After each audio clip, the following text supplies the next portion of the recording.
When I was starting to write this video, I kept circling around two inescapable ideas. Assassin's Creed Brotherhood's story is terrible, and there are probably extra-textual reasons for that we can go into, but it's just an awful mess. And yet Brotherhood is a deeply fun game to play. Every minute of gameplay outside its murky, power-to-the-people story shines. While Rome doesn't exactly dazzle these days, its charm endures. Rebuilding Rome while taking out Borgia towers makes almost no sense from a narrative or historical perspective, but it creates a simple, engaging gameplay loop that highlights what these games do best. Forget a two-dimensional Cesare Borgia whose ambitions are hand-waved away as entitlement and greed. Forget Ezio's fixation on empowering the people, despite the game still treating civilians and recruits as faceless masses to be literally and figuratively shoved aside. Forget Mario leading a vanguard attack into an overwhelming force with a piece of Eden in his pocket. Forget that we get that terrible subplot about Machiavelli being a spy that almost entirely relies on a misguided pop-cultural understanding of the man. When we leave that behind, and it's just Ezio prowling the rooftops, leaping in to make the kill, and then scaling a tower as the crows swirl around and the music swells. This is some of Assassin's Creed at its best. It's somewhat regrettable, then, that this essay is mostly focused on the narrative, which in this game is basically the element that's sacrificed to fuel the rest of this magnificent engine. And I do love this game. I think it's my favorite of the Desmond saga to play. But from a story perspective, everywhere I look, I see missed potential, sloppy plotting, and dropped threads. Assassin's Creed Brotherhood fits awkwardly into the Ezio trilogy. We saw Ezio grow from a boy to a man to an assassin in Assassin's Creed 2. Here, I think we're supposed to see him grow from an assassin to a mentor, leader of the Italian Brotherhood, then Revelations takes him on the more contemplative journey from mentor to Ezio Auditore, the man who's earned his peace. One of those arcs is not like the other, especially because at the end of AC2, both through his capable handling of the Bonfire of the Vanities and his choice to spare Rodrigo rather than listening to his fellow assassins, Ezio is already acting like the leader of this Brotherhood. We do throw some wrinkles into things to make this arc feel more significant, but if you removed Brotherhood from Ezio's story, you would lose nothing jumping from the ending of AC2 to Revelations. That's not ideal. But that's not the underlying cause of Brotherhood's narrative troubles. We don't necessarily need Ezio to undergo a significant change for the story to work, but we have to do something. But not to worry. Brotherhood does a lot of things. A lot. To remember for whom we assassins fight. Killing one man will not change things. We need to take away the source of their power. Virtù, Machiavelli. Their lies will no longer mask your truth. He who is the cause of someone else becoming powerful is the agent of his own destruction. Who are you? Your savior. A true leader empowers the people he rules. We're constantly alluding to ideas of freedom and empowering the people, especially in the early game, but I think we just stumble far too often to stick any kind of landing. And then Brotherhood ignores the historical reality that the people of Rome aren't exactly liberated after Ezio's efforts. That historical failure could be really engaging. Ezio's exceptionalism isn't enough to radically alter the course of history, but I think we're too fixated on making Ezio seem cool, for lack of a better word, to let the story reckon with that failure. And then as I sat working on this ridiculous thing for so long, my hope and faith in humanity casually eroding day after vile little day here in 2025, at some point I felt my eyes opening to the conclusion I simply did not want to accept. This probably isn't missed potential. This probably isn't just a result of a time crunch. It seems increasingly likely to me that many of these narrative and character choices were made because Ubisoft is too scared to seem like they're saying anything. If we let these characters discuss things, if we made Cesare's goals grounded and credible enough to warrant examination, then we'd be forced to move on from marketable platitudes about freedom and the people to something resembling a political thought. Uh-oh, can't have that.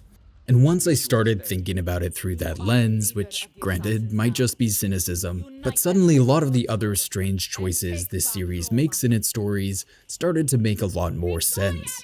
Maybe this isn't a franchise defined by tragic, missed potential, but cowardice. So after I heap a sizable amount of praise on the way this story opens, from a certain point onwards, it may start to feel more like a narrative autopsy. I think there's something missing from this story, probably a spine, and I don't believe it lives up to its potential or setting. And I think, and hope, that to at least a handful of you, it's interesting to discuss how and why that is. It's also worth noting that the majority of footage you'll see is from the Ezio Collection version of Brotherhood. Compared to AC2, the difference between versions is not as large, but the Ezio Collection gives Rome a much more unified greenish and yellowish color grading. The PC version is a little more dynamic, and when it's working, I think it looks a lot better than the Ezio Collection. The only reason this whole thing isn't mostly PC footage is because I shot the Ezio Collection first and I was lazy. I didn't realize the difference was as big until I was halfway through this video. Whoopsies. There's a lot to explore here, so let's jump into it. After a mysterious opening as an older Ezio, Brotherhood returns us to where Assassin's Creed 2 left off. The message has been delivered. Ezio's role as the prophet is fulfilled. After decades, his quest for revenge is finally over. All that's left to do is escape the Vatican and enjoy a well-earned retirement.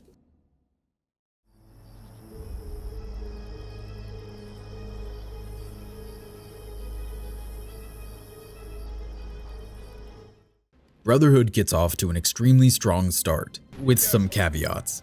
We handle the fallout from AC2 with an appropriate gravity, at least until Ezio's inability to explain his choice when he's confronted in the study. We introduce Cesare and thrust Ezio back into action with a dramatic, devastating siege.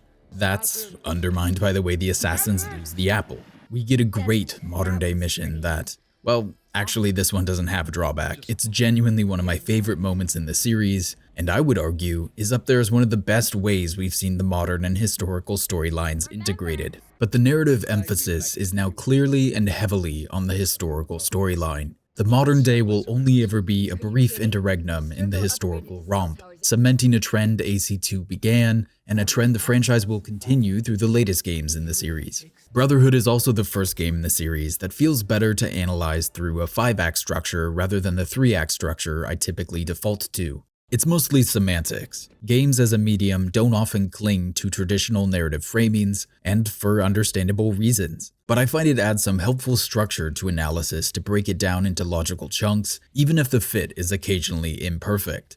This choice is not because Brotherhood is more tightly paced than its predecessors, nor any testament to its narrative ambition. It's mostly because it feels like a whole final act is missing from this game, and the consequences ripple back into the story and leave the emphasis in strange places at times.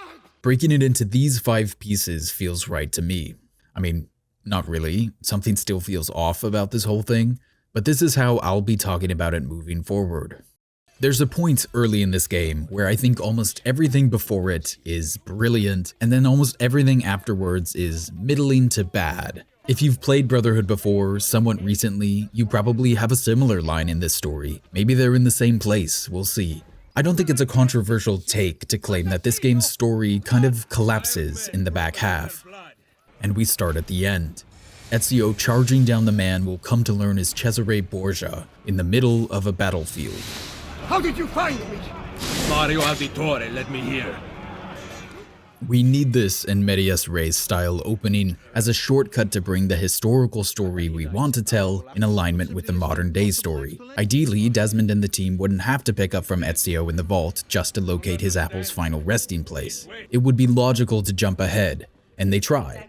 And like when the Templars tried to do that back in AC1, it backfires. But for different reasons, I think, though we're obviously leaning on a lot of the same glitchy imagery. With Altair, Desmond was just too new to the Animus and hadn't built up the synchronization with his ancestor, but he has built that with Ezio. So this is something else. We'll find out within the game's first hour, so I think it makes the most sense to talk about here. I think experiencing the Villa attack gives us the context we need to better understand this scene.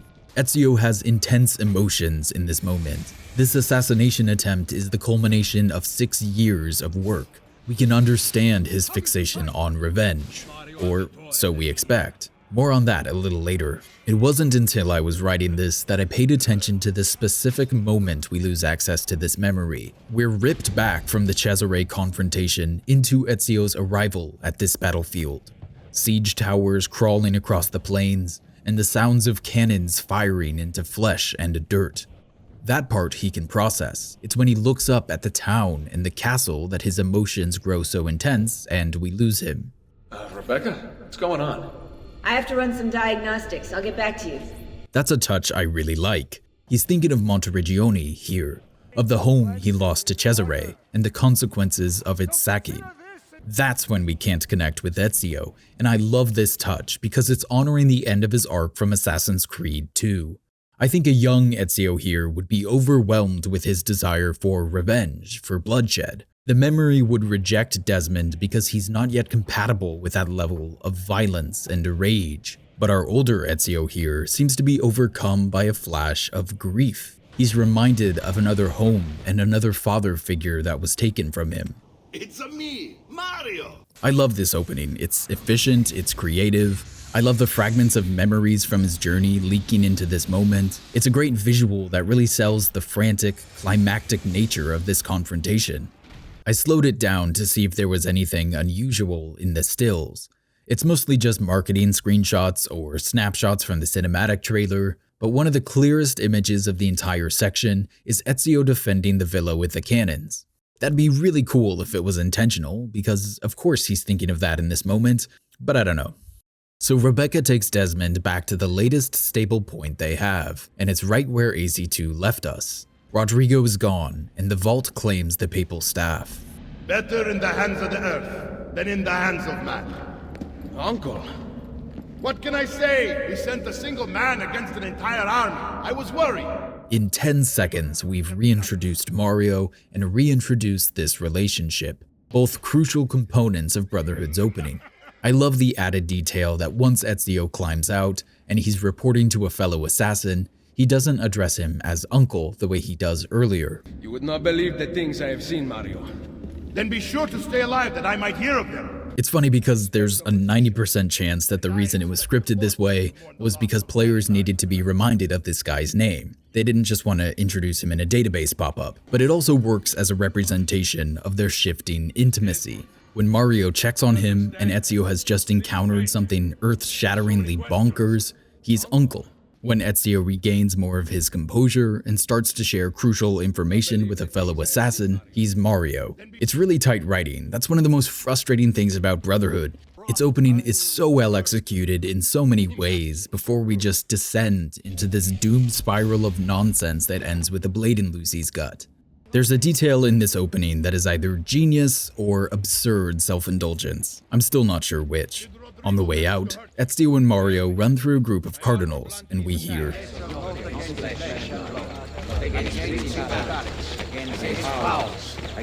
the rulers of the darkness of this world, against spiritual weakness in high places. This isn't our first rodeo. We hear a very conspicuous prayer or story in a narrative's opening hour. Chances are it's going to be compatible with the central conflict coming later, fighting not against flesh and blood, but against principalities and powers? Look at this city, the center of Borgia and Templar rule. Killing one man will not change things. We need to take away the source of their power. So a bit of well-executed foreshadowing in what is almost a flawless opening hour. But there's more, and this is the bit that really got me. The Cardinals are reciting a passage from Ephesians 6, and if you look at the line immediately preceding the one they're quoting, it reads, "Put on the whole armor of God, that ye may be able to stand against the wiles of the devil." And right before we overhear their recital, Ezio and Mario are talking about how the armor of Altair saved his life. Did Rodrigo manage to hurt you? Barely. My armor blunted his attack. So this is the part that is either the happiest accident in the world, or just a beautiful piece of deliberate baby genius. And I don't even know what this adds to the story, aside from giving the person who wrote it that rare, intoxicating moment of satisfaction when you're writing, and things just line up so perfectly you can lean back and cackle at your own wit. I suppose if you wanted a more spiritual reading of the AC games, you could almost view this as evidence for a divine, self-aware hand guiding Ezio. I like it more as just a detail for sickos. Also included in Ephesians 6 is the line, "And ye fathers, provoke not your children to wrath." Which, yeah. So a couple connections to our story. Ezio and Mario make their bloody escape, eventually reaching a tower overlooking the Tiber. I think we're deliberately echoing AC2's title drop moment here. Except Ezio has changed now, and so has the world around him. There's none of the peace and frivolity of his tower climb with Federico. This is a man haunted by duty, and now, indecision. This decision is yours alone to make. Only do so quickly. Give it to me. You can do with it as you will later. Bene. Jump!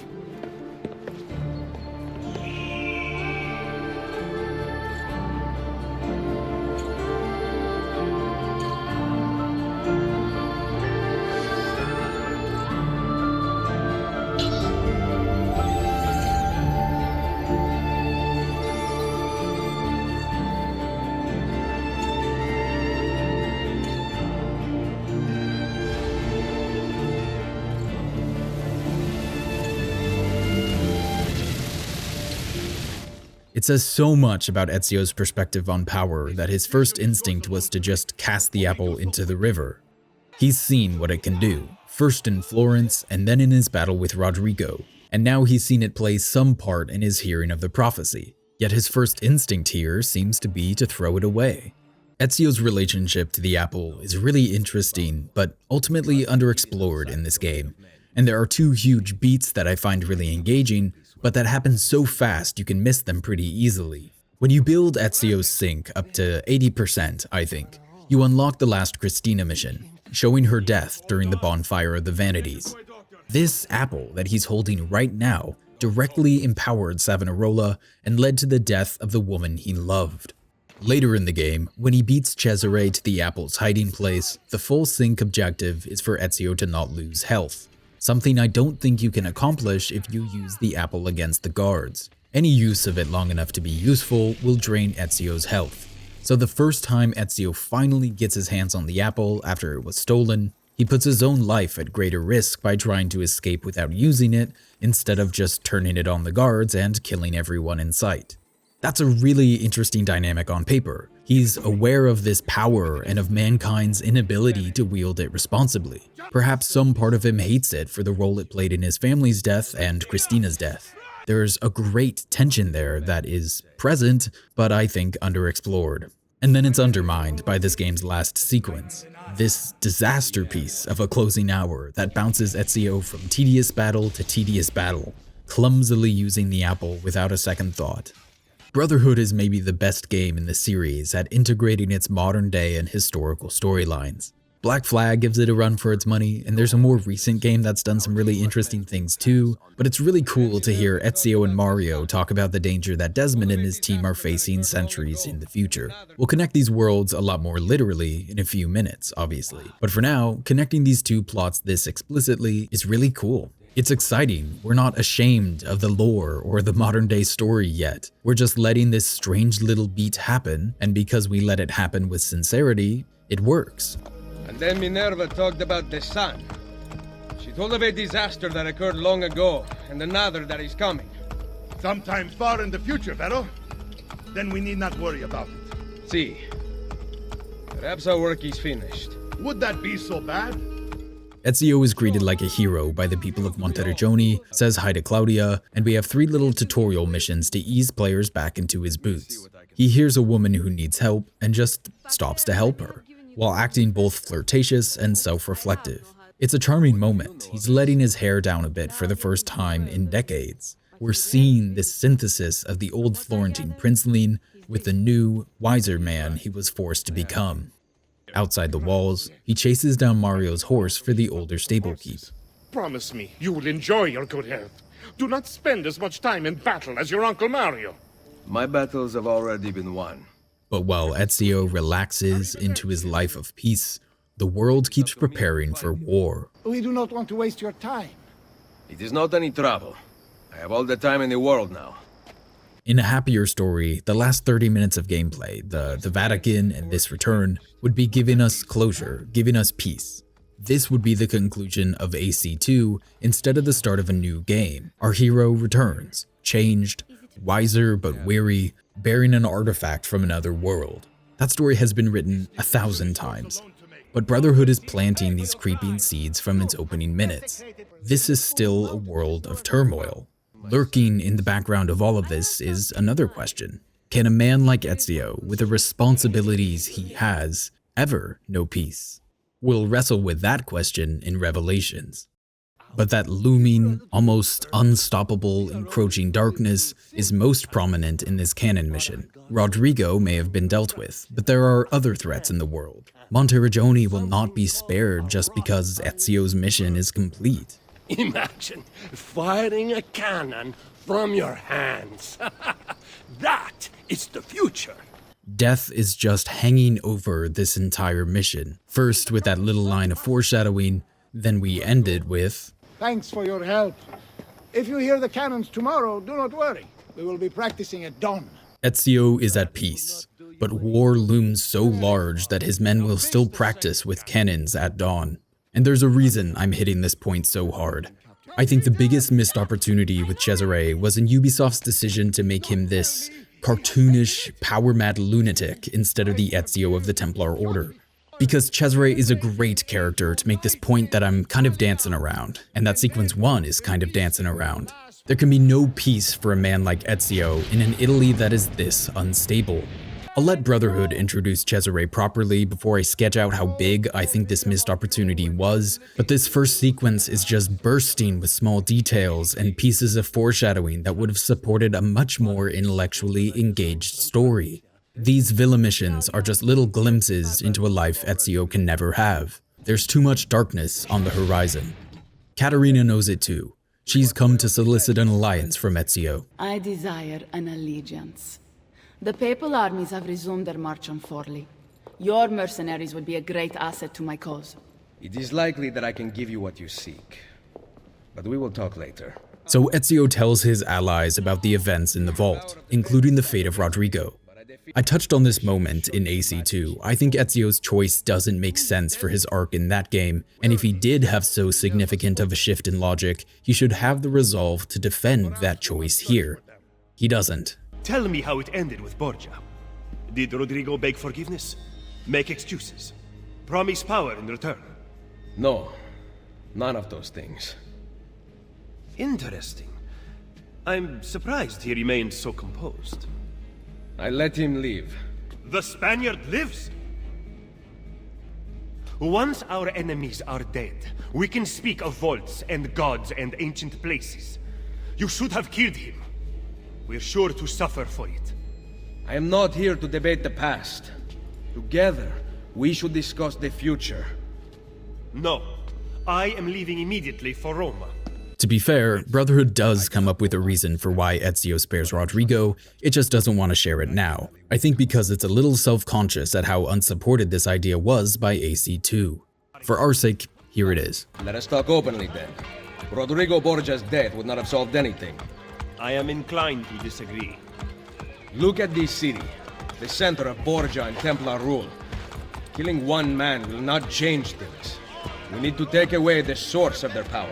So if we're only looking at Brotherhood, I like this. It's reasonable, it sets up Ezio's motivations effectively, it highlights the simultaneous virtue and folly of the Assassin's Creed, and it's reasonable that Machiavelli might disagree.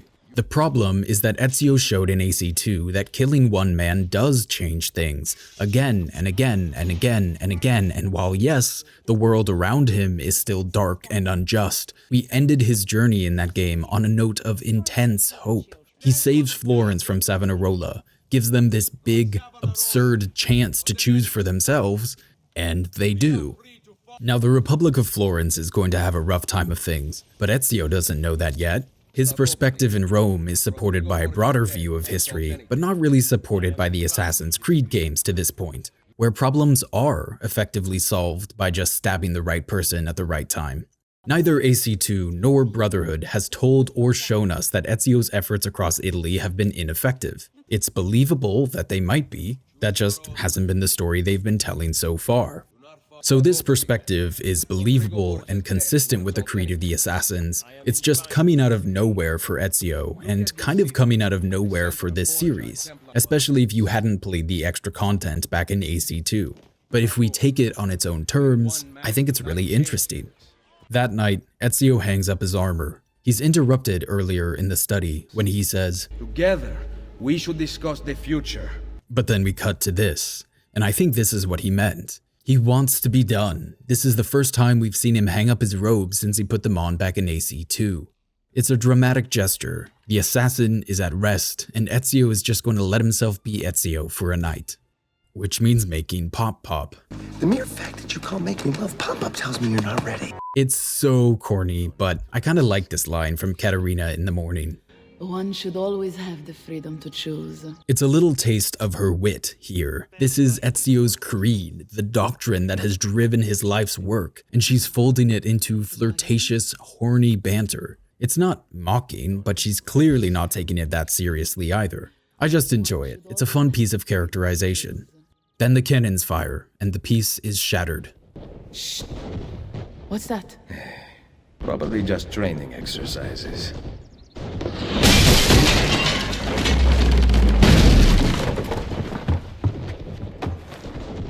Merda. I have to find Mario and rally the troops. My men are in the courtyard. I aim to lead them around back and flank our attackers. Stay out of sight.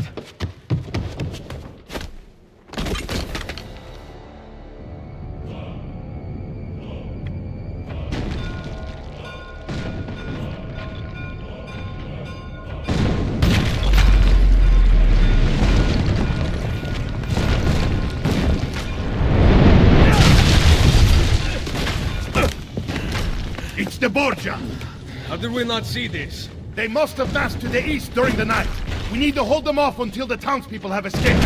I will take care of it. Use the cannons above the rampart. I intend to lead a frontal assault. Do you have it? I am keeping it safe. The Borgia must not be allowed to breach the walls until everyone is safely away. Insieme per la vittoria. Insieme. Uncle, be careful. I will. Look, I'll happily admit to being a bit of a Mario hater, so take this with a grain of salt. But what on earth is he thinking here? We have our goal. Hold off the Borgia until the townspeople can escape. Monteriggioni is obviously outgunned. A single peek over the ramparts, which we should hope Mario has at least done, would reveal they are also insanely outmanned. There is no version of this battle where a frontal assault is anything but an absurd strategy. They immediately seem to understand that an outright victory is unobtainable here, so the goal will be to hold out and stall the Borgia army as long as possible, which would not mean abandoning a fortified, familiar position to lead a frontal assault. That's essentially a suicide mission, which in another context might be brave of Mario, but he still hangs on to the Apple of Eden, which means he thinks he's going to survive this. It's sort of brave, we can all give him that, but what are we doing here? We're supposed to feel something when Cesare kills him. Ezio obviously does, but his final moment is an act of such intense hubris or stupidity that it sours the whole moment for me. The apple falling into the wrong hands caused thousands in Florence to lose their life, including Christina, and yet Mario is going to charge it right into the Templar army without a second thought when there are several assassins inside the villa who would have been able to escape with it through the tunnels. I guess we'd rather run it into Cesare's arms than trust a woman with it. So that clumsy plot work aside, the intensity of this moment is effectively conveyed. The town is exploding all around Ezio as he rides to the walls. The people he was looking forward to spending his retirement with are now screaming in a panic all around him. And when we finally get to the ramparts, it's just a sea of soldiers, cannons, and towers. Ezio fights them off, first with the cannons and then with a sword when they finally reach the walls. It buys most of the villagers enough time to escape, and then the main gate is breached. I know you're there, Ezio! The Pope told me about you and your little group of assassins. Andres! Give me the gun his friend fashioned for us! I don't know if Cesare is using this moment to lure Ezio out for the riflemen. I like the idea that he knows Ezio strikes from the rooftops, and that the arrival of the riflemen just as he's making a big show of this isn't a coincidence. We instantly understand him as a ruthless, competent man. In one morning, he's done what the Templars couldn't do in 20 years. He's shattered the stronghold of the assassins. Ezio survives and fights his way back to the villa, saving Claudia on the way. As we dash into the tunnels, we run into a thief who will come up later in the game. We thought you had been killed, Sir Ezio. Not yet. Where does this passage lead? To the north, outside the walls. I am surprised it exists. Let me through. I must go help the troops. And then they're out. Ezio and his surviving family members pull themselves together outside the villa, but Ezio doesn't want to wait. Where is Mario? I thought he would be waiting for us. The Borgia infantry are circling the town! Mario is dead.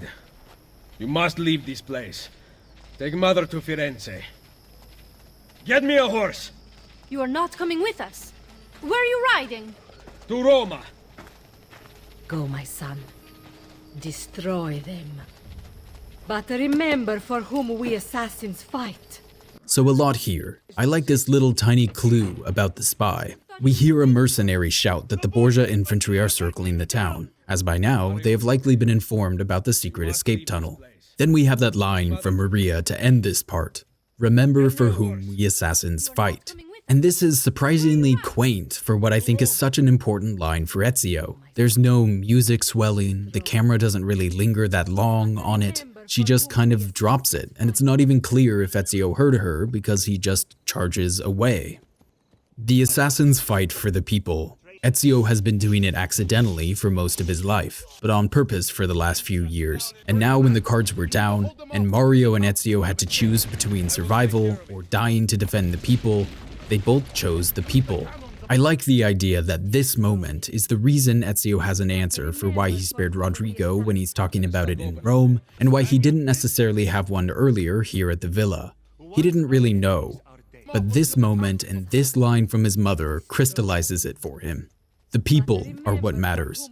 Liberation isn't about killing tyrants. If the world that created them hasn't been allowed to evolve or change, another tyrant will just claw their way up the ladder of power. Of course, then we open a whole can of worms about the complexities of statecraft, how the preservation of freedom at a large scale requires a governing body that needs levers of power to function, and how even the most cautious government is susceptible to those levers of power being misapplied. But the Assassin's Creed franchise doesn't want to touch that, and I don't blame it. It's awkwardly done, but I like this beat. Brotherhood is going to be all about empowering the people.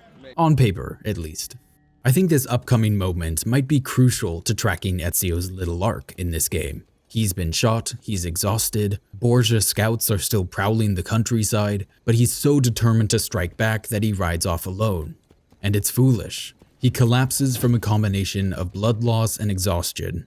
I think all the times he's referencing, like, working as a team and the importance of the Brotherhood, we're supposed to understand that this might be part of the reason why. He has learned the importance of working with a team because he's been reckless and arrogant before, and it almost cost him his life. But I don't know, that doesn't really feel that great to me because in AC2 he worked with others constantly. And there are other reasons one would rebuild the Brotherhood. Yes, it makes it easier for Ezio to accomplish his mission, but it's also about defending and spreading this ideology of freedom. So who knows? We'll refer back to this beat a few times, but I'm not that compelled by it as the start of an arc. It does make for a dramatic end to our historical opening, however, and we're pulled out of the Animus to check in with Desmond and his team.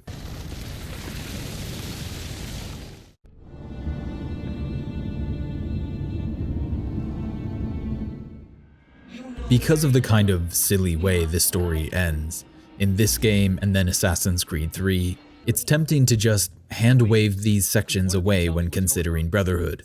But the agonizing thing is that right up until that last 90 seconds, I think we're building to something really special and cool. The use of the villa is brilliant. The sanctuary that these assassins built hundreds of years ago will now be the literal sanctuary for our team. And this is a level that brings players as close as they've ever been to Desmond. Both Desmond and players are oddly at home in this place. We've spent hours here, we know it inside and out, and seeing how little it's changed is both haunting and thrilling. Desmond's knowledge of the villa becomes a fun plot point. He knows how to get into the back of the sanctuary and open the door from the inside. He takes his first leap of faith in the series. I think he gets like 2 or 3 total, so let's really enjoy them. And then he enters the tunnels with Lucy at his side. In previous critiques, I've deliberately sat on the fence about whether Desmond or Lucy have a romantic and sexual tension, or whether they've just grown close from their shared experiences at Abstergo. But to me, Brotherhood pushes that firmly over the edge into a romance. And to be honest, it's not the writing. No, the writing remains ambiguous enough. To me, it's the voice acting. There's just too much chemistry for this closeness to not have little hints of yearning. Kristen Bell and Nolan North are just too good at this. Why won't this turn on? It's great to be out of the Animus. This isn't exactly my idea of a good time. Well, let me guess. You're more the in-bed at 6 type. What? Desmond? I know how to have fun. That's very convincing. Yeah, I'm convinced. Okay, after we save the world, I'll show you. Now kiss. But this section is just brilliant. I love that we're retracing Ezio's steps backwards, seeing the cares he took to shepherd as many people as he could to safety. The dialogue is lovely. There's so much affection and trust between Desmond and Lucy at this point. The writing and the delivery is just so good that it's tempting to let it all roll in a glorious supercut. Maybe I'll do that, I don't know. Ugh, it's so good, I'm probably gonna do that. Watch out for bats! Where? I meant in case you see any. Remind me not to make you a lookout. Nice job. I aim to please. I wonder how old these tunnels are. Middle Ages, probably. Luckily, the beams still hold our weight. After all this time in the Animus, I'm not so sure. Yeah, I didn't want to say anything, but you're really getting fat. Ouch. I even told Rebecca to widen the Animus. Seriously? No. You know, when I came here last... When Ezio came here. Yeah, I meant Ezio. I shouldn't put you through all this. It's not right. Hey, all joking aside, I'm having the time of my life. And it's thanks to you. Oh man, it's freezing! Stop whining! It's easy for you to say. You aren't swimming in medieval toxic waste. Ugh. I smell terrible. You're exaggerating.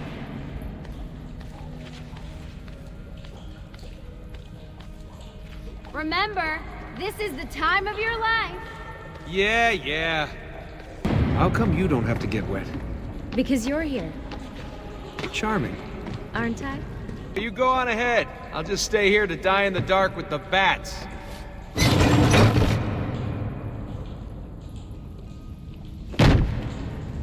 Jump across. Nice work. The bats will be disappointed. For now. The Assassin's Creed modern day story peaked under Monteriggioni back in R 2010, their 2012, and it's just Desmond and Lucy working their way up to the sanctuary. It's brilliant, it absolutely carries this section. And then we get to the top and get a new clue in the mystery of Ezio's apple. He came back to Monteriggioni.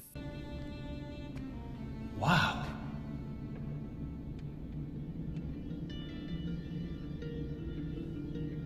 He looks so old. Ezio must have come back here way after the attack. But why? Sean and Rebecca are let in, Desmond is sent out to power up the Animus, and we survey our old stomping ground. There's a sense of deep uncanniness to this area, and I'm not sure how much of it is intentional. It feels peaceful, but too peaceful. There's no chaos, but there's no real life either, even though there should be at this point. The world hasn't ended yet. Everybody should still be going about their lives. One of the most intriguing parts of this experience is the sign at the center of town. This is the history a lot of us recognize. These 3-sentence bursts of context that fade from your brain within minutes. The villa was built in 1290, protected Monteriggioni, and was destroyed during Pope Alexander's military campaigns. The intensity, the passion, the love, the rivalry, it's all gone. It kind of makes you appreciate the Animus and the idea of the Animus, and honestly, the Assassin's Creed games. Bringing that history, or a fictionalized version of it, to life, literally putting people into the shoes of their ancestors, turns history from this to this. A really good book or lecture or documentary can do that too, obviously. I just find myself charmed and kind of moved in a weird way by this sign's inclusion. And if you're thinking, hang on, I don't remember this sign, but it's also been like 10 years since I played it, so what do I know? Oh my god, wait, it might be closer to 15 years, time truly is so cruel. I mean, yeah, but I think this sign was added for the Ezio collection, though I have no idea why. I was playing on PC to grab some footage, mostly for comparison's sake, and I noticed it wasn't there when I was exploring. So I checked, and it's not even in the PC cutscene for this section. And then I checked somebody's Xbox 360 era playthrough, and the sign isn't there either. So this was added at some point, or it's supposed to be somewhere else, and only the Ezio collection is broken enough to make it appear here. I'm not sure what to do with this information, but there it is. The small chapel is also open, light pouring through the windows, giving it a comforting, slightly otherworldly glow. I think it's interesting that Ubisoft left this door open, but I don't know that I have a great bit of analysis for it. I just like it. You can also see a city in the distance from the roof of the villa, this faint white streak on the horizon. There's a whole world out there, a world Desmond and his team are fighting to save. It's just a great atmosphere. I feel like this rooftop and this view are worthy of a scene in their own right. Put Desmond and Lucy up here, maybe 2 cups of coffee, and I feel like it writes itself. Desmond's memories of Ezio, their mutual exhaustion, the strangeness of fighting for a world that doesn't even know there's a war going on, then maybe some kissing, I don't know. Back in the sanctuary, the Animus is set up, new and improved, and like the subtitles comment back in AC2, we get another wink at the fourth wall. She's only gonna get better. Is Desmond gonna be able to relive memories this time? As a matter of fact, he will.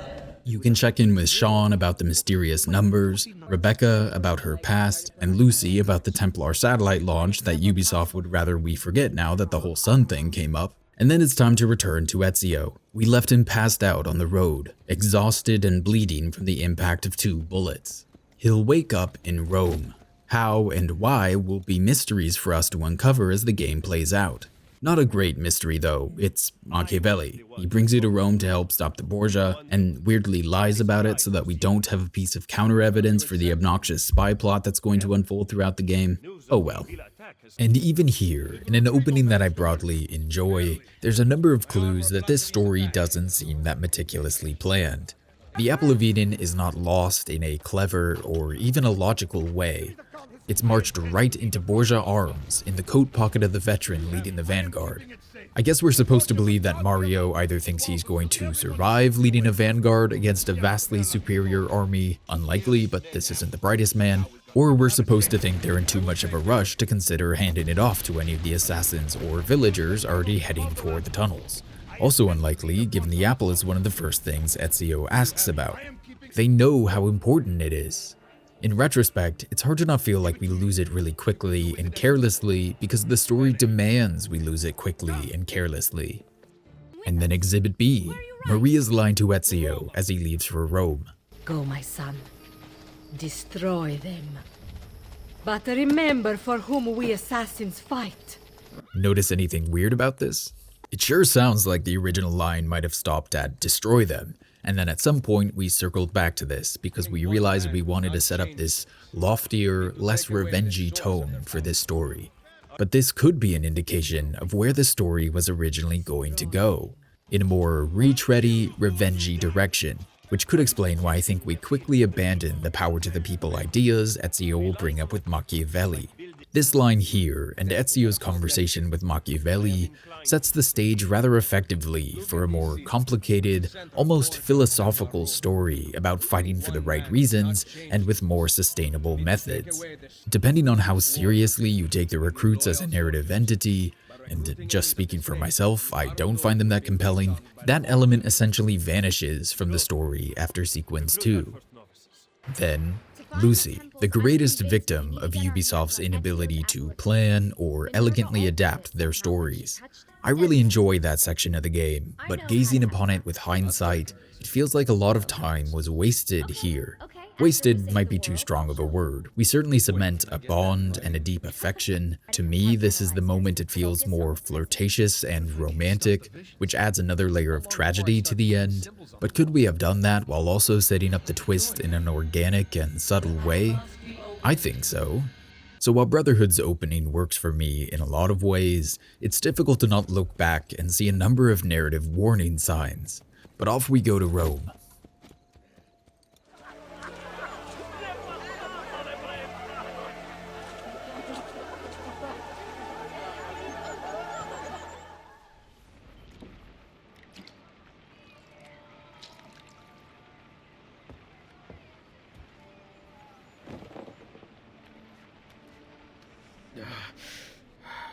Calmatevi. The pain will end soon. Where have you brought me? Nowhere, Messere. A man left you here. Did he say anything? Only this. You are to meet Messer Machiavelli in front of the Mausoleo di Augusto. Let me help you get dressed. The same man who brought me here gave me these clothes? Si, Messere.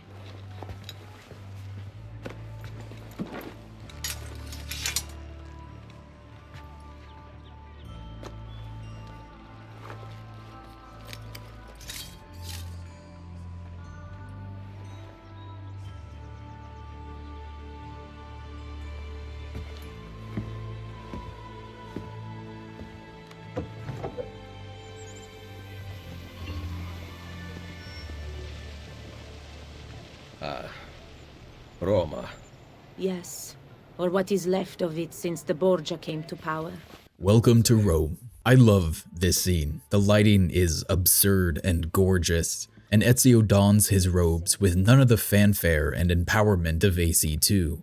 There is a sense of weary duty about him in this, echoed by the more subdued, contemplative music. I think it's also a strong choice to have Ezio nursed back to health by, well, for all intents and purposes, a random woman, a member of the people, a member of the Roman working class. This whole mission is so deliberate in framing our first impression of Rome around the experience of the common people. The most obvious is this woman who nursed Ezio back to health and condemns the Borgia in this scene, of course, but there's more, and I didn't really notice this until I was going through on this playthrough. After we see the doctor and hit the first viewpoint, Ezio overhears a group of Borgia guards planning to threaten a commoner, and he delays his meeting with Machiavelli to intervene.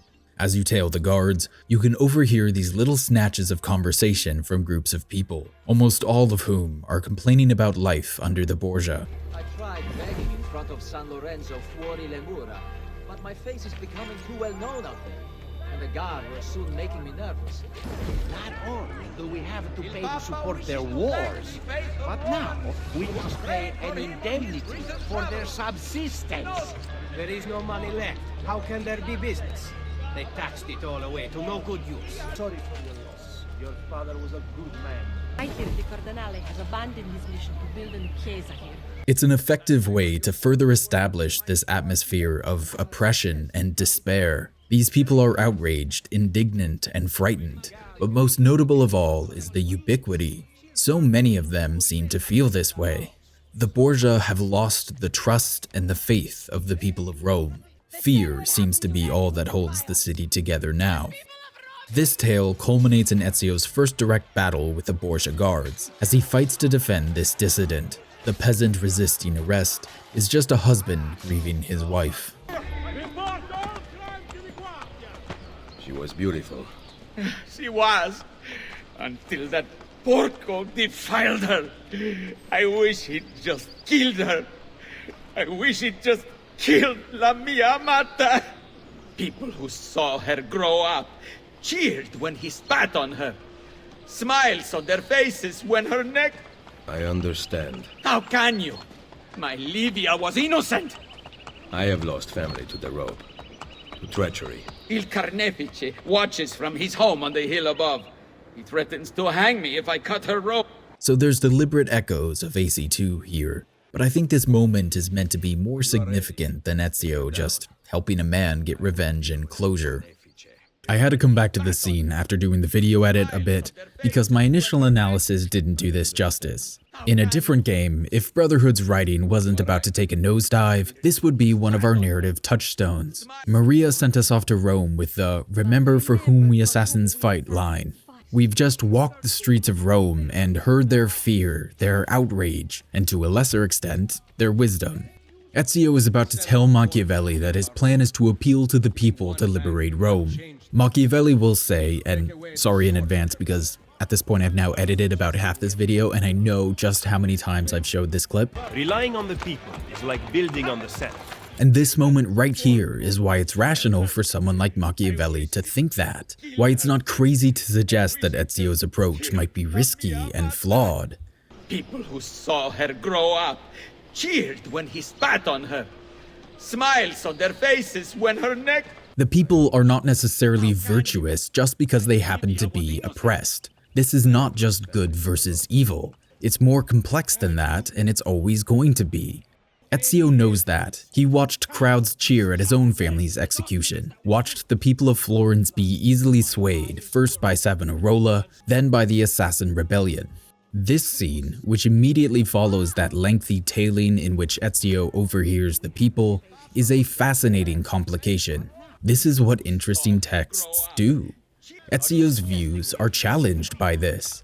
Ezio and the player have to reconcile that while we fight for the people, and appealing to them to liberate Rome is a move consistent with the Assassin's Creed, that they are also easily manipulated. They can be cruel, they can be stupid. That both these things are true, and that Ezio and Machiavelli each hold one truth closer to their hearts, sets us up for a fascinating story that the game doesn't tell, which I will complain about in exhausting detail, but for now, good scene. Okay, back to me from the past. Ezio will kill the executioner in under 60 seconds, and nothing will really change. And I think that's supposed to be the point, as we're building to his little thesis he'll outline with Machiavelli. When you return to the gallows, the man will have taken his wife somewhere to be buried with dignity. It's a small moral victory. Maybe it restores a measure of this man's agency and hope, but we'll never see him again. Part of the problem I have with this, and this is kind of weird to say, is that we don't actually see any more public executions or hangings at any point in this game. So right now, it kind of does seem that Ezio has solved yet another problem by stabbing the right person at the right time.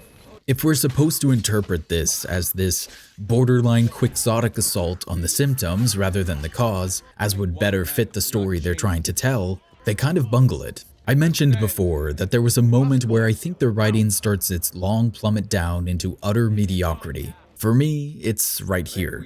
More specifically, right here-ish. On our way up to kill the executioner, but before we hear him open his mouth. Because when we do, he sounds like a cartoon character. Nice work down there. Not my best, but it's hard to make art with poor materials.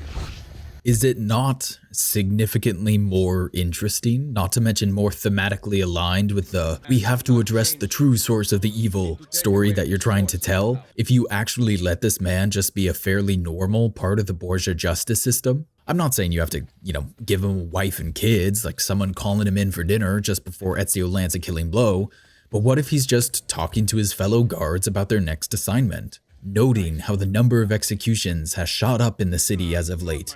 Perhaps somewhat nervously telling a fellow guard to keep any doubts about what they're doing to themselves. How much more effective would a scene like that be, especially after we've been hearing it from the people all along? This complicity driven by fear would reach all the way to the guards. But we can't do that because we don't want Ezio to be anything but a white knight when he's killing these men. Brotherhood doesn't want to grapple with the morality of his killing at any point. So here we run into this inescapable tension. Brotherhood wants to be a much more complicated, society-level story about oppression and injustice. We're minutes away from learning that, for Ezio, this isn't about killing Cesare, this isn't about simple revenge. We want this grand story about tearing down the seat of Templar power by empowering the people to start grabbing bricks. It would, by necessity, have to be more complicated, more subtle, and more sophisticated than AC2. And it's just not. Anytime you get within 10 yards of a target, their villainy is revealed. They revel in it. They are cruel, stupid, vacuous fools that seem to believe in nothing but their own pleasures. We do not elevate our targets into this new, more overtly political register. This story demands serious, capable, competent bureaucrats, and yet it will only deliver slobbering hedonists, forever dragging the story down into cartoonish slops. These expressions from the people, which are so vital and so effective here in our introduction to Rome, vanish after this. A story built around empowering the people will never bother to let them speak again, outside of janky and generic recruitment opportunities later in the game. In its opening minutes, Rome feels like a city and a people ready for change. After this mission, Rome is reduced to a playground. Ezio finds Machiavelli, who is surprised to see him. I thought you had sent for me. Never. News of the villa attack has spread across the city. We were certain that you were dead. The plot thickens. No, it doesn't. We don't even treat this as a mystery, and then in 5 sequences, it's revealed. I have always stood by you. I was the one who brought you to Roma. What on earth are we doing here? This is set up in this way only to lend the tiniest scrap of legitimacy to La Volpe's suspicions about Machiavelli. I don't think this makes sense from Machiavelli's perspective at all. If he's aware of there being a traitor at this point, which I don't even think he is, he would surely know it's not Ezio, the man who killed almost the entire Templar order. So this probably isn't a precaution, but then what is it? Does he not want Ezio to feel indebted to him, so he's hiding the information that he saved his life? Why?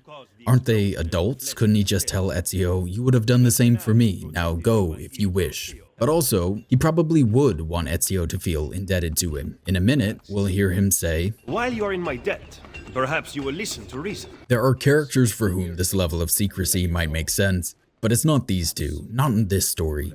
It's just so blatantly obvious why this is here, and it's an awkward pillar supporting one of the shoddiest parts of the plot.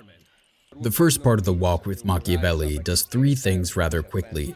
Ezio gets his chance to articulate his change of heart, we learn about the rise of Cesare, and then we really quickly introduce the system to rebuild Rome. And speed is important there, because if you slow down for even a second, it crumbles. We'll cover the first 2 parts of that first, because we get them back to back. It's a little awkward, but ultimately functional. There will be no peace until we rise up against the entire Borgia family and the Templars who serve them. I do not recall such brave talk at Monteriggioni. How could I have known that they would find me so quickly? That they would kill Mario? Rodrigo surrounds himself with snakes and murderers. Even his daughter Lucrezia has been sharpened into one of his most artful weapons. But she pales in comparison to the man behind the villa attack. He is ambitious, ruthless, and cruel beyond imagining. The laws of men mean nothing to him. He murdered his own brother to take power. He knows neither danger nor fatigue. Those who do not fall by his sword clamor to join his ranks. The powerful Orsini and Colonna families have been brought to kneel at his feet.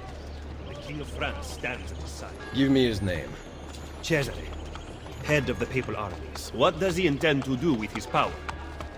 What drives the man? That I still do not know. But Ezio, Cesare has set his sights on all of Italia, and at this rate he will have it. Is that admiration I hear in your voice? He knows how to exercise his will. A rare virtue in the world today. I appreciate Machiavelli's admiration of Cesare here. This is a slightly more historically accurate depiction of the man than the one we got in AC2. We'll go into this later, but the real Machiavelli did admire Cesare's ability to accomplish his goals, and writes about his exploits and methods in The Prince. So, while yes, we now have a more historically faithful depiction of Machiavelli, that slightly more faithful depiction makes it even more jarring that he's somehow choosing to be an assassin, a brotherhood built around freedom and choice, often at the direct cost of swifter societal progress. Brotherhood's story seems like the perfect place to explore this tension between Machiavelli and Ezio, to let them verbally spar over the direction of this new era of the Assassin Brotherhood. And they don't. Ubisoft seems to think there's a conflict here. It's alluded to at the end of the game, but we don't actually engage with their respective philosophies. And then setting that aside, we hit this stumbling block. As Cesare's conquests in Romagna continue to succeed, and the Borgia grow in power, they have taken desirable areas of the city for themselves. We cannot use the stables here. Oh, the will of the Borgia is law now? Yes? Like, that's exactly how it works right now, Ezio. This line bothers me. It makes Ezio seem like an idiot, and he's not.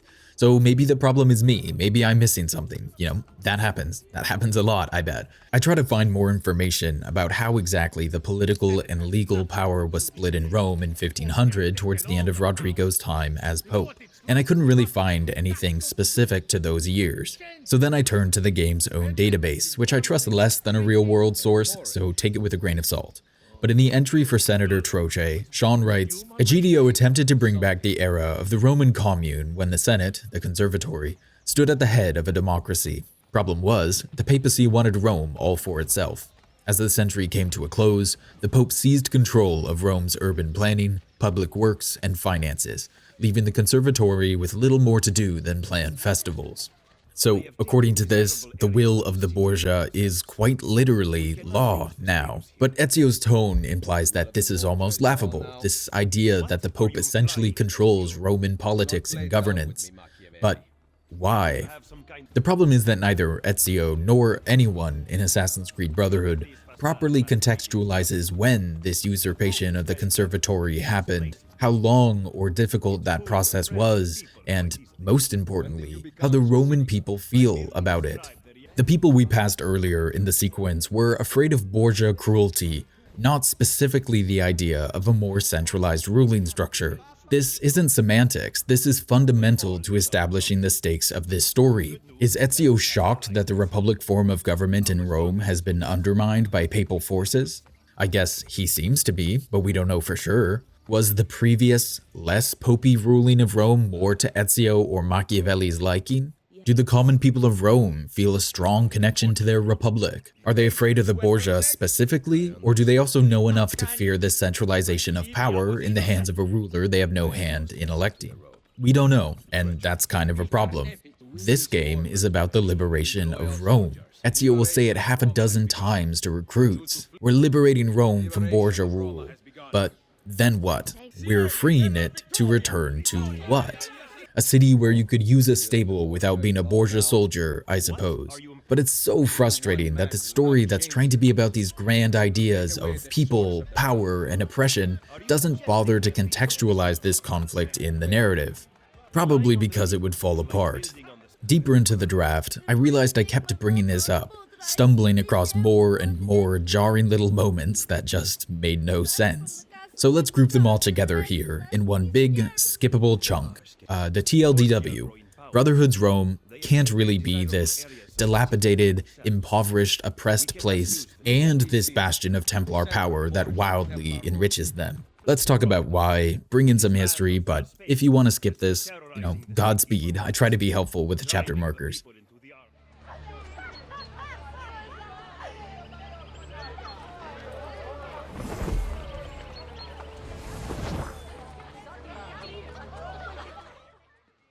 Let's talk about the insane economics of Assassin's Creed Brotherhood. Ezio apparently solves the stable problem through a quick act of violence, first killing the Borgia captain, then lighting the tower on fire, burning the flags and the gunpowder stores at the top. With this mission accomplished, stores in the region are now available for purchase. The district is liberated. And I want to preface this by saying that from a gameplay perspective, I love this loop. Tower, buying shops, another tower, more shops. It's fun, and hearing that money roll in every 20 minutes is great. But narratively, my instinct is to say it's absurd. It is, but there is one element about it that I think is really effective. First, though, here's where I'm stumbling. Assassin's Creed Brotherhood wants these two ideas to be true at the same time. Number one, Rome is the center of Borgia and Templar rule. Ezio calls it the source of their power. Number two, the Borgia want Rome to be impoverished and chaotic. To me, the coexistence of these two ideas is just too sloppy. We've made Rodrigo out to be too competent a statesman to make his mishandling of Rome to this extent believable. And if Rome was being mismanaged and abused, remember Rodrigo has been pope for around 8 years at this point, it wouldn't be the powerhouse Ezio is implying that it is. Throughout the game, starting with his moment by the stables, and furthered by our discovery that the Borgia are working with unsavory parties to further chaos in Rome, we discover that the Borgia are constantly sacrificing stability and prosperity for short-term exercises of power. We'll learn that they fund the followers of Romulus to, quote, drive people into the arms of the church. They'll work with slavers at multiple points, sometimes directing their efforts against assassin allies, sometimes just letting them operate in the city undisturbed. The Borgia benefit from a safe, stable, financially and culturally prosperous Rome. The real-life Rodrigo knew this. In Brotherhood's own database entry for the city of Rome, Sean writes, in the mid-14th century, Florence surpassed Rome as the epicenter of the Italian Renaissance. This irked the papacy to no end, and they set about spending vast amounts of money and resources, commissioning architects and artists to create masterworks in an effort to bring the focus back to Rome. The Borgia benefit from a thriving Roman economy and culture. When he became pope, Rodrigo worked hard to make the Roman streets a safer place. I want to quote a paragraph from Paul Strathern's The Artist, the Philosopher, and the Warrior, The Intersecting Lives of Da Vinci, Machiavelli, and Borgia and the World They Shaped. It's a really fun read, he keeps it pretty light and breezy, and it's obviously pretty topical to Brotherhood's story. In it, he writes about Rodrigo, saying, one of his first acts had been to restore a semblance of civil order to the streets of Rome, which was now beginning to rival Florence as the leading city of the Renaissance. Even so, Rome remained in many aspects a medieval city. Amidst the splendor of the derelict ruins of ancient Rome and the magnificent fortified palazzi of the cardinals and the leading families of the Roman nobility, the streets themselves remained squalid and dangerous. The large annual influx of pilgrims from all over Christendom had generated a booming tourist industry, with all the customary accoutrements that this entailed. Taverns and bordellos flourished, side streets were infested with robbers, cutthroats, and kidnappers, while the policing authority had been bribed into a state of total ineffectuality. On becoming pope, Alexander VI had immediately strengthened the papal guards, as well as the effectiveness of the various policing authorities. A thorough and widespread search was launched for a long list of known gang leaders and murderers.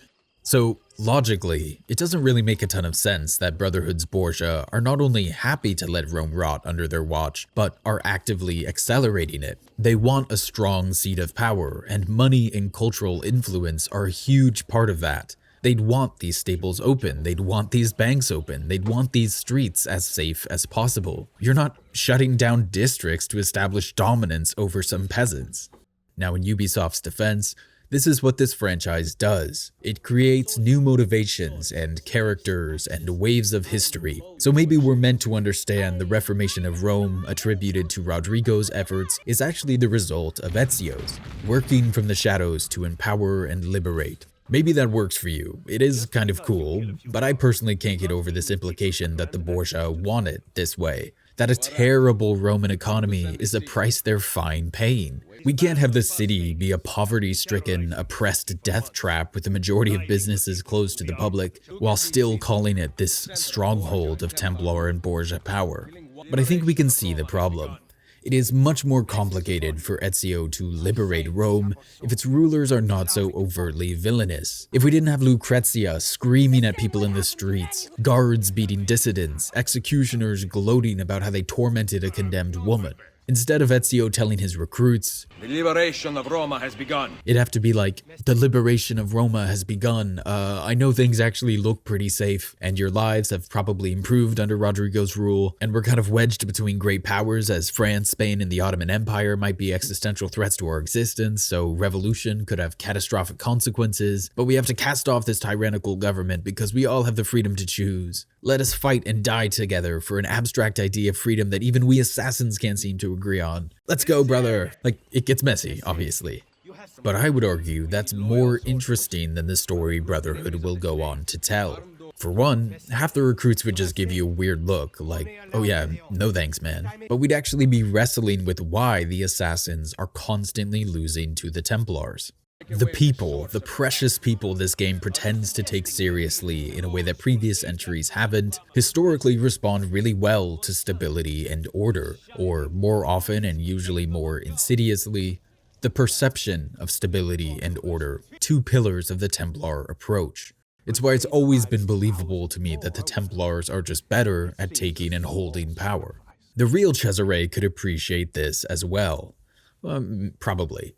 These Romagna campaigns that will be referenced in a minute by Fabio Orsini will prove successful, and Cesare will claim the Duchy of Romagna for himself, but will appoint a governor to rule in his stead so he can continue campaigning. First, he goes with a more AC-style Templar choice, a man named Ramiro de Lorca, known for his cruelty and brutality. He brings the people to heel by force, and both he and Cesare are hated for it. 2 years later, Cesare will have him executed, his body displayed in a plaza. Probably not because the people hated him, he confessed to conspiring against Cesare, but Cesare was savvy enough to know that the public display of his corpse would be a popular move. Afterwards, he appoints Antonio Sansovino to be the governor to rule while he's away. Together, the two stabilize the region. I'm quoting from Strathern again here. The very opposite of Lorca, Sansovino was renowned for his mild character and popular manners, as well as his virtue and dislike of corruption. Machiavelli, who was not given to flattery, would describe Sansovino admirably as, quote, a most learned man of the highest repute. Borgia created for Sansovino the new post of President of the Romagna, a position that combined the head of administration with that of Chief Justice. Here, if anyone, was the man who could lay the foundations of a just and efficient administration and reconcile the lawless citizens of the Romagna to their new government. And this is precisely what he did. Sansovino, in consultation with Borgia, would over the coming months establish a cohesive government that united the Romagna in a way that had not been seen since the disintegration of the Roman Empire. Each of the main cities and its surrounding commune retained its traditional privileges and form of taxation, while its administration remained in largely local hands. And then I'm jumping ahead a little bit, but the context is on screen if you want it. The contemporary historian Francesco Guicciardini, who was no admirer of Borgia, conceded that where the Romagna was concerned, Borgia, quote, had placed in the government of those people men who had governed them with such great justice and integrity that he was greatly loved by them. Machiavelli is also impressed by this, and it pays off for Cesare. When he's rebelled against by the Orsini, the cities of Romagna remain loyal to him because of his seemingly just rule, and the men of Romagna enthusiastically join his army when he requests them. These are not idiots. There's a cruelty to Cesare, but the historical Cesare and Rodrigo both understood the power and necessity of stability in statecraft. Why we are removing that subtlety to make this such a moral black and white is a mystery to me. Brotherhood would be a more interesting game if we didn't resort to this cheap villainy for the Borgia's ruling of Rome. It would be more engaging if we let Cesare be more than a psychopathic caricature. Let it ask the big, hard questions, and let's watch Ezio try to answer. Let him and his philosophy be tested. But even setting that aside, okay, let's allow for simplification to ease narrative lines of conflict. Ezio's renovation of Rome is just not the blow to the Borgia that the game makes it out to be. The Borgia guards still patrol the region, there's clearly still Borgia control, and even if the Borgia aren't directly collecting taxes from Ezio's businesses, I don't know what was standard at the time, they are certainly benefiting from Ezio's rebuilding of Rome. And in 3 years, when Rodrigo is dead and Cesare is ousted, the papacy still benefits from Rome being this thriving economic hub. Ezio's not gonna go killing popes until we get an assassin-friendly one. Okay. I had to come back and edit this line because apparently the novelization has the next lasting pope after Rodrigo be a staunch assassin ally, but it's not in the game, so not really something I can critique. Either way, it's just so messy. I love the gameplay of it. The story side makes no sense. There is a version of this story where we come to understand that Cesare is purposefully draining Roman wealth to fund his new duchy. It might make sense for Cesare, who can't be assured of the papacy once Rodrigo dies, to be interested in looting Rome to secure wealth for the land he thinks he will be ruling, land that would theoretically be passed down to his children. But that is never alluded to. A mission or two about caravans of money secretly leaving the city to go to Romagna would solve my problem with this, I think. Okay, grumpy time over. Let's talk about the part of this I love, and that's the way Ezio is using investing and presumably intelligent banking to not only help the people of Rome, allegedly, but to fund the rebirth and presumably the ongoing operations of the entire Italian Brotherhood.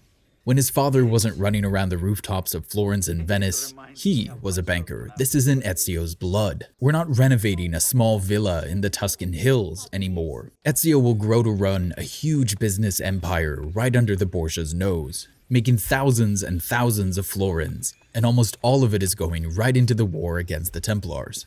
Ezio is using every tool at his disposal. In AC2, we saw him become the strongest of all the Italian assassins by learning from every one of them. Blending and stealing from Paula, combat from Mario, advanced parkour from the Thieves of Venice. But here, without making a big deal of it, he starts to embody his father as well. Money becomes a serious tool in his arsenal.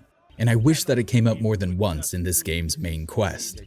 So now that we've addressed the weird economic situation, I'm going to keep my thoughts on the financial setup of Rome to a minimum. It doesn't make a lot of sense to me, but whatever. It's here, it's fun, it's absurd.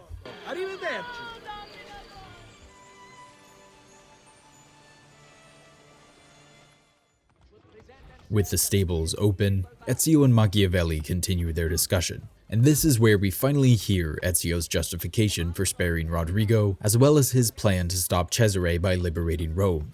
You excel at opening wounds, Ezio. But can you also close them? I intend to heal the sickness, not treat its symptoms. Stop sparring with me. Fine, let us talk openly then. Rodrigo Borgia's death would not have solved anything. I am inclined to disagree. Look at this city, the center of Borgia and Templar rule. Killing one man will not change things. We need to take away the source of their power. Are you suggesting we appeal to the people? Maybe. Relying on the people is like building on the sand. You are wrong. Our belief in humanity rests at the heart of the Assassin Brotherhood. He must be from your inner circle. So we've touched on part of this already. Ezio didn't think Rodrigo's death would have solved anything. Ridiculous in the context of AC2, mostly functional in Brotherhood. His mission to empower the people is, as he says, consistent with the heart of the Assassin Brotherhood. I love it.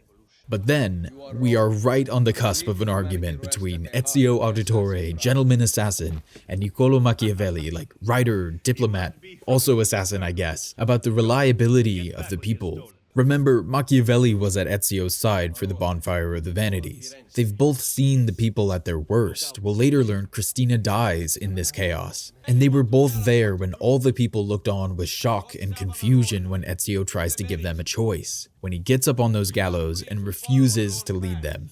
This is also the perspective Machiavelli will espouse in The Prince, something I touched on in my AC2 video. And whoever was writing or managing this part of the game, I'm not sure whose call this was, decided that instead of letting these two pivotal characters have an engaging conversation about the virtue and validity of the inherent faith in a free people that's at the heart of the Assassin's Creed, a pickpocket runs by and we shut this down for a chase. I'm sorry, if you're calling yourself a writer and you're not positively giddy with the potential of this scene, I don't know what to tell you. Go write Toyotathon copy and let someone with a modicum of curiosity take over.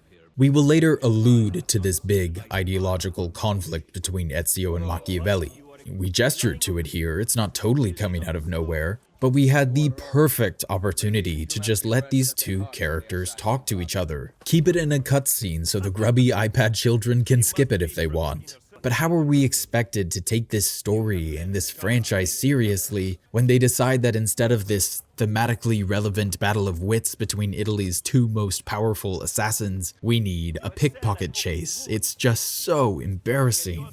We don't pick this thread up after Ezio gets his money back. Ezio's faith in the people, the source of Machiavelli's cynicism, Machiavelli's belief in the creed while possessing no faith in its heart, will never be addressed again.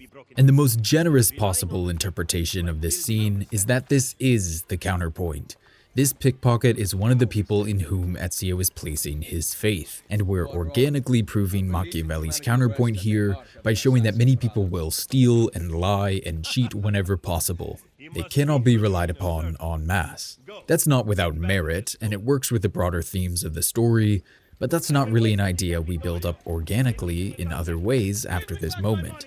Even if this moment works for you in that way, and you're inclined to be more generous towards this story, I still find myself craving so much more of this actual debate, and we just never get it.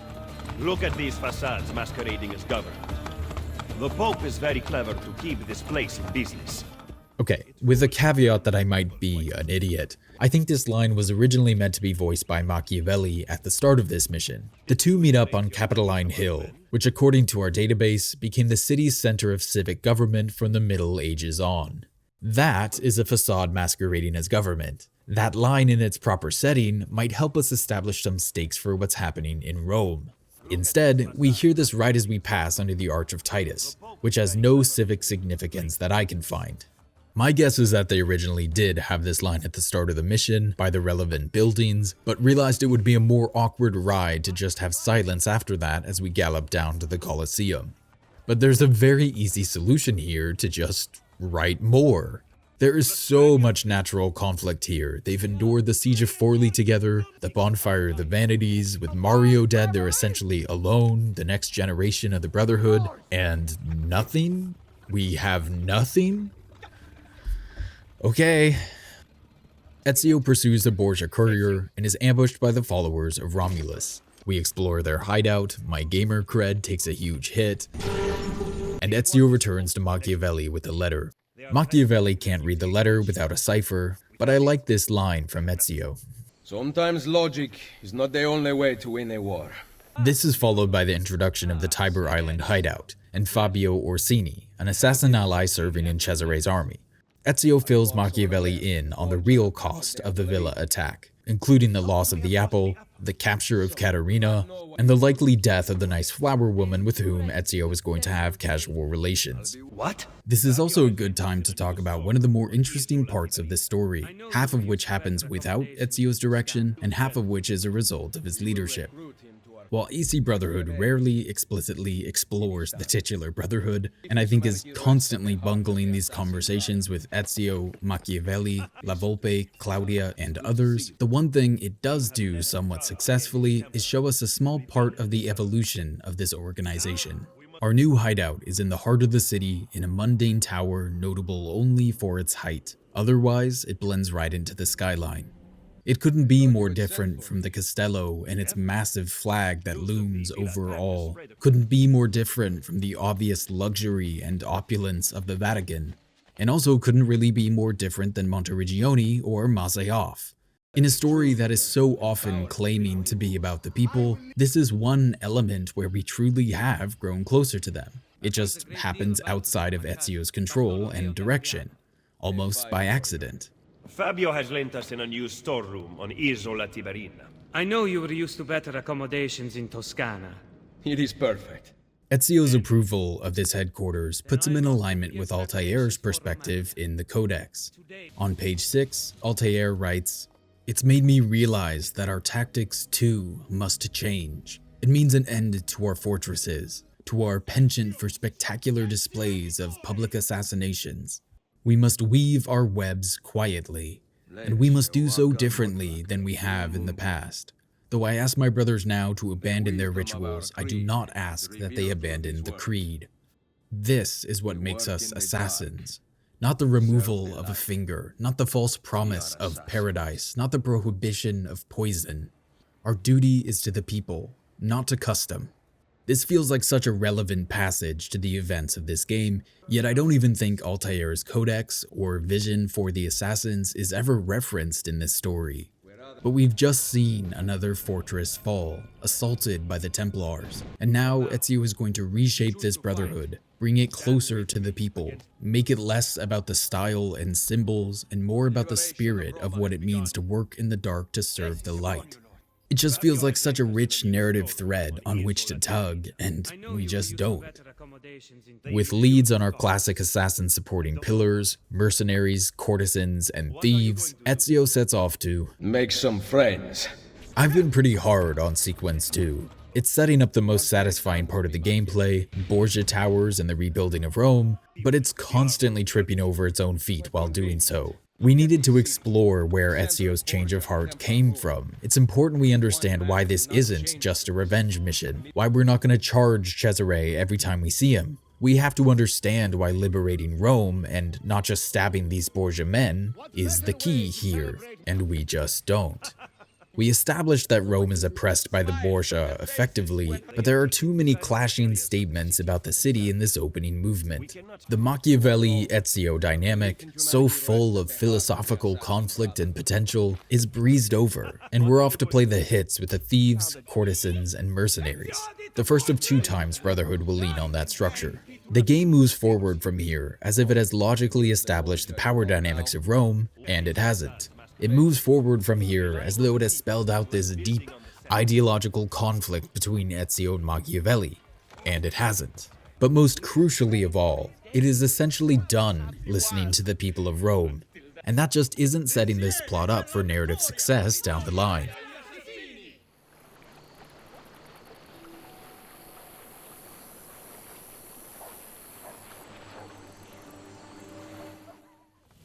We'll speed it up for this sequence. It's not exactly padding. We're seeing Ezio rebuild the Italian Brotherhood using his connections and experience from AC2, but there's nothing too groundbreaking in it.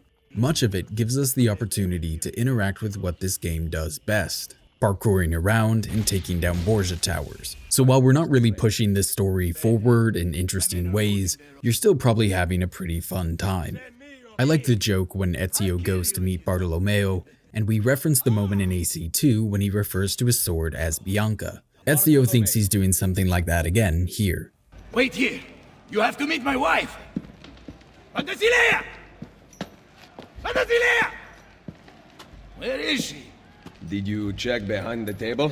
It's the most charming part of this mission, because the rest of it is, stop me if you've heard this before, a bit of a mess, logically speaking. These mercenaries are right next to the heart of Rome, the center of Borgia and Templar rule, and they're somehow holding their own against both the Borgia and the French. Then, when Penthesilea pulls Ezio aside for more context, we hear, "But know this, the Borgia position is weak. If you can defeat them, we can concentrate our forces on the French front." This makes no sense. Like, yes, Cesare is using the vast majority of Borgia soldiers for his campaigns in Romagna, but we just spent all of Sequence 2 making it seem like the Borgia had an iron grip on the city Ezio was just starting to loosen. Now, somehow, the loss of a single captain will devastate the Borgia position to such an extent that this tiny group of mercenaries, how they're being paid is beyond anyone, could then feasibly stand up to a still significant number of French troops. It makes it difficult to buy into the Borgia as a competent, dangerous threat, and thus more difficult to really take the stakes of the story seriously. The courtesan leg of this sequence is a little more significant for Ezio. We also get yet another example of unsavory characters directly working for the Borgia. In this instance, a group of slavers. Are you making more money from letting cults and slavers run wild in your city and taking a cut than you would if you just ran a competent civic organization? Probably not, but Brotherhood is at least consistent in this. After failing to save the Madonna of the brothel, Ezio discovers that Claudia and Maria have ignored his guidance and come to Rome to help. Messere, without someone who can run things, we're finished. I'll do it. You do not belong here, Claudia. I know how to run a business. I ran Uncle Mario's for years. This is different. What alternative do you have, Ezio? You do this, Claudia, and you are on your own. I've been on my own for 20 years. We won't spend a ton of time with Claudia in this game, but when we hit those beats, we get a pretty efficient little arc. Back in the prologue, Ezio was reckoning with the emotional distance between himself and Claudia, but in the ensuing chaos, hasn't had the capacity to consider it further. He's still treating her like the young girl he needs to protect. He's thinking about her the way he did back in AC2's brilliant introduction. But Claudia has grown into an intelligent, capable young woman, one who wants to join this fight. Ezio accepting that means he would have to accept that she's part of this dangerous world. And he won't. Not until he's forced to when the Borgia directly attack the brothel. We probably spend 70 seconds developing their relationship, but it's so believable and efficient that by the time we hit Revelations and Claudia is Ezio's primary confidant, it feels somewhat earned. Completely unearned, however, is this thief nonsense. Our old friend La Volpe wastes no time in sharing his stupid suspicions about Machiavelli. You want to put my spies to work? Then join me. In aiding Machiavelli? No, thank you. That man is a traitor to our order. A serious allegation coming from a thief. What is your proof? He was an ambassador to the papal court and traveled as a personal guest of Cesare himself. I also know he abandoned you right before the villa attack. Half of La Volpe's evidence that Machiavelli is a spy, and that not only should we not work with him anymore, but we should kill him as soon as we can, is that Florence requested he serve as an ambassador to the papal court. We're bending history a bit here. In our history, Machiavelli won't meet Cesare until 1502. This is taking place in early 1500. Machiavelli was elected second chancellor of the Florentine Republic in June of 1498. Diplomacy is a majority of the gig. He will travel in Cesare's court, but the two don't seem to have been close, and he's mostly there to try anything he can to keep Cesare from turning his gaze to Florence, while also not promising him anything. Machiavelli is poor and miserable during this time, frequently writing home to Florence to be recalled, and I think he even misses the birth of his child at some point. Florence is poor, has no standing army, and Cesare is conquering land left and right to build a Borgia dynasty, sanctioned by the Pope. Machiavelli was Florence's first absurd line of defense against Cesare, and it's effective enough that the Republic survives his campaigns, though not without great financial cost when they're bullied by greater powers. I don't think he becomes a Florentine ambassador in the papal court until October of 1503. Rodrigo will be dead and replaced by then. But okay, this franchise bends history all the time. Its latest twist is that it's Ezio, not Rodrigo, who makes Rome the new heart of the Renaissance. And that's kind of cool if you overlook some logic. This is just dumb. La Volpe, this leader of thieves whose business it is to know everything in this city, thinks Machiavelli is a spy because he had an unsavory assignment as a diplomat. When he was representing Florence, the city Machiavelli and La Volpe fought side by side to free during the bonfire of the Vanities. It's a level of stupidity that would shock me if we didn't also consider that this was the man who was unable to prevent the betrayal of Ezio's entire family. It is my business to know everything in this city. Had no idea about the attack on the Medici until Ezio told him. It is my business to know everything in this city. Did nothing to stop the rise of Savonarola. It is my business to know everything in this city. Then left for Rome to also do nothing, despite Florence being in an incredibly precarious place right now. But oh, don't worry. Piece of evidence number 2. He left before the villa attack. Again, this is a tremendously busy person, with the fate of the Republic of Florence partially on his shoulders. He's got things to do, La Volpe. He can't just linger around corners waiting to surprise Ezio and act all mysterious. It's called being employed. You should try it sometime. I don't know what to do with this.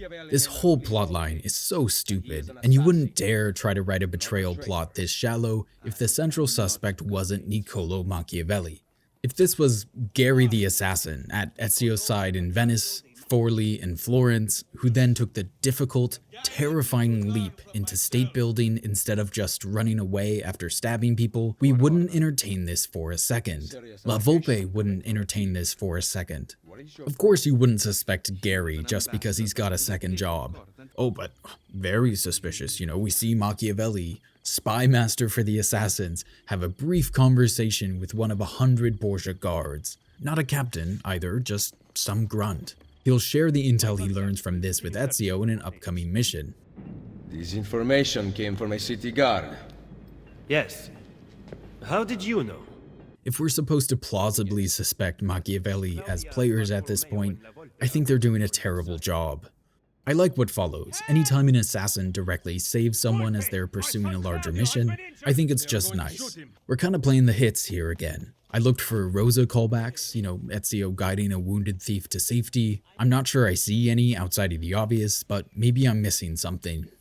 Ezio asks for La Volpe's help in locating the apple, and he agrees to report to Tiber Island with more information. With the Roman Brotherhood newly unified, Ezio returns to the hideout for a briefing. Claudia, Bartolomeo, and La Volpe are waiting for you inside. I can't imagine how you did it. Virtù, Machiavelli. Virtù. This is an early glimpse at the reveal that will come at the end of the game. Machiavelli is inspired by Ezio, so inspired that he will base one of the great texts of his life on Ezio and his teachings. Will that make any sense at the time? Place your bets. Don't do that. No, it won't. It's embarrassing for Ubisoft and it's embarrassing for us to witness, but hopefully it's a little entertaining to rip it apart together. What have you discovered? That bastardo Cesare is in the Castel Sant'Angelo with the Pope. My spies tell me that the apple has been secreted to someone for a study. I am working on determining his identity. Caterina will be moved to the prison within the Castello next week. Bene.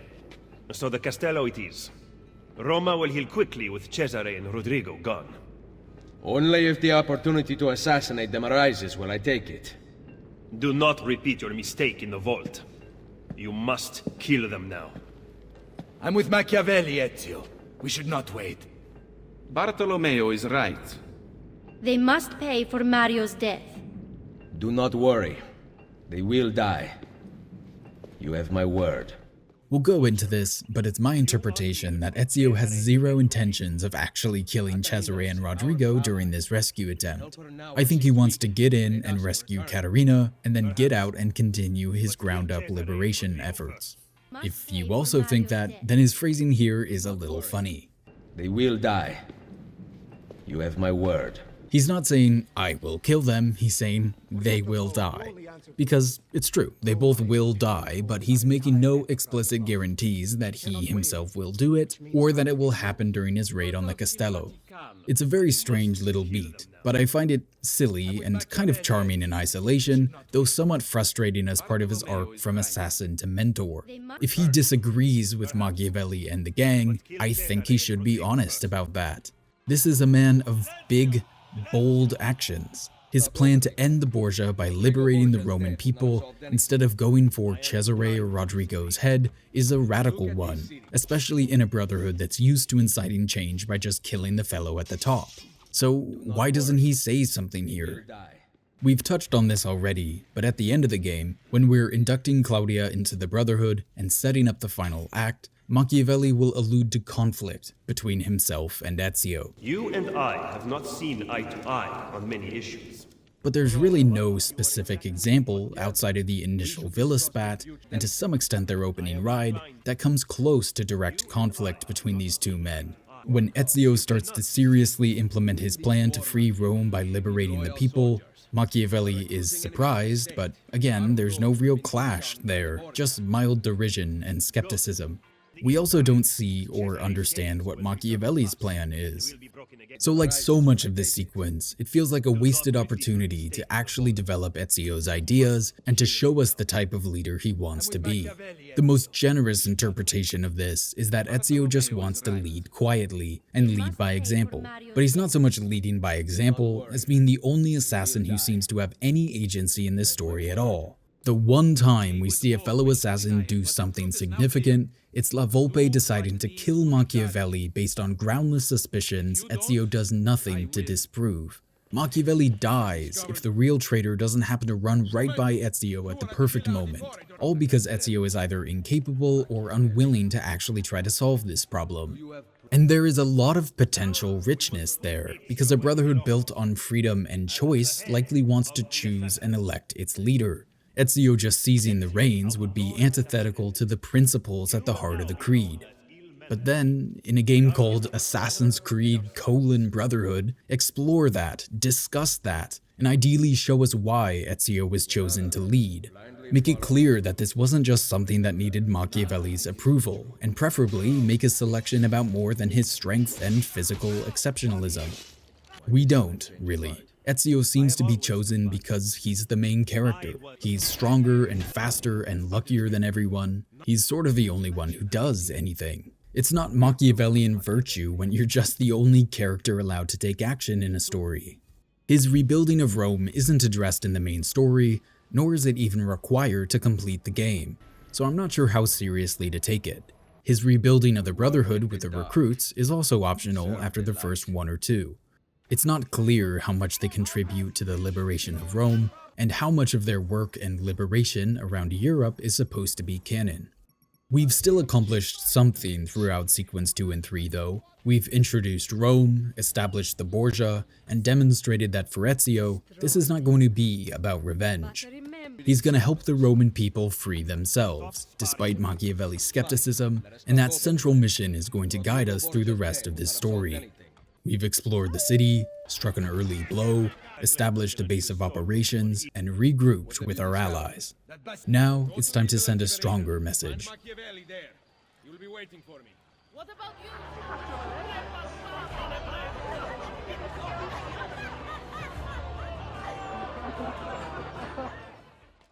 When I think of Assassin's Creed Brotherhood, I think of this series of missions. I don't think there's another moment in the Ezio trilogy that has as tight a sequence that so seamlessly delivers an infiltration this ambitious and good character beats and narrative stakes. We're paying off beats from Assassin's Creed 2, we're giving Ezio a chance to just be weirdly good in a world that's increasingly asking him to become more violent, we're letting him act on his approach of putting the people before revenge, sort of. We're giving him another chance to demonstrate his exceptionalism, and we're setting up a beat for later in the game that will turn the tides of the entire conflict. The start is the weakest part of it, however. We can't have the Borgia be anything but cartoonishly evil brutes, and we also can't have the people be anything other than the virtuous downtrodden awaiting liberation. So Lucrezia comes off as wildly misreading the room here, flaunting Caterina as a prize they can all celebrate, and instead of cheering or throwing things, it's just awkward silence. So the people aren't really supporting Lucrezia in this, nor are they scared enough to fake it, even though she essentially threatens them all with the same fate. It's a cheap way around what should be one of the tensions at the heart of this story. People are often easy to manipulate by those in power, which is one of the reasons Ezio's strategy, while idealistic and virtuous, could understandably be labeled as naive. If we showed the people actually swayed by this, whether by being swept up in the general emotion, or scared by the Borgia guards into faking enthusiasm, then we have to grapple with the wisdom of Ezio's approach. Instead, we let that pass unchallenged. They're neither excited, nor are they in fear of the Borgia, and we thread the needle with this weird, lifeless crowd. I am charmed by Ezio's priorities here if we only think of him as an assassin, and not someone we're supposed to be seeing, and really more importantly, that the other assassins are supposed to be seen as the future leader of the Brotherhood. He's in that all too familiar position where his priorities are completely out of sync with his co-workers, and instead of wasting time and energy talking to someone as stubborn as Machiavelli, he's just gonna do what he wants and deal with the consequences later. At no point in this mission is killing Cesare or Rodrigo a priority for Ezio. They're going to torture her. You are here for Cesare and Rodrigo. Caterina is a powerful ally. If we help her now while she is weak, she will aid us in return. Perhaps. But kill Cesare and Rodrigo first. The Animus describes this mission as an assassination attempt, and I think it's kind of interesting because I just don't think that's something Ezio cares about right now. When Cesare leaves for his next campaign, Ezio says, Machiavelli is going to be very disappointed. Cesare was an afterthought for him, both in this moment and later in the game. To Ezio, Cesare is a symptom of the Templar rot, not the source. In this moment, I think he would rather save his friend and ally than cut the head off the Templar snake. We hit this beat again at Caterina's cell. Rescuing me will provoke Cesare's wrath. Fortunately for us, he is away. I like this. It really wasn't until this playthrough that I realized just how much this story is not a revenge narrative, even though the villa opening might set players up to expect one. That's just not what we have here. Ezio is choosing to prioritize the people he loves first, to build something bigger and something more sustainable, to fight for a new world by empowering people around him. I don't know how we got here. This kind of goes back to that bonkers choice to spare Rodrigo, but it's just a very compelling and messy choice for him to be making. There's a few Cesare beats here too. Ezio overhears him talking to his followers, and we're once again stressing that Rome is the key to everything. Forget the Pope, you only answer to me. Roma is the pillar that holds our entire enterprise aloft. She cannot waver, which means neither can you. Great. Not sure the logic checks out given their behavior towards Rome, but fine, we're setting up the mid-game. There's also an awkward Cesare and Lucrezia scene that makes Ezio's pity for her a lot more understandable. I think it's a huge missed opportunity for Cesare though. This is behind the palace walls, close to one of the people with whom he's most intimate. Apparently in every sense of the word, and he still talks like a street-level goon that Spider-Man might swoop in and take out at any moment. We're just adding very little to his character. We're doubling down on the creepiness and cruelty, and we don't even give him the charisma and intelligence attributed to the historical Cesare. I know I can't let this go, but we're just missing so many opportunities to make our Templars something other than, this. This would be the perfect moment to allude to why Cesare wants to be king of Italia, what drives his conquests, that he genuinely thinks he's leaving these places better than how he finds them. And nothing. Lucrezia's scene with Caterina in the cell is just weird. Lucrezia's jealousy of a prisoner is weird, and she's taking her frustration out on Caterina, but only with like a smack of the nearby fire poker / torture device on Caterina's butt. It's this bizarre combination of overly sanitized and clumsily sexualized. And then Lucrezia stuffs the key down between her breasts as she leaves. Now that I'm thinking about it, this might be one of the only scenes in the series until, I want to say Syndicate, maybe a little earlier in Black Flag, that only features women talking. It's a good thing they really delivered. So Ezio reaches Caterina, but now needs to find Lucrezia to actually free her. I'm so charmed by their exchange here. I love the little smile that Ezio gives at the end of this. Any chance there is a second key? The guard handed his to Lucrezia, so I assume not. Do you know where she is? Her quarters are at the top of the castello. Alright, stay here. That key is as good as mine. I'm not going anywhere. Tracking down Lucrezia leads to our meeting Pietro and discovering the love affair between the two. Its authenticity is purposefully complicated. Lucrezia wanted the guards to overhear and instructs them to tell Cesare to make him jealous. But then, when she's alone, she starts picking at a flower, saying, He loves me. He loves me not. He loves me. Is this for Cesare? Is this for Pietro? Both? Does Lucrezia even know? Like Cesare earlier, this was our chance to give Lucrezia some dimensionality when she thinks she's alone. But we let her main character trait be her desire and jealousy. It limits what we can do with this character, because she comes off so childishly here and elsewhere that she mostly just evokes, well, pity. I don't think we get a glimpse at what could have been with Lucrezia were it not for this upbringing. No peek at some inner richness or bravery or intellect. She does change the course of this game's story, and I think that's in part due to a recognition that Ezio is a kinder and better man than Cesare, but Cesare's actions preceding that moment are so overtly heinous that supporting Ezio seems to become such a clear choice. I don't want to say that that choice is made for her, but it really kind of feels like it is. We're not really setting her up for a lot of dimensionality. It just kind of sucks, because she's gonna have some of the hardest lines of the trilogy in a minute. But first... Please, continue. I did not mean to interrupt. Ezio Auditore da Firenze. How nice to finally meet after hearing so much. A pity Cesare is no longer here. He would have enjoyed this. My fight is not with you, Lucrezia. Free Caterina, and I will stand down. Impossible. I love this. It's two of the horniest people in Rome just having a little chat, but there is so much texture added in this moment, because not for a second does Ezio seem to consider just killing Lucrezia and taking the key. She's a victim of Cesare and her father, like, yes, but she's also significantly more complicit in furthering Templar rule than this guy, or this guy, or this guy, or this guy, or this guy. You get the point. but killing her is off the table for both Ezio and Caterina. We learned earlier that she's vital to Cesare's plan to maintain his father's support. Killing her could further corrode the relationship between Cesare and Rodrigo, but we don't. Similar to Rodrigo, though now with some ideological precedent, this is an act of mercy or faith or both from Ezio. Perhaps it's because the Templars didn't kill Caterina when they could have. Perhaps it's because Ezio understands that at almost no point in Lucrezia's life was she ever given the opportunity to choose this. Maybe it's because she's a woman. We don't know.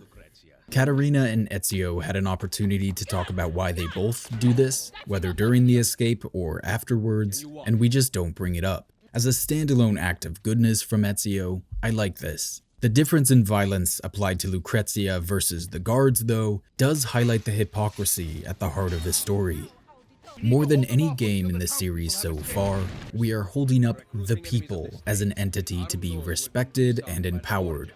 Killing Cesare is not the answer. Roma must be liberated. We will appeal to the people to liberate it. Our faith in the people is the heart of the Assassin Brotherhood. The people, the people, the people, the people. But Ezio kills 14 guards in his efforts to bring Lucrezia to Caterina's cell alive. Now, Ezio probably doesn't view her as a combatant, so he would probably think killing her is an act of dishonor. But by not killing her, he is now having to kill 14 men, shatter 14 families, break the hearts of, I don't know, maybe 7 wives. I can't imagine all these marriages were going great. Killing Lucrezia here saves more people. It's Ezio's trolley problem, and not for a second does he think about pulling the lever. Lucrezia's life is just worth more to him. The guards, much closer to the people we seek to empower and liberate, are just acceptable prices to pay for Lucrezia's life and Ezio's honor. By constantly and thoughtlessly setting up Ezio to kill dozens and dozens and dozens of guards, we are undermining this game's big idea, and nowhere is that more noticeable than here in this mission. And there's not an easy answer for it. This is that familiar tension of consistent narrative versus the necessity of obstacle in a video game level. I think this is a beat where, to make a better game, you have to sacrifice the integrity of your story a smidge. It's going to happen again in a minute too. The cells of the Castello have other prisoners, other victims of Borgia injustice. Neither Ezio nor the game seems to acknowledge they're even there, that Ezio is making a choice to leave them, presumably to give us the highest chance of escaping with Caterina. But this approach isn't necessarily inconsistent with the idealistic creed of the assassins. Ezio doesn't live some dogmatic existence. This creed is built around the people, but it's also about the freedom for everyone to choose, and Ezio is choosing to save Caterina before he thinks about those others right now.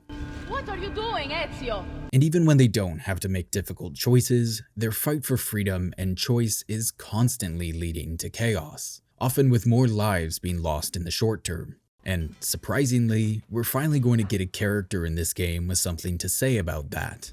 I bet you think you're doing great things, charging around, killing whomever you wish. Do you know what became of the Patsy once your hunt was finished? Your dear friend Lorenzo stripped them of everything and threw them into prison, even those who played no part of the conspiracy. The women were forbidden to marry, and the family tombstones were erased, wiped from the history books. Poof, just like that.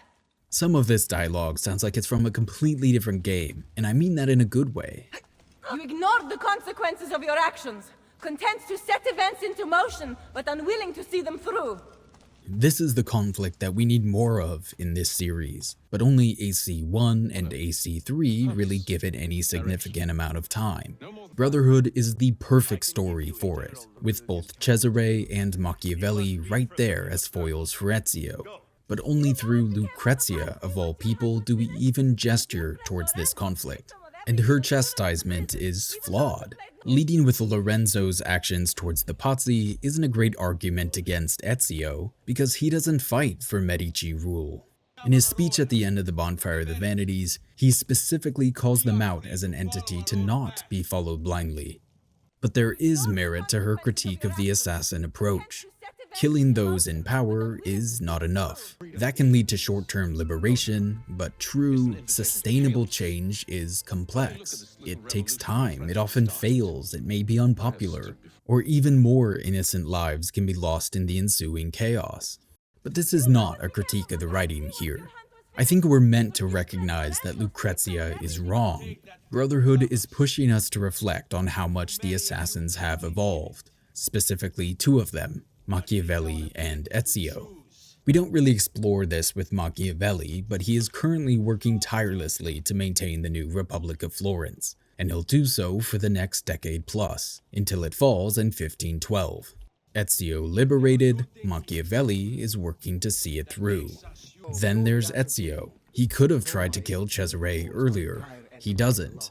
He'll see Cesare with chances to kill him 3 or 4 more times before their final confrontation, and he doesn't kill him.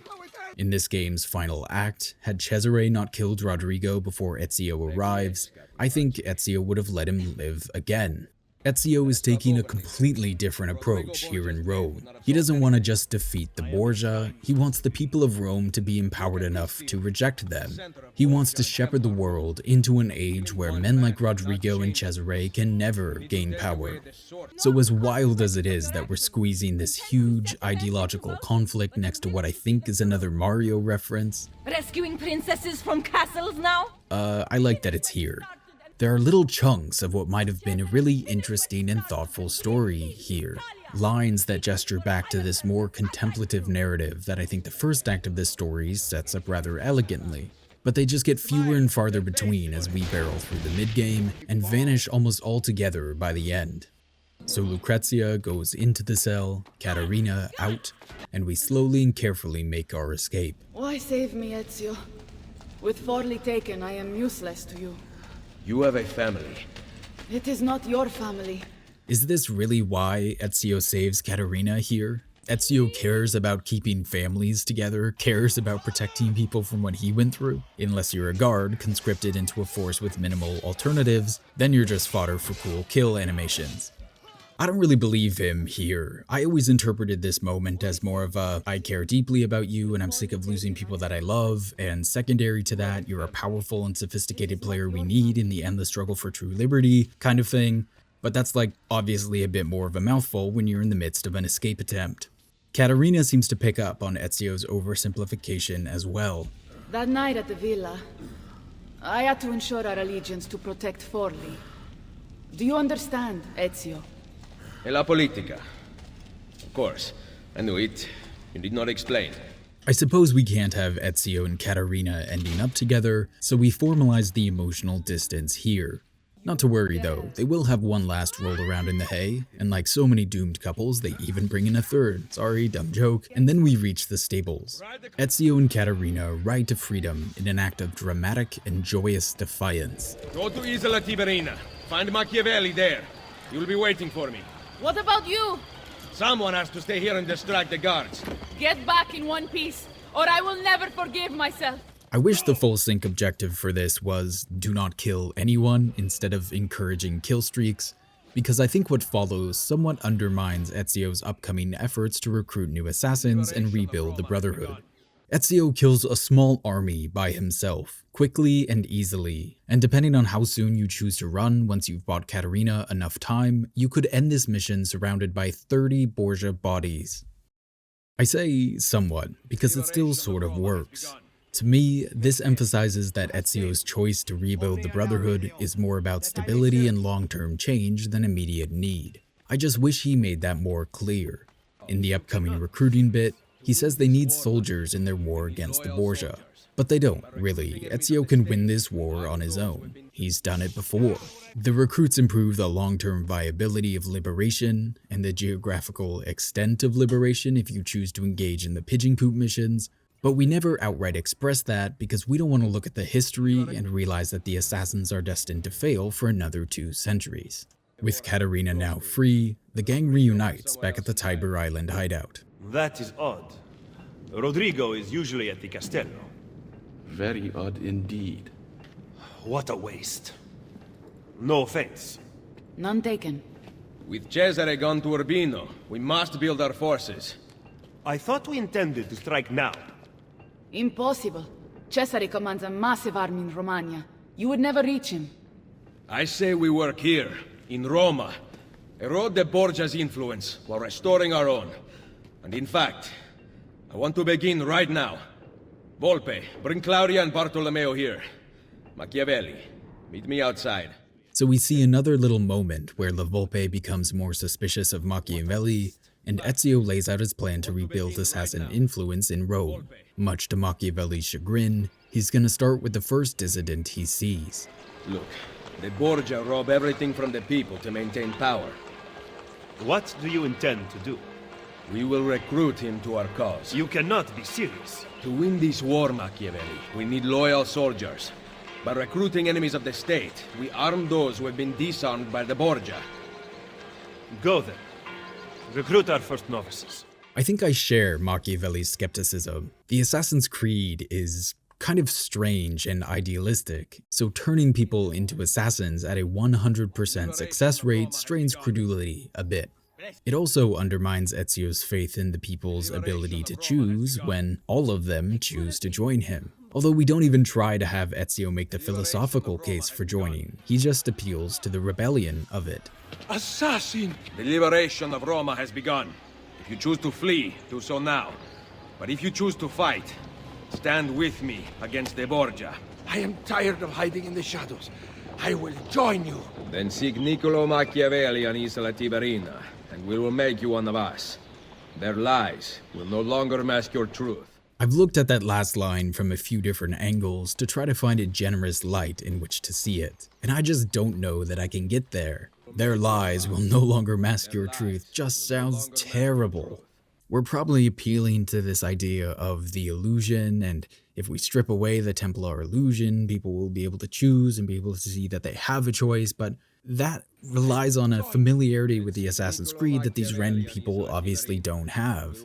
We need a better elevator pitch for the Assassin's Creed. Sometimes we don't even get something as bad as the mask your truth line. The liberation of Roma has begun. Despite my love for Brotherhood, I am constantly forgetting that recruits exist. From a gameplay side, they make an easy game even easier, and from a story perspective, they really only serve to highlight how disinterested or intimidated this game is in exploring the actual Assassin's Creed and its evolution. This game was heavily marketed on the idea of rebuilding the Brotherhood, of recruits and working as a team. As Ezio progresses throughout the game, he will build his Brotherhood. You can have several assassins under your command. Before I go clear the Borgia Tower, let's recruit a new assassin. Assassin! The liberation of Roma has begun. Now that I've signed up a new assassin, I'm going to go manage my guild. But it's all done in such a shallow way, especially from a story perspective. We see Ezio flex his virtue to bring the old gang back together, but those folks were already assassins. It's such a shame that Brotherhood chooses to gloss over these recruitments, because it would be really engaging to see how Ezio pitches something as messy as the Brotherhood to people who haven't previously been exposed to it. And it's not like there wasn't time, because almost everything from here to our final two sequences, learning the recruits, the banker missions, the baron missions, and the play missions, feels like filler. There's some interesting stuff within it, but it's nothing I wouldn't happily sacrifice for a story more focused on the titular Brotherhood and Ezio's rise to mentor. The next two missions let us put the recruits through their paces. First in stopping a courtesan killer, then assassinating a slaver. I've talked to death how odd it is that Cesare is supporting this chaos in his own city, which we just heard him admit is still central to his cause, even if the Vatican isn't, so don't worry, we'll leave that be. But I also don't know that this is a great introduction to what the Brotherhood is for these faceless new recruits. Assassins aren't really enforcers or superheroes. While I'm charmed by their running around doing small acts of goodness, I'm not sure this was the best way we could have spent this time, or introduced these people to what the Assassin's Creed is. The utter mediocrity of this middle section is easy to overlook though, because the gameplay outside of the story content is great. Around this time, I ran into one of my favorite Borgia captains, teaching his guards a lesson about assassin tactics. Always be aware of your surroundings. Our strength comes through vigilance. Assassins will not attack from in front. They will approach out of hiding. Never let your guard down. I am alive today because I listen, look, and heighten my senses at all times. You there! Pay attention. I could have murdered you right now. Of course I try to get the stealthy kill on him, completely messed it up. Props to him, he kinda knows what he's doing. So the Brotherhood is growing in number, reinforced by dissidents off the streets. Their reach expands dramatically as well. Ezio sends his assassins all over Europe to further the cause. This is a larger, more ambitious, and more effective Brotherhood than I think we've ever seen. And thanks to an old friend, our assault on the Borgia war machine is about to get a lot more literal. The Borgia have commandeered my services. Actually, they would have killed me had I refused. What do they want? War machines. I have constructed weapons for all the Borgia guards and other terrible monstrosities besides. They are very well designed, Ezio. Here, the names of the Templars overseeing their construction. Cesare intends to supply his army with my creations. You must dismantle them. Grazie. This is fine. It's functional. Leonardo is under a lot of pressure. He feels a lot of guilt. Him jumping right to business here works fine. What bothers me is how little these two men actually talk during the dismantling of the war machines, but especially afterwards. Florence, where these two men met, became friends, the city Ezio calmed and liberated, this messy, delicate bastion of freedom goes unmentioned, which is crazy to me. The historical Leonardo was speculated to be serving the Borgia as a favor for Florence. He's part of the city's efforts to distract Cesare's conquering gaze. Ezio is an assassin, Leonardo is one of their more important allies. From a strategic perspective, you'd think they'd at least mention it, but more importantly, a human one.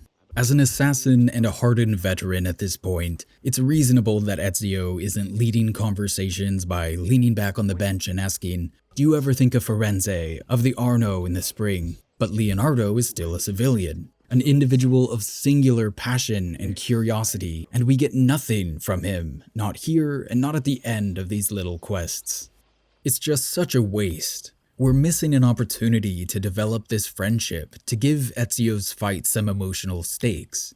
Don't forget we have this ridiculous Machiavelli is a spy plot cooking in the background. Wouldn't Ezio ask his best friend, one of the smartest human beings who has ever been on this planet, who has both met Machiavelli and currently works with the Borgia, if he has any suspicions around that?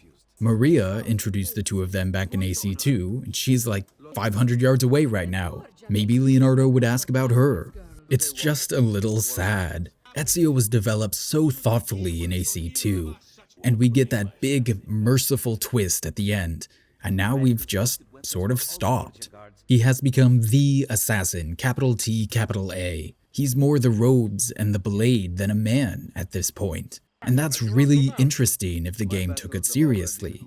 Renaissance Batman has lots of narrative potential, but we just never engage with that. Revelations kind of will, but in this game, with this friendship which could have been so engaging, we just leave everything so surface level. The missions are fun, Ezio kills hundreds of people, and the game insists we're saving the people of Italy from Cesare's army. It's novel, it's engaging, the engineer for the naval machine even wants to help Ezio destroy it, validating Ezio's faith in the people to do the right thing if they're empowered enough. As a reward for Ezio's efforts, we get the parachute. It's fun. Whee! I've grouped the Leonardo missions here for brevity's sake, but I think Ezio is really only meant to have done one of them before he returns to Tiber Island to plan his next move. Unfortunately, this means saying goodbye to a now healthy Caterina Sforza. Where have you been? We all have our secrets. Okay, this is the one time this spy plot works for me. Leonardo is taking a huge risk coming to Ezio, and I think it's believable that Ezio would not trust anyone enough to discuss Leonardo's involvement at this point. Also, this is worth noting, there's a sneaky huge time jump here. The Castello missions take place the night of June 30th, 1501. The first assassin seems to be recruited the morning after, and then we know it's 1502 when Ezio goes to destroy the machine gun, and it's 1503 when he gets back. We'll stay here in 1503 until the end of Sequence 8, when Cesare is arrested in December. It makes Ezio's recruiting work more believable. A year plus is a credible time frame to turn conflict-happy dissidents into novices in the Brotherhood, but the staging of this scene makes it seem like it's only been a few days since Ezio last checked in. Katerina is right where we left her, recovering in the chair. Nobody has aged or changed clothes, nobody mentions how much time their work takes. Katerina, who is about to tell us about this obligation she feels to her people, won't bring this year-long recovery up in her goodbye. Compared to AC2's time jumps, especially the ones in Venice, this is nothing, but I thought it was worth mentioning. So Ezio has his plan to deal with the Borgia. Cripple Cesare's support in Rome, forcing him to return, severely diminished, and then they'll strike. If we cut off his funds, Cesare will lose his army and return without his men. So, I ask you, where does he get his money? Volpe? Agostino Chigi is the Pope's moneylender, but Cesare does business with someone else. As of now, all we know is that he is called the Banker. I know someone who owes the banker money. Senator Egidio Troche comes in all the time and complains. Bene. I will follow up on that lead. French soldiers are guarding the road back into the Castello. Once Cesare arrives, you will never get to him. I intend to kill the French general. With him dead, Bartolomeo will have the Frenchmen on the defensive, and they will abandon their posts on the bridge. Even with those troops gone, the Papal Guard will continue to protect the inner gate. There is a side entrance. Lucrezia's latest plaything, Pietro, has a key. If you're noticing that something seems to be missing here, you're not alone. Where are the people in all of this, Ezio? This plan of his will be carried out by the courtesans, the mercenaries, and the thieves. The same three pillars that held the Brotherhood up in AC2, and that Machiavelli was relying on to help him in Rome before Ezio arrived. Remember, this is how we framed it back in Sequence 2. Look at this city, the center of Borgia and Templar rule. Killing one man will not change things. We need to take away the source of their power. Are you suggesting we appeal to the people? Maybe. Relying on the people is like building on the sand. You are wrong. Our belief in humanity rests at the heart of the Assassin Brotherhood. None of this comes up in Ezio's grand plan here. We are doing more than just killing one man. Sure, we're planning to take out his supporters first, but where does this appeal to the people idea come up again? Ezio doesn't mention destroying the Borgia towers or liberating districts in this conversation, nor does his rebuilding of Rome's economy come up. This is a problem that will persist through the end of the game. Our final Roman confrontation with Cesare is side by side with Ezio's assassin brethren, but the people aren't really a factor there. Even the man who makes the arrest is the Orsini brother that Machiavelli had already made an ally before we even arrived in Rome. It's just a little odd. That second sequence promises this big, bold populist shift in the assassin method of waging war, but we just never deliver in the main story. It's to the point where I think our story is actually a little tighter if we just cut that moment between Ezio and Machiavelli out. And yet, there is an interpretation of this story where you could argue that that's the point. Consistency is not a requirement for a good text. Often, contradiction is both more interesting and usually the point. It's not crazy to suggest that what we're actually doing is showing that Ezio is exceptional. Ezio is the man to lead the Brotherhood and to save Italy. Ezio is better than Cesare because he appeals to the people, because he doesn't want to be this savior. Ezio is a great man, capital G, capital M, in a way that Cesare is not, because Ezio is driven by a mission and a belief and a protectiveness for the people in his life and the people in more of a general sense. And that interpretation works. It certainly enhances our final mission. Instead of wondering where the people have gone, suddenly we are watching Ezio reluctantly demonstrate his exceptionalism yet again. He crosses the battlefield alone, defeating dozens of soldiers and bests Cesare.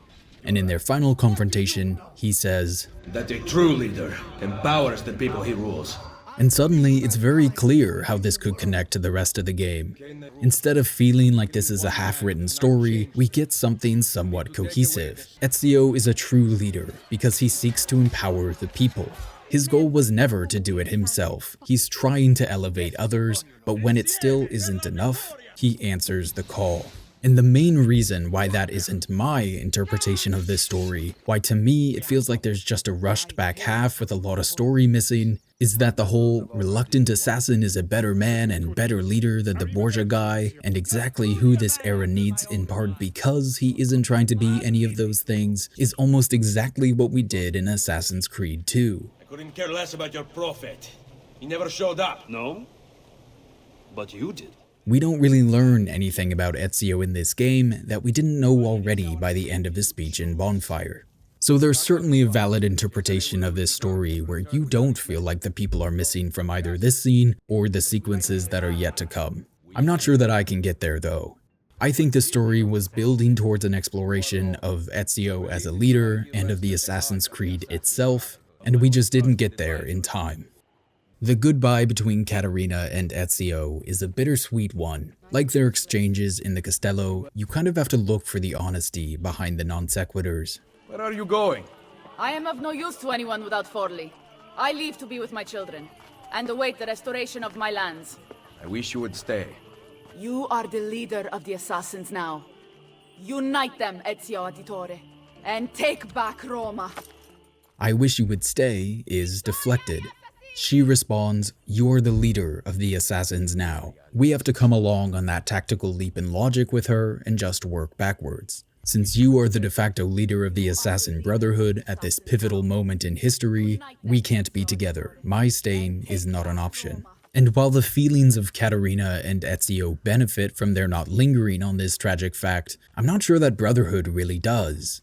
Because why does Caterina think this? I think there's some narrative richness to be found in her decision. Does she feel guilty? Does she think Ezio saving her meant Cesare got away? And is her final goodbye an attempt to not let that happen again? Is that what we're dancing around by appealing to his burden? Because at face value, you can be the mentor of the assassins and have a romantic relationship. I don't think the Brotherhood demands a monastic approach. Al-Mualim didn't have children that we know of, at least in the games, but Altair had a wife and children. Ezio's father did. Bartolomeo has since married. I guess Mario didn't, but, you know, come on. Neither a looker nor a thinker, this one. Do you have it? I am keeping it safe. I intend to lead a frontal assault. It's fine and somewhat realistic that we don't really examine this here, but I feel like we're once again missing a chance to explore the emotional cost of being an assassin, but really of being Ezio Auditore, the assassin.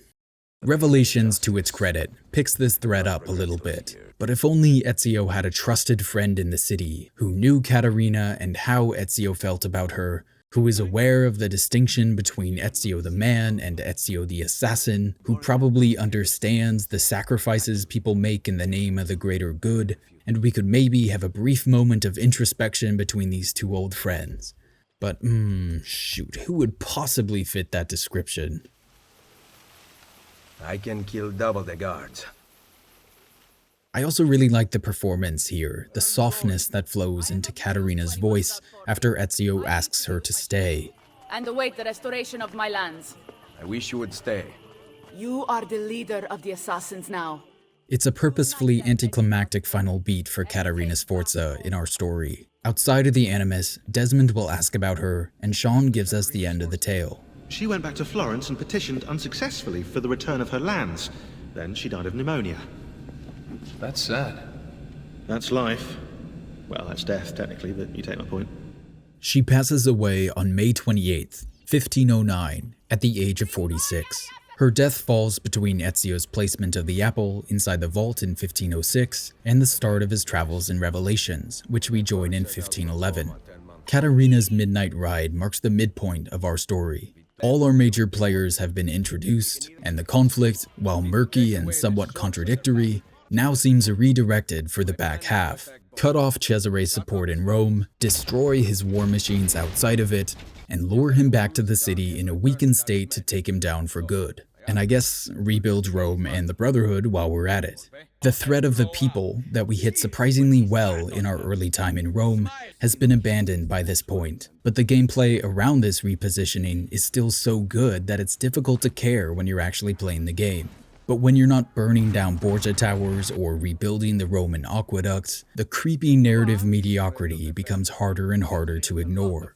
The arcs become more muddled, The ambitious, populist streak of this story is notably absent, and we begin to hurtle towards a final showdown between Ezio and Cesare without bothering to explore or understand the ideas of these characters.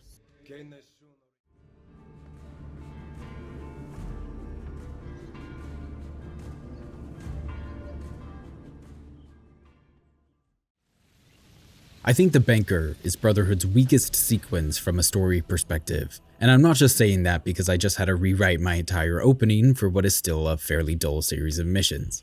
I had what I thought was a fun and witty start to this analysis about how crazy it was that Ezio, who is filthy rich at this point in the game, still risks exposing Claudia and her courtesans just to recover the 3,000 florins we have to spend to start our ruse. It was written, it was recorded, it was edited, and as I'm pulling footage, I hear, "He has to count the money from all the banker's clients." Yes. You see, what we're supposed to pick up on, and maybe you did, maybe this is just me, is that Ezio's 3,000 florins are carried to the Pantheon in this shiny, small chest, and then inside the Pantheon, it gets added to what is presumably way more money, and that is what we carry to the party, and that is what the courtesans steal. Is this mentioned at any other point? Do we see this Luigi fellow counting lots of money? Do we even notice any other chests in this room? You know, not really. I think we could have told this story more elegantly, but knowing this is the money from all the banker's clients that pay period raises the stakes significantly and solves a lot of my original problems with this section. Hence the rewrite. After a frosty chat with Claudia, we go to meet this senator who has run afoul of Cesare's banker.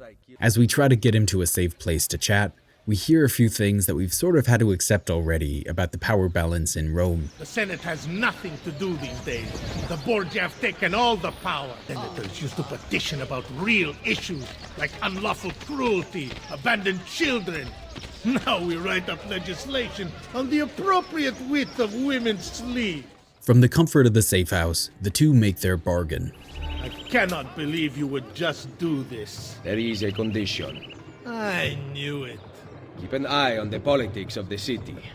I want you to report back to Maria at Rosa in Fiore about targets who are helping the Borgia. We tail the senator all the way to the Pantheon, eventually killing the guard captain in charge and taking his armor. This whole thing doesn't really make sense. Why does Ezio think he has to follow the money here and not keep an eye on the senator? The senator just agreed to help spy for the assassins. He's probably worth significantly more to them than 3,000 florins that comes in our small shiny chest. Even knowing that we're after the big stash of money here, I think there's only one entrance and exit to this building. But we have to have Ezio climb the Pantheon because he has to overhear the captain's plan that he loudly mutters to himself, otherwise he wouldn't have been able to act in time, so okay. I have a theory for why this all feels so strange, based almost entirely on speculation, so do whatever you want with it. I think the Pantheon was supposed to be the home for a big Cesare confrontation, the way we see it used in that iconic cinematic trailer. I think at some point that might have been cut or changed, which could also explain the disappointing scaled-down skirmish we'll get at the end of Sequence 8 that doesn't even involve Ezio's recruits. But you don't want to have this big, awesome building and then never use it, so my guess is that they either built or altered the banker sequence to include it. Again, mostly speculation, but AC2's cinematic trailer is very similar to an in-game event. The Revelation cinematic trailer is actually just a canon prologue. AC3's is similar to an in-game event, so the other Desmond games do have that stronger connection. So that's my guess. This was a hastily thrown together backup plan. Ezio kills the captain when he overhears them planning to kill the senator. And then, in a mission that really only works if you turn your brain off and just assume the Borgia guards have as well, we take his clothes and attempt to guess our way to the party without arousing suspicion. If this wasn't so farcical, maybe we'd note that this is why evil can be bested, that these men are at such a remove from their commanding officer that they don't even recognize when he's been killed and replaced. This is the consequences of militaristic coldness. Look how easy they are to manipulate because the Borgia have ground down any sense of individualism. Behold how an atmosphere of fear has, but come on, I can't say that with a straight face. The plan works, and as we enter the party, Ezio overhears that Cesare himself is there.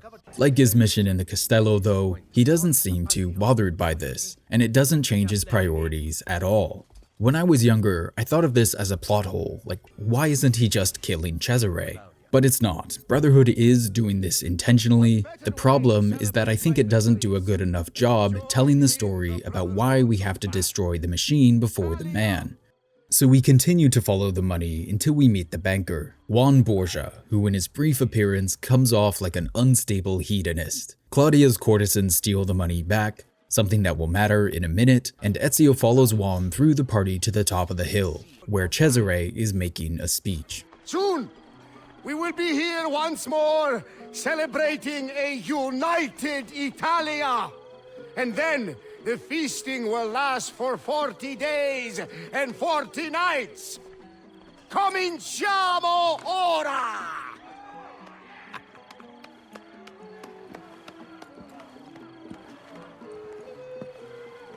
We did not agree to conquer Italia. If your brilliant Captain General says we can do it, why not rejoice and let it happen? You risk upsetting the delicate balance of control we have worked so hard to tighten. I appreciate all that you have done for me, but I have the army, so I am making the decisions. Don't look so proud. Enjoy yourself.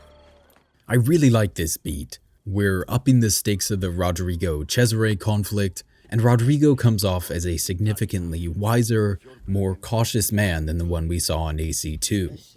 While Roddy B will ultimately be proven right, I also don't think Cesare comes off like a lunatic here. Cesare has moxie and ambition, and just the right amount of delusion to truly attempt something massive.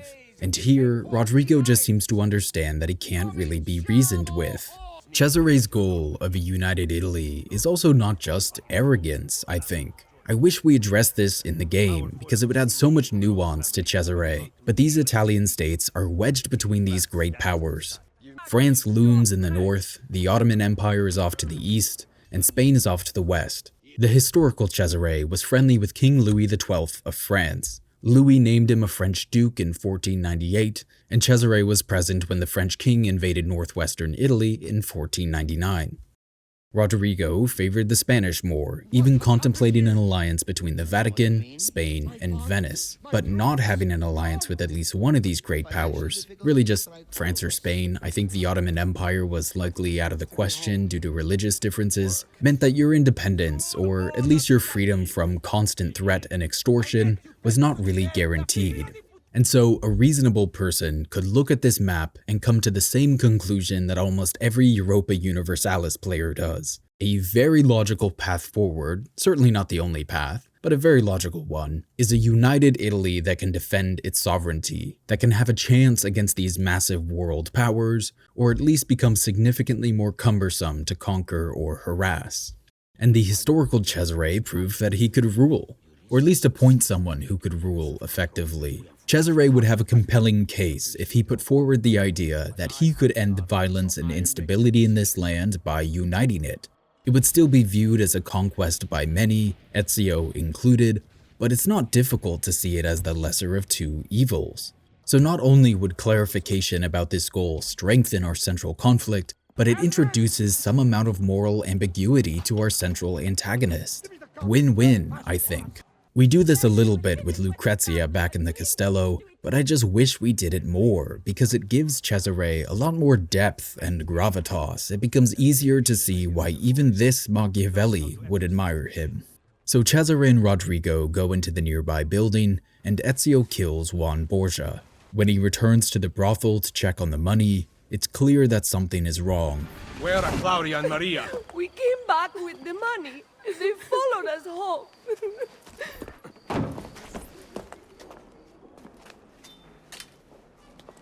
What? My sister knows how to wield a knife. And I am ready to do it again. Spoken like a true auditore. Finally, you two came to your senses. This is fine. The mission picture that shows Claudia alive and well deflates any tension from it, but it's a nice ending beat for the Claudia-Ezio subplot. The cutscene is great. The animation is great. You can see the desperation in his body language as he's rushing in. He looks significantly more undisciplined than he normally does. He's probably thinking of that night back in Florence when he came home and his family had been attacked. And then we get that pleasant surprise. Claudia has fended off the guards fairly easily. It's a great moment for her, and I think it's a great moment for Mario, and that's coming from me, noted Mario hater. If it was just 1 or 2 guards, it would be conceivable that Claudia was able to do this by practicing by herself all those years back in the villa. But because this is 4 fully armed guards, and she takes them down without a scratch, to me, it seems more likely that Mario actually trained her while Ezio was away in Venice. And I like that idea, and I don't mind that we don't know for sure. If Mario did train her though, it further exposes that borderline plot hole back in the opener. Why not give Claudia, trained assassin, the apple of Eden as she leads the retreat? Oh well. There is some counter evidence to this. In that villa siege, there's a stretch towards the end when Ezio is escorting Claudia to the escape tunnel, and though she wields a dagger, we don't really see her use it with confidence. If she did learn this in the years between the villa siege and this moment, I'm not sure who taught her.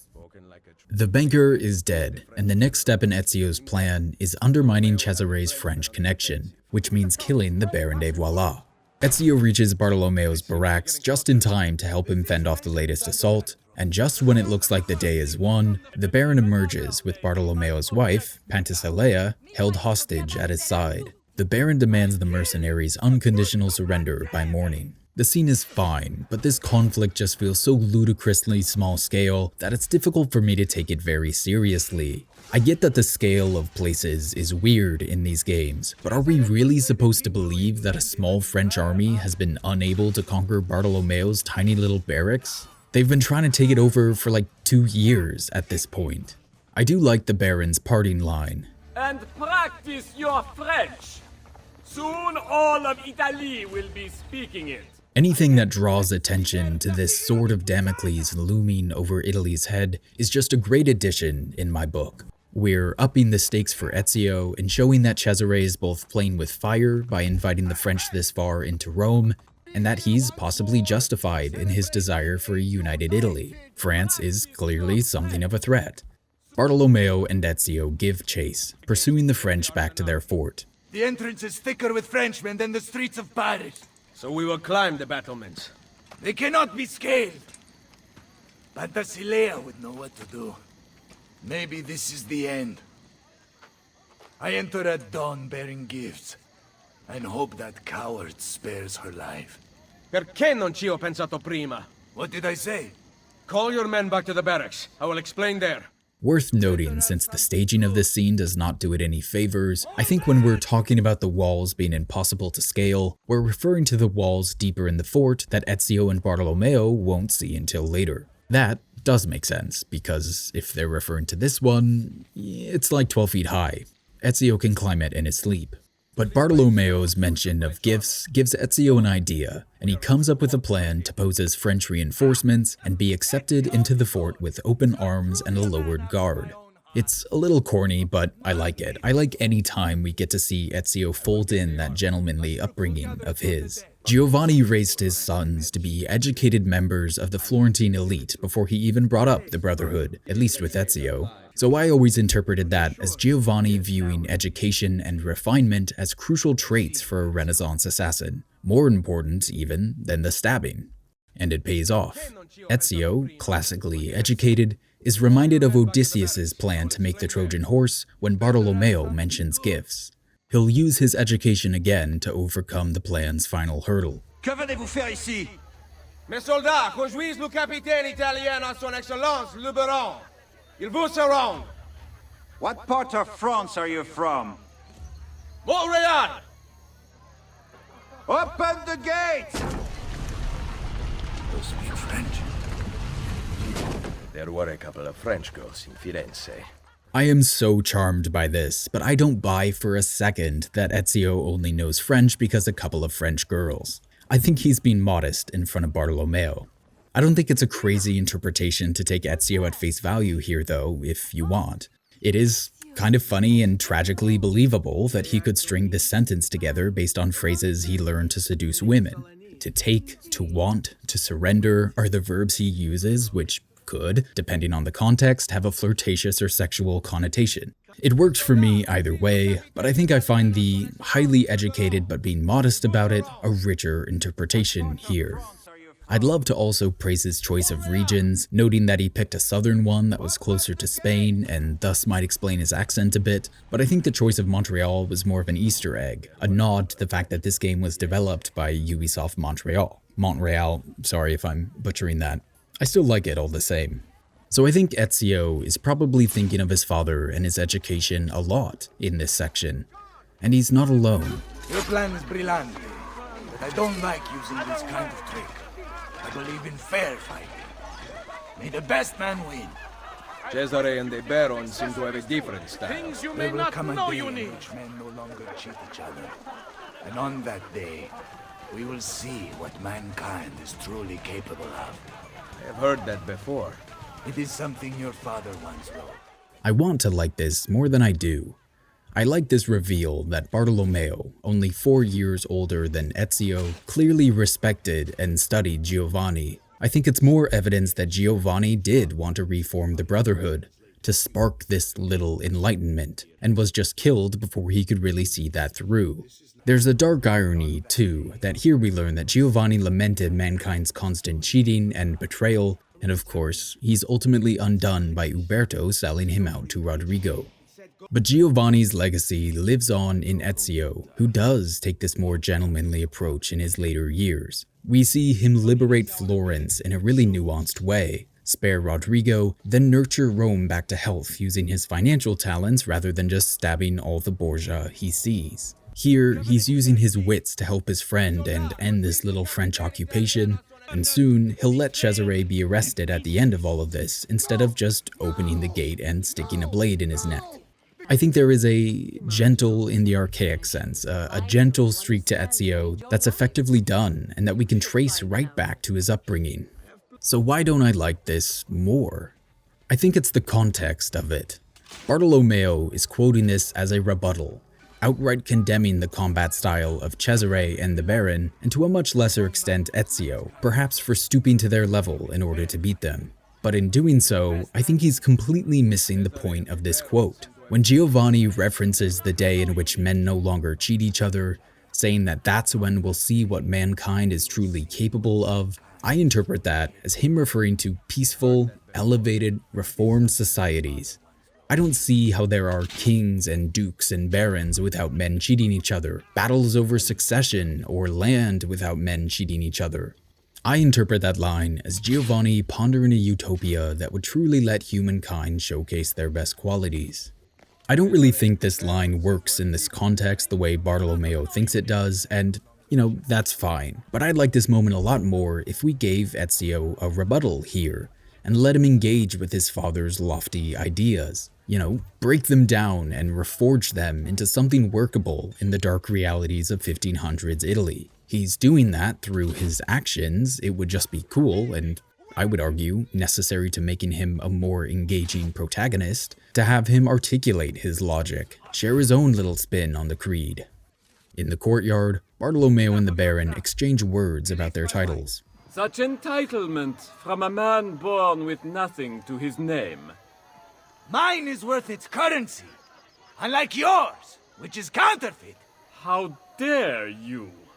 You think that commanding an army grants you nobility?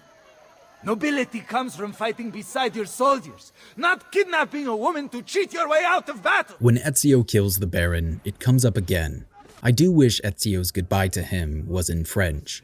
I think that would have been a stronger touch than the Italian we get here. It would be a sign of respect, and while I don't think Ezio respects this man, as we're about to hear, I think him choosing French elevates Ezio's character more than the Baron's. And in the context of these last few conversations, when we're hammering the subject of what makes men great, I think it would have been a nice way to prop up Ezio.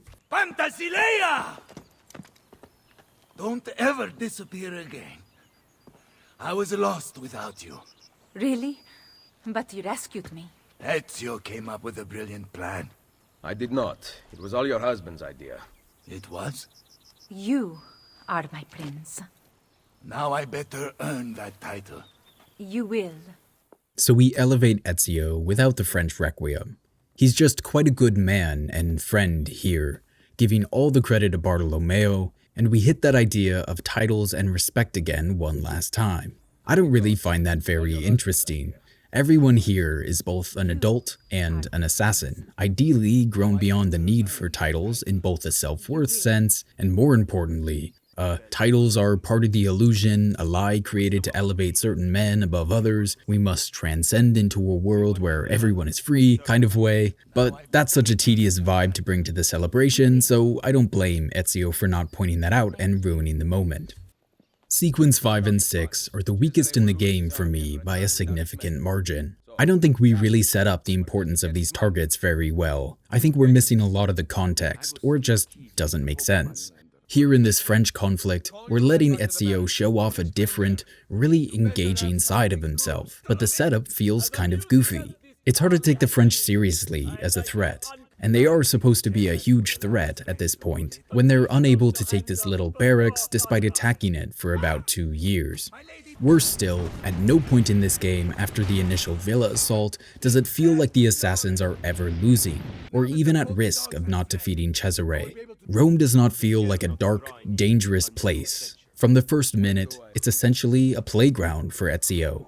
Cesare's victories outside of Rome should be substantial, devastating blows to the assassins, as it brings the world one step closer to this sustainable Borgia dynasty, and yet we never address that.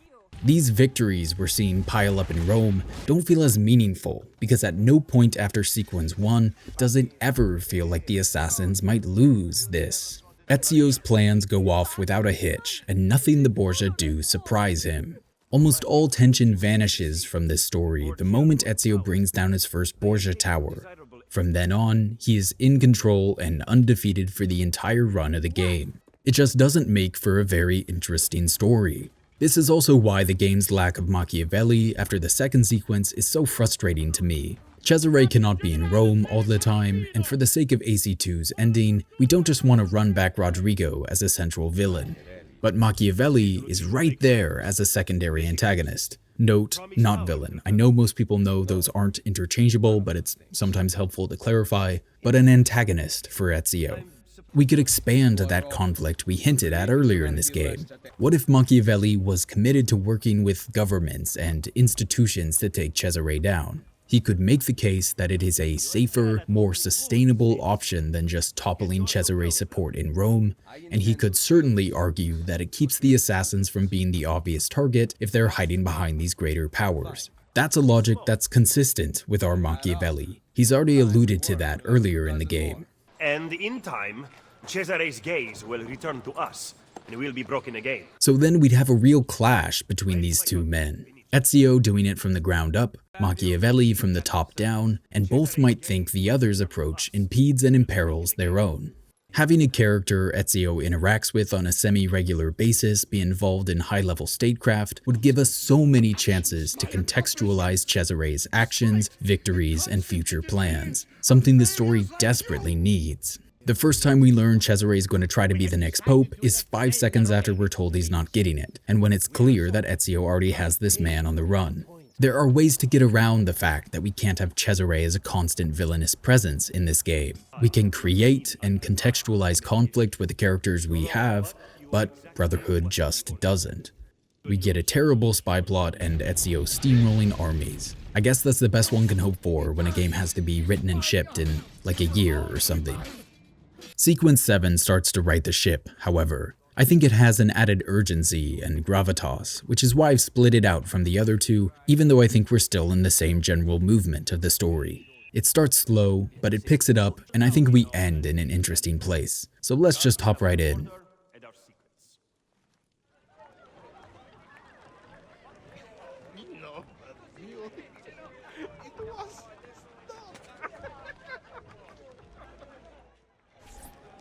Buongiorno, Ezio. It is time to pay a visit to Lucrezia's lover, Pietro. I've sent my men out to find him. Molto bene. Ezio, if I may... What is it? Someone warned Rodrigo to stay away from the castello. Machiavelli? Do you have proof? No. We must not be split apart by mere suspicion. The Borgia know the locations of our spies. Who told them? Maestro Machiavelli asked about our search for Pietro earlier today. Ezio? So, okay, this again. This is where the sneaky time jump that happens after the Castello missions feels pretty important. The Castello mission where La Volpe is insinuating Rodrigo was warned to stay away, that was 2 years ago at this point. Machiavelli, who was present for the meeting where Ezio laid out his whole plan, clearly did not warn the banker to expect Ezio, and Cesare and Rodrigo both showed up, within range of a double assassination, so clearly they weren't warned. Nor did Machiavelli seem to tip off the Baron that he was a target. We try to add this urgency and confirmation to it, that he asked about their tracking of Pietro, and now suddenly their spies are exposed. But that's such a weak connection that even Ezio doesn't buy it. They defend the tavern, and on the ride to protect the spies, Ezio says, I still do not believe Machiavelli has turned traitor. First the villa attack, then the Castello, and now this. He is behind it all. So, I still hate this, but because we're close to the end of this subplot, it gives this entire sequence some artificial tension. It's absurd, but after the low-stakes meh of the last 2 sequences, I think it brings some much-needed life into things, stupid and thoughtless though it may be. We save all the spies and learn that Pietro is being targeted by Cesare's butcher, whom La Volpe dubs The best killer in Roma. No one escapes him. Sounds dangerous. The final thief lets us know where we can find him. But Micheletto waits at the city gate east of the Terme di Traiano. He intends to disguise his men to make the killing look like an accident. He will lead me to Lucrezia's lover. Ezio, Machiavelli has betrayed us. We would both wish to deny it, but the truth is now clear. Do what needs to be done.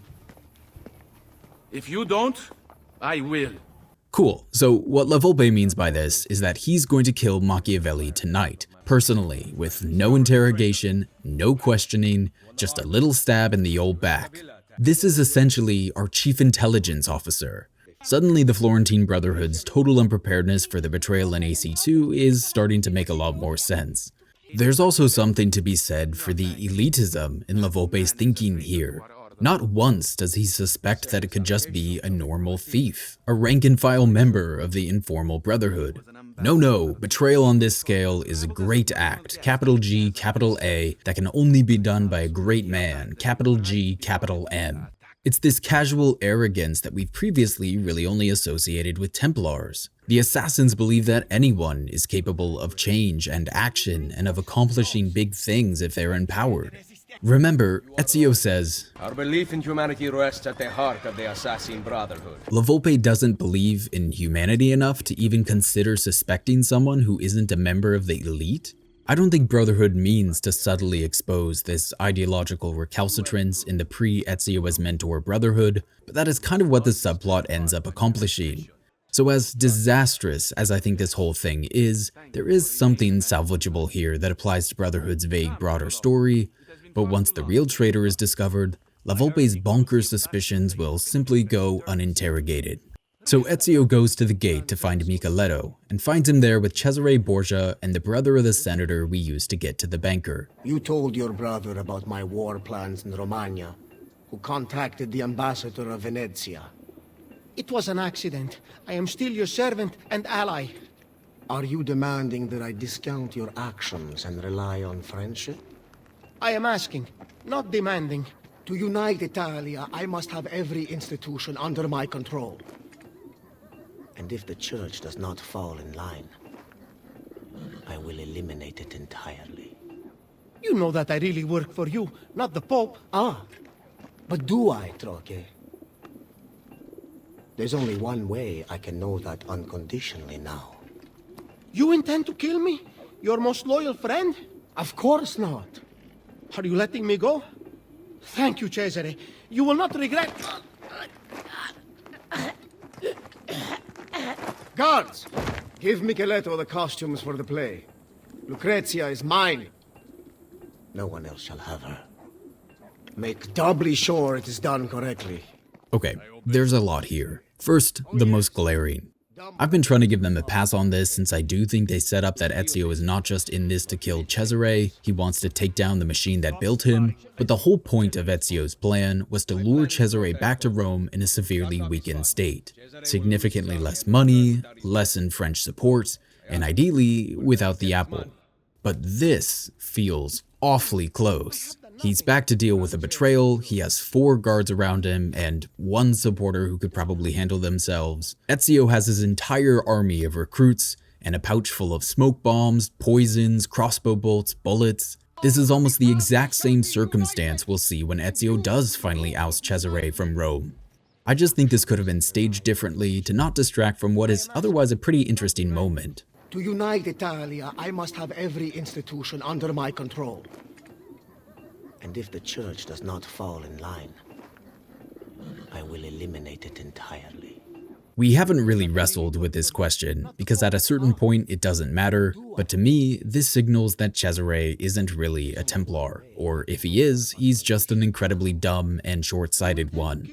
I don't think a Templar would ever dismantle a controlling entity as powerful as the Church, an institution, for what it's worth, that Cesare will actively campaign to lead after Rodrigo's death. Sorry, are we meant to understand that the papacy was some hasty backup plan all along? If so, surprising, and it would have been nice to understand just how powerful Cesare thinks he can become in a lifetime through war alone, because one could argue that the Pope is way more powerful than a hypothetical king of Italy.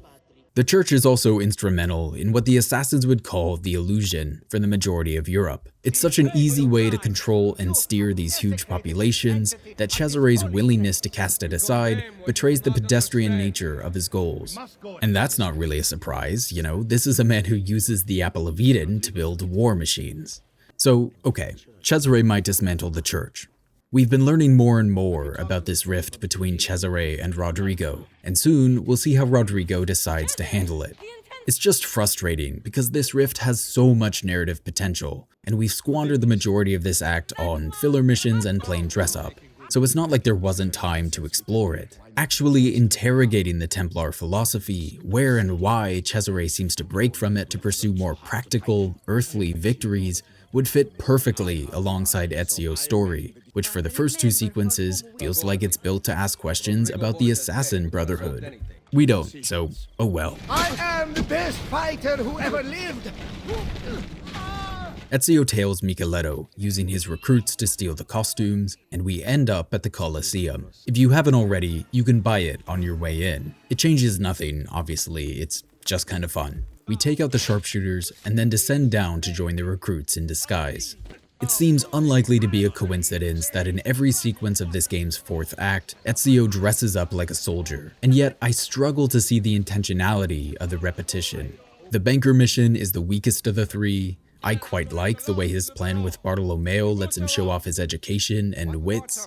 And then here, it feels like we're playing with irony more than anything. The Roman soldier saves Jesus from his execution. Centurion, is Jesus dead? Yes, sir.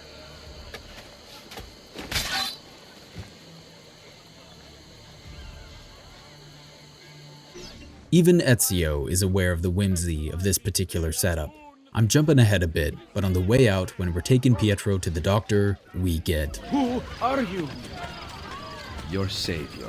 So, okay, we're having some fun with this, but I still think there's something more here that maybe just wasn't fully developed, or I'm just missing it. This is the game that, back in sequence 2, kind of reset the assassin playbook a bit. Ezio is talking about relying on the people. He insists the people are the heart of the creed. Is it deliberate that 3 of his victories, arguably the 3 victories that cement him as the new mentor, are essentially based on becoming one of the people? By putting on a little costume? That feels kind of weak to me, but we must be doing something here. I mean, I guess they might have just run out of ideas, but that feels pretty depressing. When Ezio gets to the top of the Colosseum, we cut to the play for a bit and see this. My thirst is great!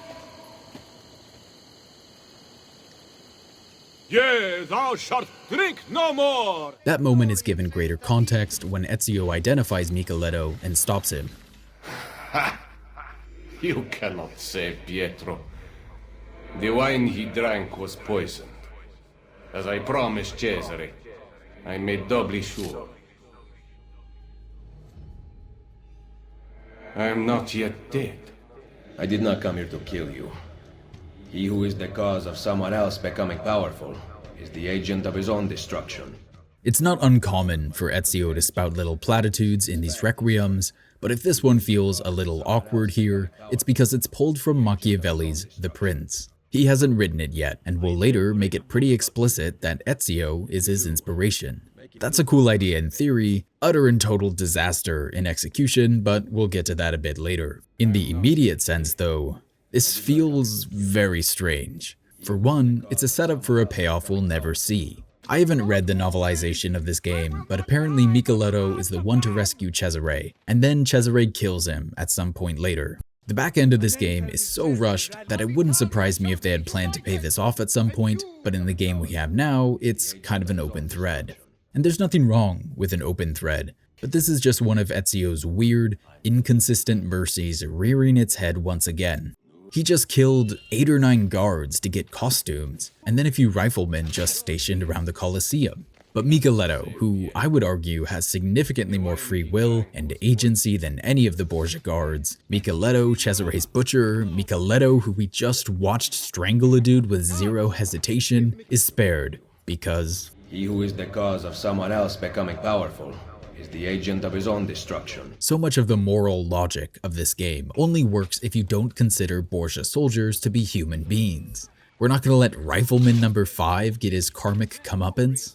This wouldn't be as big an issue if the Assassin's Creed, and this game specifically, weren't about elevating the people and free will and choice. These guards don't all have a choice, and when we're happy to kill them as the tragic cost of this secret war, but constantly spare their more empowered, more dangerous leaders, we are actually just reinforcing this Templar idea that certain lives are worth significantly more than others, that your life only matters if you have a unique character model. It's just messy in a way that drags this text down and makes it hard to take seriously. Ezio brings Pietro to a doctor. He's been poisoned with cantarella, in a blink and you miss it bit of foreshadowing for the next sequence. Then Ezio gets what he came for. What are you talking about? I'm simply a poor actor. Cesare knows about you and Lucrezia. Here.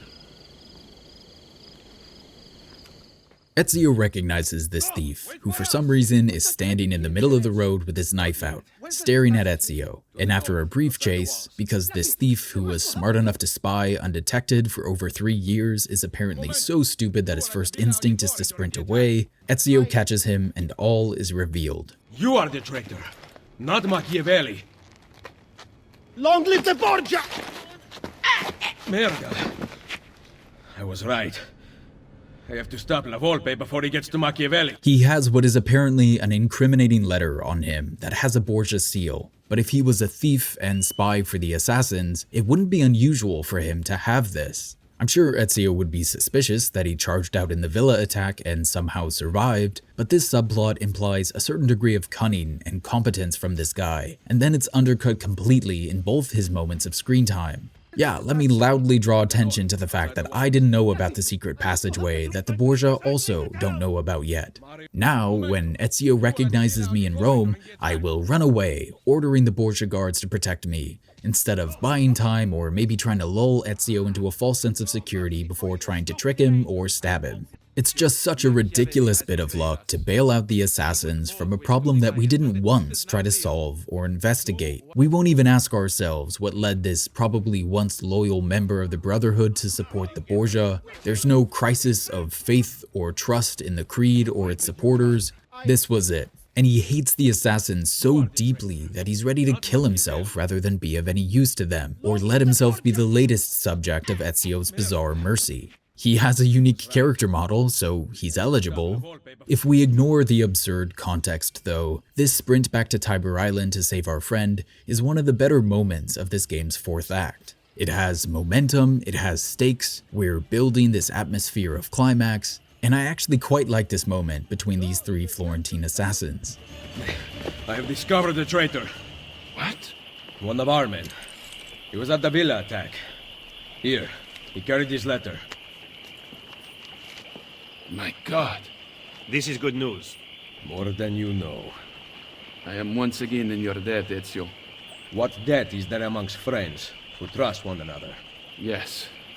Thank you for relaying the message in time. Come, Niccolo. It has been far too long since we've talked. I heard the Colosseum Passion Play took an unexpected turn this evening. Really?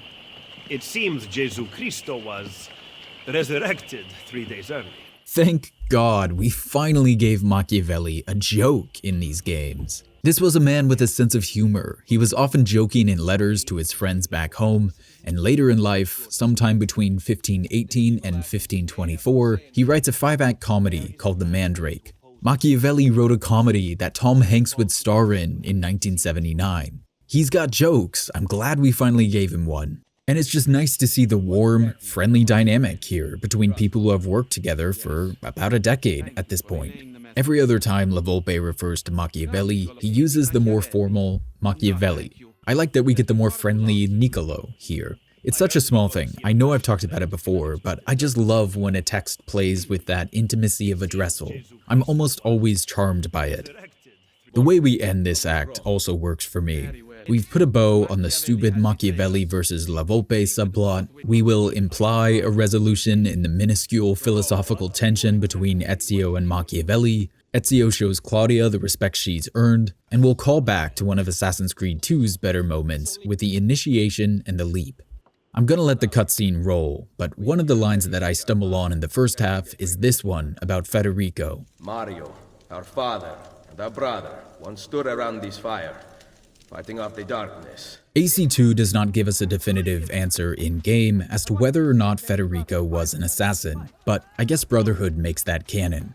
This is a change that I think weakens one of the strongest moments in the series. It is a good life we lead, brother. The best. May it never change.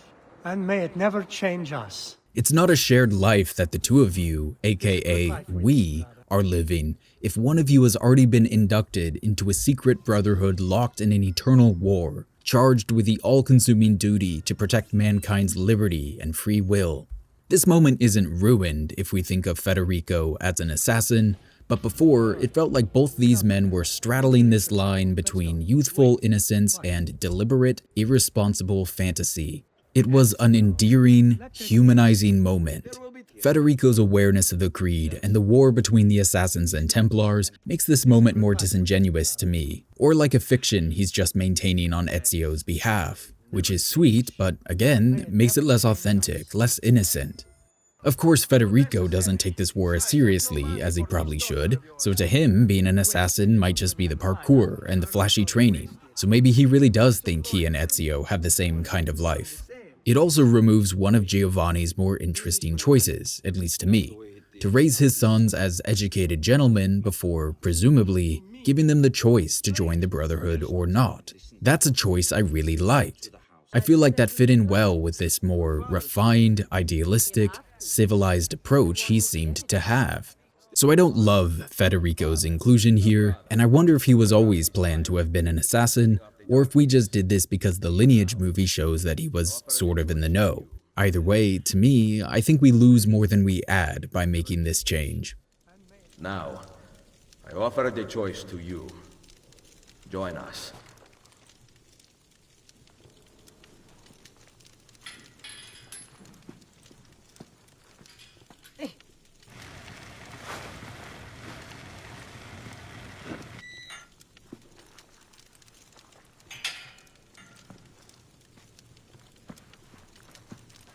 You and I have not seen eye to eye on many issues.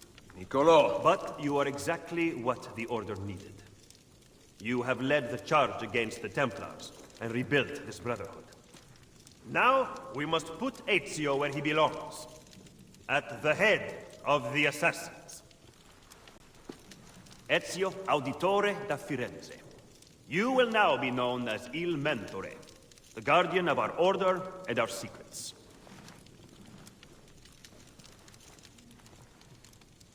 Where other men blindly follow the truth, remember, nothing is true. Where other men are limited by morality and law, remember, everything is permitted.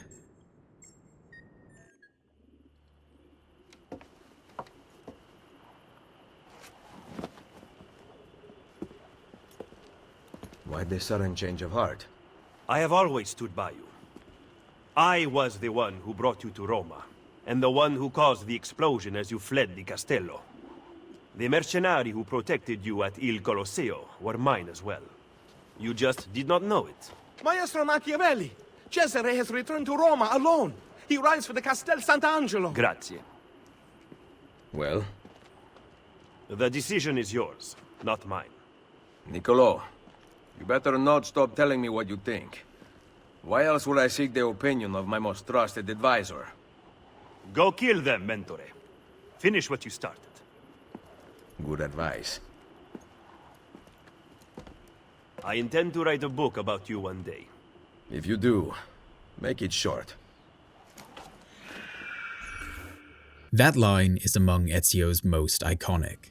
I think it's very silly, but I want to touch on one thing first. Machiavelli says, go kill them, presumably Rodrigo and Cesare, and Ezio says, good advice. But Rodrigo has not grown more villainous, nor become more of a threat between this moment in AC2 and this moment in Brotherhood 3-ish years later. If anything, we've learned that he's been trying to slow his crazy son down, advising him against conquering Italy. In the next mission, we'll learn he didn't want to attack Monteriggioni at all. But even setting that aside, very little has changed with Rodrigo since Ezio's choice to spare him in AC2, which he says in Brotherhood would not have solved anything. And they have not told the story of death being necessary. If anything, we've seen the opposite. Ezio's not even going to want to kill Cesare when the time comes. He is content to accept a non-lethal solution in the moment. This makes Ezio's first act as mentor either betraying his principles to avoid a mild conflict with a friend, or lying to his second-in-command. Am I crazy? Am I missing something? That seems more likely than the writers of Assassin's Creed Brotherhood not paying attention to their own story, but I've played this for years and now spent literal months studying it, poking it, and I just can't reconcile some of these huge story beats with the ideas they've actually set up in-game. So this really doesn't work for me. To me, this feels sloppy, and we're once again drawing attention to Ezio's bizarre and inconsistent ethical framework. Then we get this chestnut. I intend to write a book about you one day. Sorry, Machiavelli. Were you not just in the big secret meeting of the Secret Order, where one of the guiding principles was working in the dark? We don't seem to be talking about a Codex 2.0, though that would be really interesting. No. Between this moment, the virtue comment, and the Requiem with Micheletto, we seem to be implying that Machiavelli writes The Prince based on Ezio. Now, I will say in his defense, The Prince was published to the wider public in 1532, 5 years after Machiavelli passes away. It's possible that in this fiction, he only intended these manuscripts to be read by certain members of the elite to perhaps push them towards assassin ideology, and then it grew out of his control. So, okay, let's accept that. If you do, make it short. Ezio's being humble here. Not enough to say, please don't, actually, or like, no, make it about those brave people. No, just make it short. Ugh, people's attention spans in the 1500s, man. Maybe I would like this line more if I was illiterate. Actually, no, I know I would, because I liked this line when I was younger, when I had played AC Brotherhood before I had read The Prince. But once you've read like 3 or 4 pages of this thing, it completely collapses, which is a huge problem because in another story, this would be the key to unlocking the entire intellectual layer. In this story though, it doesn't work. We're gesturing to intellectual and philosophical heights this game can only dream of scaling. What this ends up highlighting is just how little Brotherhood understands both Ezio's philosophy and the Assassin's Creed that gives this series its name.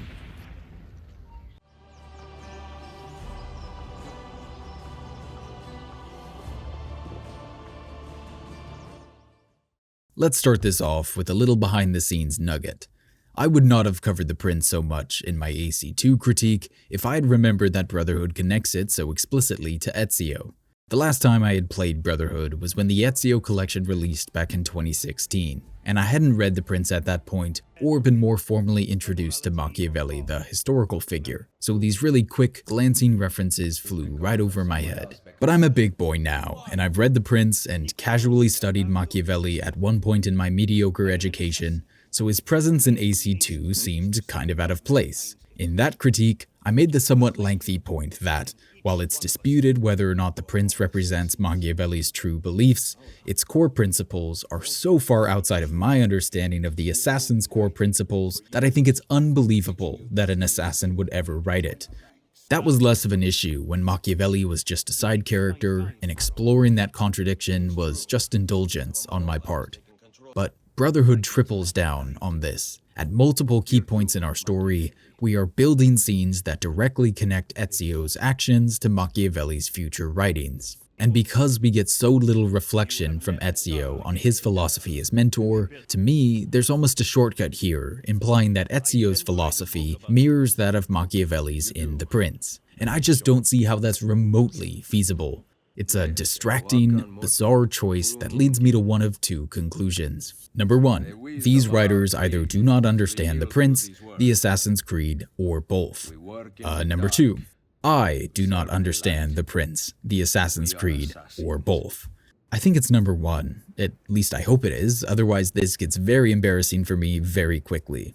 Similar to my issues with Machiavelli being an assassin and then going on to write The Prince, Brotherhood connecting these ideas even more explicitly to Ezio makes this contrast even more stark and thus more ludicrous. It was one thing if we could fill in the gaps a bit, and assume that AC2's Machiavelli would grow disillusioned by the assassins and their creed when he sees their constant lack of progress and their inability to protect the liberated Republic of Florence from falling back into Medici hands. Brotherhood removes that ambiguity. We are now connecting the Prince directly to Ezio's approach and philosophy in AC Brotherhood, arguably his moment of greatest triumph. And that's a problem, because if anything, the Prince would be a Templar text. I covered this in more detail in AC2, so I'll just include what I think is the most explicit anti-assassin point, and then we'll touch on why this falls apart in Brotherhood's context specifically. From the Prince. The nature of the people is variable, and whilst it is easy to persuade them, it is difficult to fix them in that persuasion, and thus it is necessary to take such measures that, when they believe no longer, it may be possible to make them believe by force. And we have heard Machiavelli express skepticism about the people before in this game. Remember, relying on the people is like building on the self. Except then, Ezio says, "You are wrong. Our belief in humanity rests at the heart of the Assassin Brotherhood." This barely, maybe works if you squint at this and we accept that The Prince was written by Machiavelli as a disillusioned, more morally gray assassin later in life. This simply does not work as something Machiavelli would write as though it was Ezio's belief and he is merely capturing it. Because it's not Ezio's belief. He says it right there, and it's the opposite of the assassin's belief. Freedom and choice are central to this creed. Ezio lives that when he gives the people of Florence a choice and tells them not to follow anyone, and in AC3, Connor distills this even further. It is wrong to compel obedience, whether to the British crown or the Templar cross. And this isn't a new, post-Ezio idea he's espousing either. Page 18 of Altair's Codex closes with, "If there is one thing I know for certain, it is that men do not learn by being told. Instead, they must be shown. They must make the connections themselves. If I say unto a man, be kind, be tolerant, be of an open mind, these words will wither and die long before they've effected change. It would be a waste. And so we must maintain our course." So, again, making people believe by force, a direct quote from this translation of The Prince, is, to my understanding at least, literally the opposite of the Assassin's Creed. Ezio embodies this beautifully at the end of the Bonfire of the Vanities. "We are free to follow our own path. There are those who will take that freedom from us. Too many of you gladly give it. But it is our ability to choose whatever you think is true that makes us human." The people are confused and afraid. This speech is not what they were looking for, but that's the beauty of this whole moment. Ezio lives up to his principles, even though it's messy. It's also why we don't see Ezio make anyone do anything, even in Brotherhood. He gives all of his recruits the choice to join him. No one is pressed into service, and he liberates Rome without conditions. So while I think this whole comparison relies on a warped understanding of either the Prince, the Creed, or both, let's look at the moments specific to Brotherhood to see if maybe they fit better. It's interesting because when you look into this, there are moments in Brotherhood that line up pretty well with language from the Prince. There are beats in the Prince where Machiavelli expresses his admiration for Cesare, and Brotherhood nods towards that in our early walk through Rome. Cesare has set his sights on all of Italia, and at this rate he will have it. Is that admiration I hear in your voice? He knows how to exercise his will. A rare virtue in the world today. Then there's this line: if an injury has to be done to a man, it should be so severe that his vengeance need not be feared. Cesare attacks the villa as vengeance for Ezio raiding the Vatican, so that line about injuring your enemies tracks. Machiavelli was furious at Ezio when he learned Rodrigo was spared and vindicated by Cesare's attack the next morning. This is a great connection for Machiavelli, less so for Ezio. Ezio still stands by his sparing of Rodrigo. We've yet to see a moment where he actually agrees with Machiavelli that it was a mistake, unless you're counting this awkward beat on the roof. Maybe that works for you. But he's gonna spare Cesare later in this game, he spared Lucrezia once already, and he'll do it again later in a DLC that happens between the last two sequences. So another moment where this does work for a disillusioned and cynical Machiavelli writing about his perspective on Cesare and his begrudging respect for the man. This falls apart for me when Brotherhood makes it about Ezio. And Brotherhood is making this about Ezio. I don't think we can make the case that it's not. They start beating this drum early. Remember this virtue line? I can't imagine how you did it. Virtù, Machiavelli. Virtù. So as you would expect, this concept comes up in The Prince, so in AC's universe, this was directly inspired by Ezio. I'm actually okay with this beat. I think Ezio is a good example of someone with the virtue that Machiavelli will go on to write about. There's not really an English equivalent for the way that Machiavelli is using it though. In his 2009 translation of The Prince, translator Tim Parks reflects on the concept like this. Even harder to solve is the translation of virtù, together with a number of other words that cluster around it. It would be so easy to write the English cognate virtue, meaning the opposite of vice, but this is not what Machiavelli was talking about. He was not interested in the polarity good-evil, but in winning and losing, strength and weakness, success and failure. For Machiavelli, virtù was any quality of character that enabled you to take political power or to hold on to it. In short, a winning trait. It could be courage in battle, or strength of personality, or political cunning, or it might even be the kind of ruthless cruelty that lets your subjects know you mean business. But one can hardly write cunning or cruelty for virtù, even if one knows that in this context, that is what the text means. Because then you would lose the sense that although Machiavelli is not talking about the moral virtues, he nevertheless wants to give a positive connotation to the particular qualities he is talking about.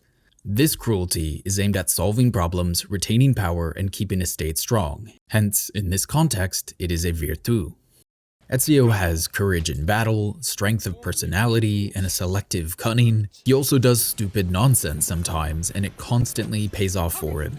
Making him the inspiration for Machiavellian virtue is fine. I can read Parks's description of this concept and connect it to Ezio. We are killing, we are stealing, we are blackmailing, but we are solving problems and we are amassing power, and we're doing it in the name of something. So virtù is inspired by Ezio in this fictional world, and so too is the line, we can infer a general rule that always holds, or almost always, that to help another ruler to grow powerful is to prepare your own ruin, which I think is this translation's version of the He who is the cause of someone else becoming powerful is the agent of his own destruction. Both this and the virtue thing are small enough to not be noticeable to a lot of players, but the game makes it pretty explicit here in this final conversation. I wouldn't be surprised if there were more cherry-picked connections I've missed. Ezio's plan to deal with Cesare involves removing the allied French from the equation and cutting off his main source of funding. Those ideas are so generic, it would surprise me if they weren't alluded to at some point in The Prince. If we had the discipline and awareness to leave these as little winks, it would just be a little flavor and a fun integration of the real Machiavelli's writing. Instead, by making this book allegedly about Ezio, it all just crumbles. The vast majority of The Prince is about high-level statecraft. That is not Ezio's territory at all. It's not the purview of any assassin, really. Ezio himself walks away from the opportunity to shape or lead a state when he jumps down from those gallows back in Florence. It's Machiavelli who steps up to lead them, to keep this little spark of liberty alive. Ezio won't return to Florence again in these games. So almost all of The Prince completely contradicts the Assassin's Creed. The Prince's subject matter is an entire political world above Ezio's street-level efforts. And then there's the awkward little tidbit that Machiavelli is constantly praising Cesare Borgia. I don't think he's holding him up as a good man, but he obviously admires his political tact.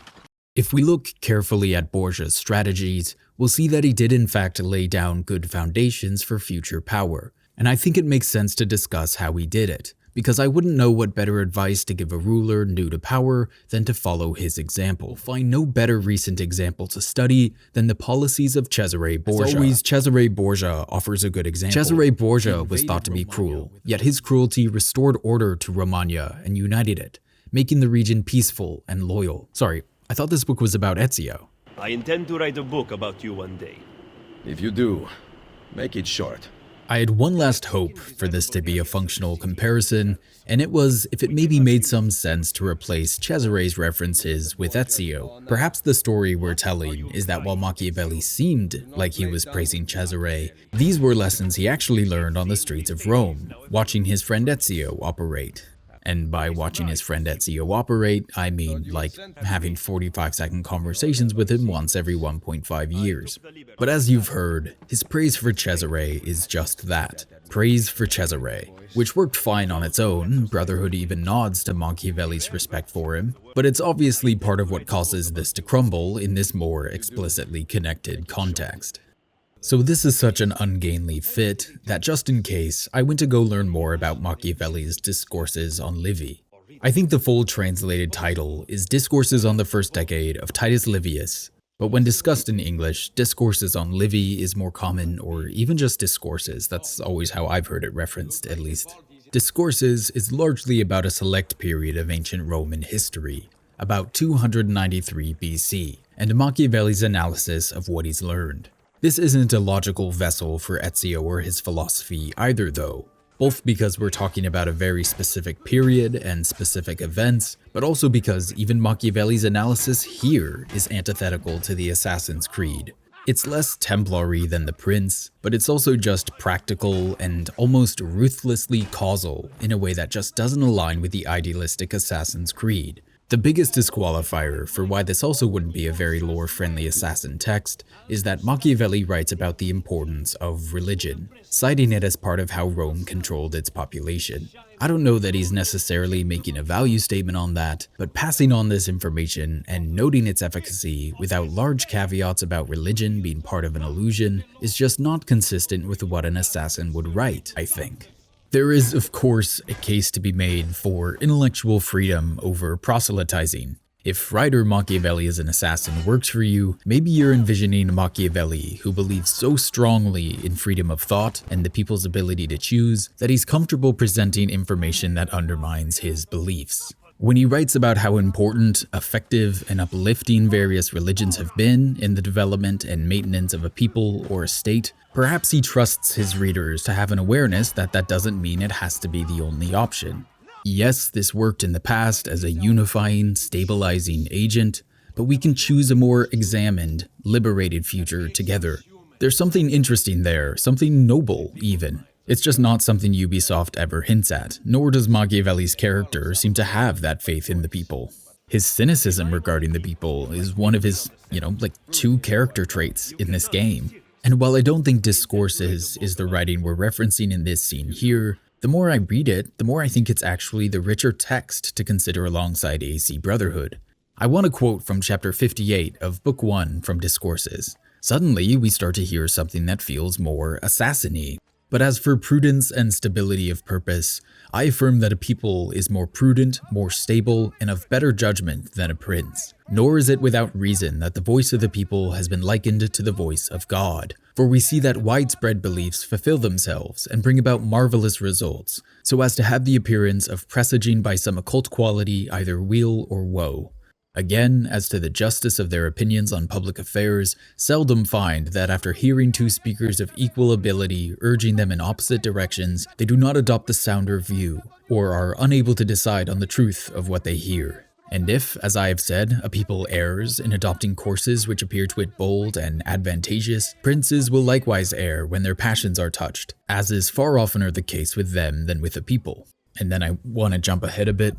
Further, we find that those cities wherein the government is in the hands of the people in a very short space of time make marvelous progress, far exceeding that made by cities which have always been ruled by princes.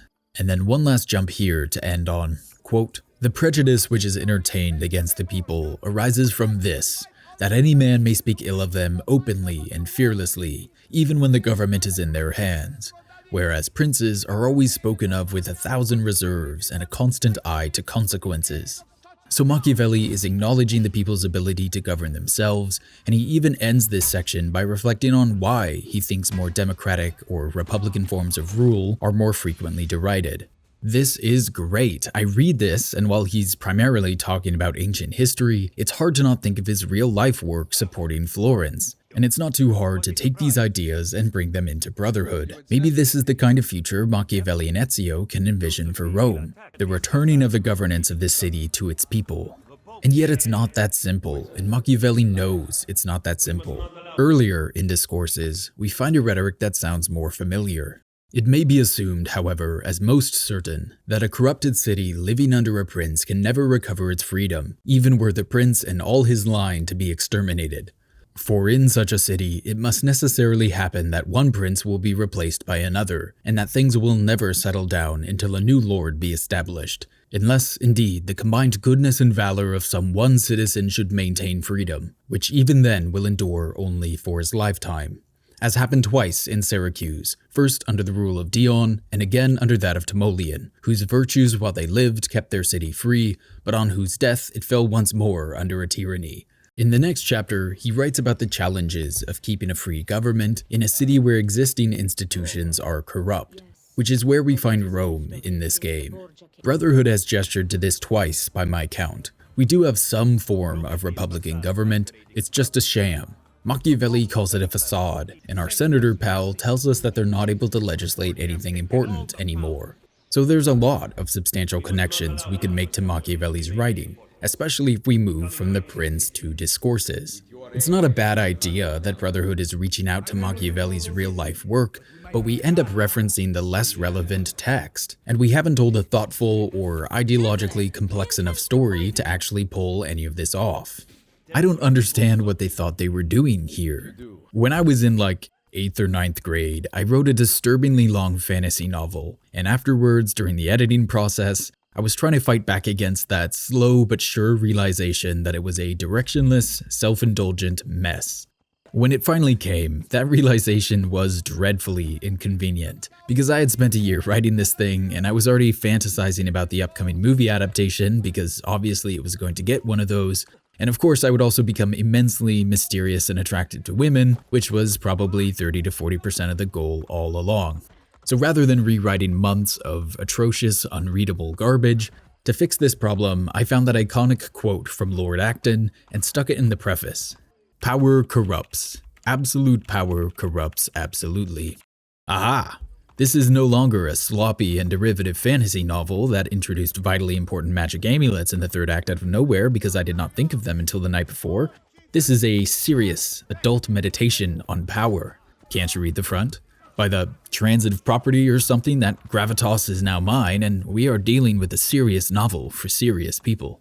That is the vibe that I get from this moment. Brotherhood is not confident in what it's doing with its narrative at this point, rightfully, I would argue. And in its desperate flailing, we latch onto the prince. But did it start that way? I think there are the bones of something much subtler and much more sophisticated here. And for whatever reason, whether that was a change in narrative direction or just the time pressure, we sloppily pivot towards something more incurious and self-congratulatory. I think that the first 3 sequences of this game are setting Ezio and Cesare up as 2 sides of the same coin. They've both clawed their way to power and prominence, they're both men of ambition and violence, but they're fighting for something bigger than themselves. They're men of Machiavellian virtue. Our introduction to Cesare is his storming of our villa as vengeance for attacking his father, which is almost exactly what Ezio and Mario do to Vieri de Pazzi back in AC2. Then we hit Rome, and Machiavelli describes Cesare like this. He is ambitious, ruthless, and cruel beyond imagining. The laws of men mean nothing to him. He murdered his own brother to take power. He knows neither danger nor fatigue. Those who do not fall by his sword clamor to join his ranks. But Ezio, Cesare has set his sights on all of Italia, and at this rate he will have it. Is that admiration I hear in your voice? He knows how to exercise his will. A rare virtue in the world today. He knows neither danger nor fatigue. Those who do not fall by his sword clamor to join his ranks. That sounds familiar. The ambitious, ruthless, and cruel beyond imagining, less so, obviously. Ezio has been shaped by a compassionate family and a deeply human-centric creed. Meanwhile, Cesare doesn't even seem to be a Templar in this game. It wouldn't surprise me if Rodrigo just raised him as a tool or a bargaining chip and Cesare just kept excelling. But the biggest thing is that virtu, that je ne sais quoi, that combination of will and luck and skill that just lets Ezio and Cesare get things done that other people can't. But Ezio, shaped by his family and his creed and his friendships, is an idealist. He believes in the people. His goals in this game are to liberate Rome from Borgia control, though we conveniently never address what happens after that and how Ezio feels about it, whereas Cesare wants to forge a united Italy, but we never learn why. Cesare will spend almost all of his screen time as a borderline caricature, we're just missing the mustache twirling. But this early line from Machiavelli makes me think that, at one point at least, we were going to have an answer for what Cesare's goals are. What does he intend to do with his power? What drives the man? That I still do not know. And if they ever bothered to answer this, we'd still have a few gaps to fill in ourselves, but suddenly, a lot of pieces fall into place, and Machiavelli's presence in the story becomes all the richer. Because let's say Cesare's goal was what I've alluded to a few times. What if he was more of a Robert figure, and his goal was a bloody, controlled peace? If he could unite Italy, turn it into one of the great powers, suddenly there's more stability and the possibility of a real and lasting peace. He could argue that he's doing it to keep this Renaissance spark alive, to give people a chance to discover, to commission art, to design, to build, to study, to translate. It's significantly harder to do that if you're worried the French might just gobble up your land, or even just a neighboring duke. Cesare's idea isn't madness, he's just a few hundred years too early. This is a man who wants to be the next Caesar. What if part of that was creating a world where people were safe? The new Pax Romana. That safety and stability is only for a select few, and it comes at a great cost, of course. So Ezio would likely come into conflict with Cesare anyway, but if we clarify and elevate Cesare's goals, suddenly Brotherhood is that meditation on power and great men that I wanted my 300-something page novel about druids to be. Because that conflict puts us right in Machiavelli's wheelhouse. Frequently in The Prince, he's making distinctions between how the world ought to be and how it is, and that recognizing the difference and acting accordingly is how effective rulers accomplish their goals. Quoting from The Prince, "How one lives is so far distant from how one ought to live that he who neglects what is done for what ought to be done sooner affects his ruin than his preservation. For a man who wishes to act entirely up to his professions of virtue soon meets with what destroys him among so much that is evil." I quoted this passage for AC2, and I'm repeating it here because I think this line exemplifies one of the main separations between the Assassins and Templars. The Assassins, in their constant fight for liberation, in their unshakable faith in the people, in their belief that by removing oppressors, humanity will thrive, I would argue, operate based on how things ought to be. There is a deep current of idealism, hope, and faith at the heart of this creed. Ezio even alludes to that. And it's a hope that rarely dims, even though, and this is not an exaggeration, they lose constantly. The resurgent Florentine Republic is not long for this world. It will fall back into Medici hands, backed by the Spanish army, in 1512, when Ezio is wrapping up his adventures in Constantinople. Rome will have something of a golden age for a while, until the city is sacked by the Holy Roman Empire in 1527, around 3 years after Ezio's death. So while there were these fleeting, shining moments for both of them, these two cities he worked so hard to liberate are eventually shattered by great powers. That doesn't necessarily happen in Cesare's Italy. Now, a whole lot of other horrible things would, probably, and there's no guarantee that this more empowered nation wouldn't immediately be attacked before it could properly consolidate power, but if we make Cesare's goals more than just blustering conquest, now there's something to debate. We move from ego and ambition to serious questions about nationhood in a changing world. Ezio and Cesare are now two leaders with lofty, idealistic goals and two vastly different approaches to try and achieve them. And Machiavelli is the perfect character to articulate that distinction, rhetorically explore it, make it accessible to more casual players. And the apple opens up even more interesting ways we could play with this tension. You could literally spell it out, although we kinda do this in threes, so maybe they were avoiding it. But you could have the apple show Ezio that if he stops Cesare, Rome will eventually burn, and there's nothing he can do about it. Because this happens, without a man of Ezio's caliber to hold a liberated world together, it collapses. Which would be a really interesting tension to play with, and remember Machiavelli writes about this in Discourses, that things will never settle down until a new lord be established, unless, indeed, the combined goodness and valor of some one citizen should maintain freedom, which even then will endure only for his lifetime. And I think Ezio stops Cesare anyway, because he'd probably think Cesare's ends don't justify his bloody means, and Ezio would have a whole little speech about assassins choosing their own fate and new guardians of liberty rising. But now we would have heightened stakes, we would have huge philosophical questions about power and the seeming impossibility of lasting peace.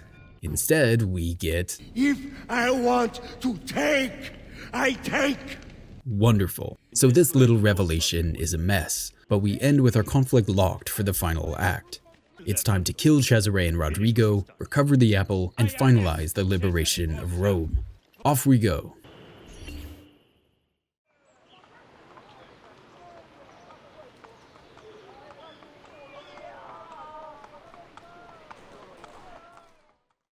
The issues that plagued the meandering and incurious midgame are mitigated somewhat by the breakneck pace of this last act. At this point, we can't dramatically alter the doomed narrative direction, but spectacle and novelty can give these closing hours just enough energy to carry us over the finish line. For all the problems I have with the way this game fails to develop Ezio and Cesare, watching them clash in a dramatic duel atop a besieged castle is cool. This is cool. I mean, it would be cooler if it really felt like they were fighting for the soul of Italy, and we'd almost be disappointed to see Cesare die, but even as it stands, this is cool. While that rapid pace hides a few problems, it creates others. There's virtually no payoff to Ezio's liberation of Rome. I think it's a missed opportunity to throw mission after mission at the player without giving the city a chance to breathe. I love how seriously we took the people in the opening of Sequence 2, how we heard their complaints and grievances, their fear and rage. Brotherhood gives us no space to enjoy the payoff. We don't know how the people feel about the Borgia boot finally coming off their neck for good. It's a breathless, violent, apple-heavy sequence that showcases this game's weakest elements and fails to pay off its most engaging ones. What we're left with is a final sequence that leaps across pivotal months in this conflict, before jumping years into the future to give us a final confrontation between Ezio and Cesare. It's easy to reconcile these time jumps when we view this story as primarily Desmond's. Then it makes sense that we're just focusing on these moments Ezio has the apple to try to locate its eventual resting place. I think if the ratio of the modern-day story to the historical story was closer to AC1, this wouldn't feel as jarring. But this game has felt like it's Ezio's story, much more than Desmond's, and it really feels like we're rushing through vital moments in its conclusion. It's such a mess at arguably the most important part of the entire story that I again find it pretty likely that this was the result of the short development time. I keep stumbling across these nuggets from the novelization of Brotherhood when I'm looking up dates or fact-checking something, and they are blowing my mind. Apparently, Ezio becomes a special advisor to Pope Julius, the man who takes over the papacy after Rodrigo dies, and after a brief month with a very infirm Pope Pius III. Then it's Julius, apparently advised by Ezio at multiple points, even though Julius's legacy is not one that aligns with assassin values any more than Cesare's did. But the novel includes answers for questions the game doesn't. For example, okay, what happens after Rome is liberated from Borgia rule? The novelization at least connects Julius's actions to Ezio's guidance, so we can understand that Julius's purge of the Borgia was partially at Ezio's behest. I have not read them because I'm trying to critique these games on their own terms, but I think it's compelling, semi-canonical evidence that there was significantly more story to tell here, and for whatever reason, development time and budget is always a safe guess, we just don't tell it. I like how we start this series of missions. Ezio has his plan, and he's off to infiltrate the Castello alone. It's very reminiscent of AC2's climax, one man against the world. Except this time, Ezio is going to make it to his destination completely undetected. Cesare has arrived back from his war, alone and furious. Meanwhile, Ezio sneaks his way in, and inside the castle, we overhear this. I don't understand. I ordered a fresh batch of La Cantarella last night. I am terribly sorry, mia signora, but the Pope has taken it all. And we've heard of Cantarella before, from the doctor treating Pietro. He's been poisoned. That palo. Cantarella.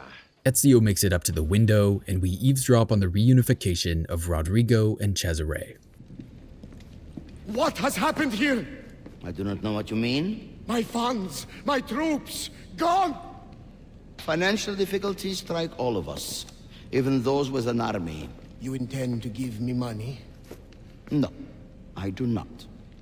Then I will use the Peace of Eden to get what I want. Your help is not necessary. That has been made abundantly clear to me. Are you aware that the Baron de Valois is dead? No.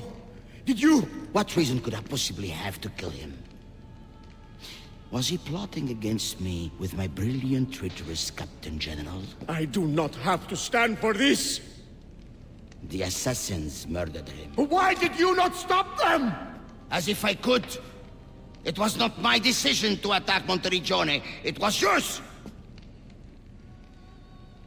It is high time you took responsibilities for your actions. My accomplishments! Despite the constant interference of failures like you! You are not going anywhere. I have the Peace of Eden. Get out of my way, old man. I gave you everything, and yet it's never enough. Cesare! He intends to poison you!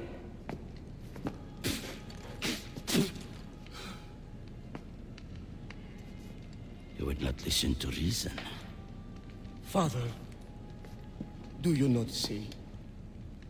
I control all of this. If I want to live, I live. If I want to take, I take. If I want you to die, you die!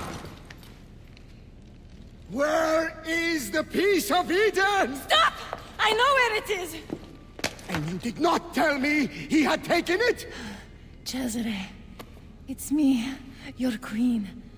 You are my sister, nothing more. Where is it? You never loved me? Where is the apple? Tell me! Tell me!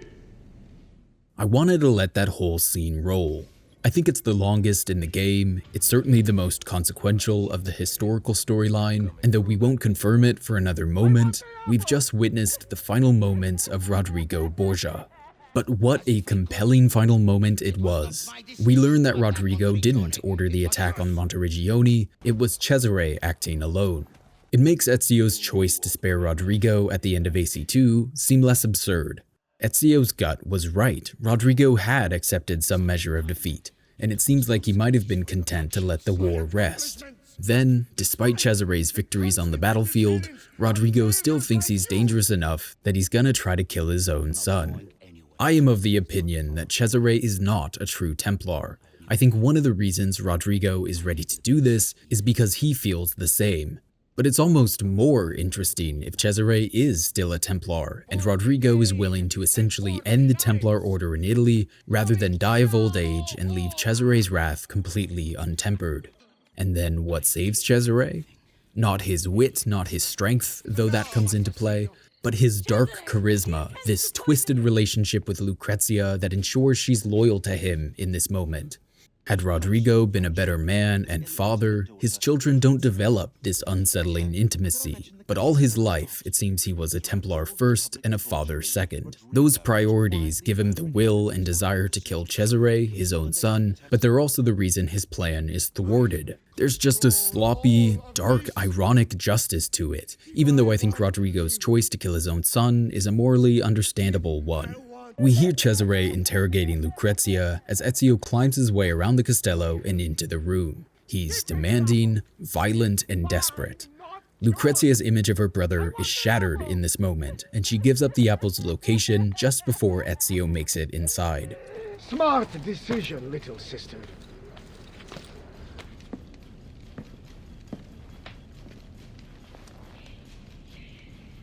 Requiescat in pace. I know... I know where that bastard is going. San Pietro. The pavilion in the courtyard. Thank you.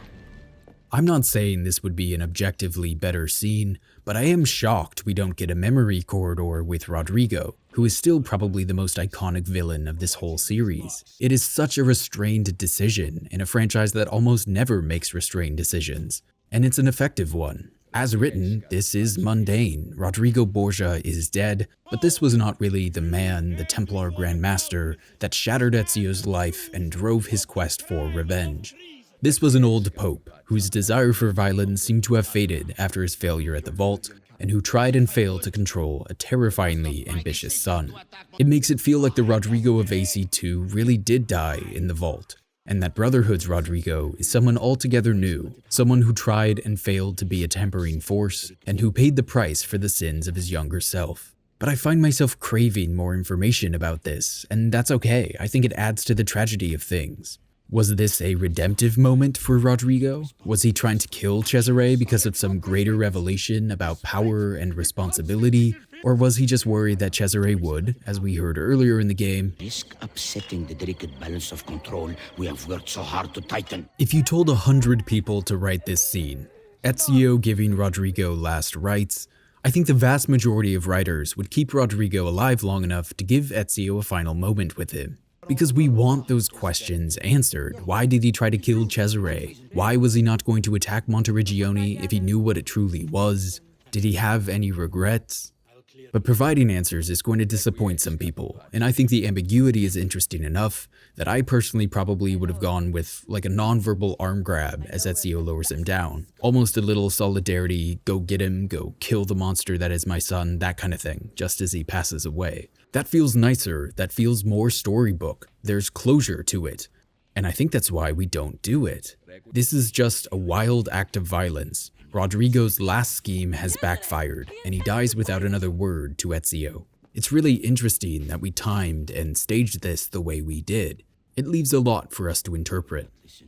Just as Rodrigo's best laid plans unravel as a result of his inability to appropriately love his family, so too do Cesare's. Lucrezia betrays him here. She reveals the apple's location to Ezio. I know... I know where that bastard is going. San Pietro. The pavilion in the courtyard. Thank you. There's the poetry of it, Cesare being foiled by the same thing that just foiled Rodrigo, but more compelling than that for me is that it seems like it's just Lucrezia's recognition of Ezio's capital G goodness. Moments ago, she saved Cesare's life. With his true character and cruelty revealed, she now makes the decision in seconds to give Ezio the apple's location without him even having to ask. There is of course an interpretation of this moment where you think Lucrezia betrays Cesare out of spite. With this reveal that he never truly loved her, she now just wants to cause him pain. That's valid. I think the acting in this scene actually supports that more. But I like connecting this choice back to their earlier interaction in the Castello, at least a year ago at this point, where she, despite being a Borgia, was treated well by Ezio.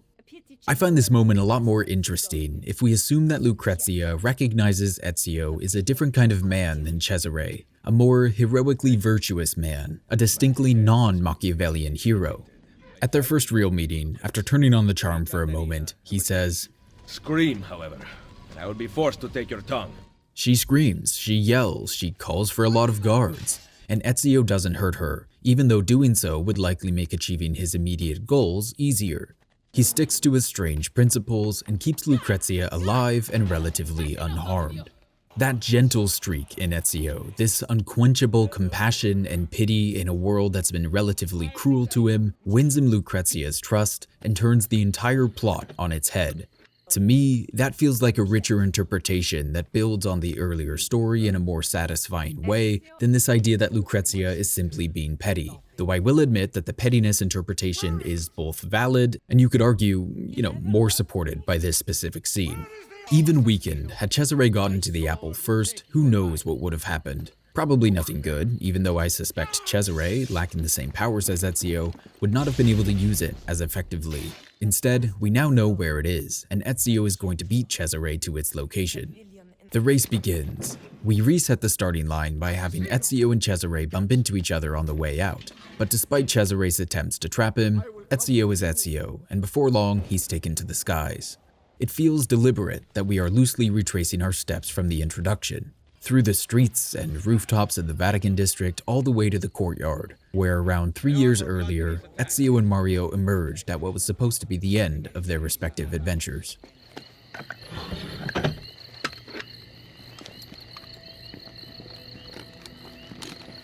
You! Looking for this.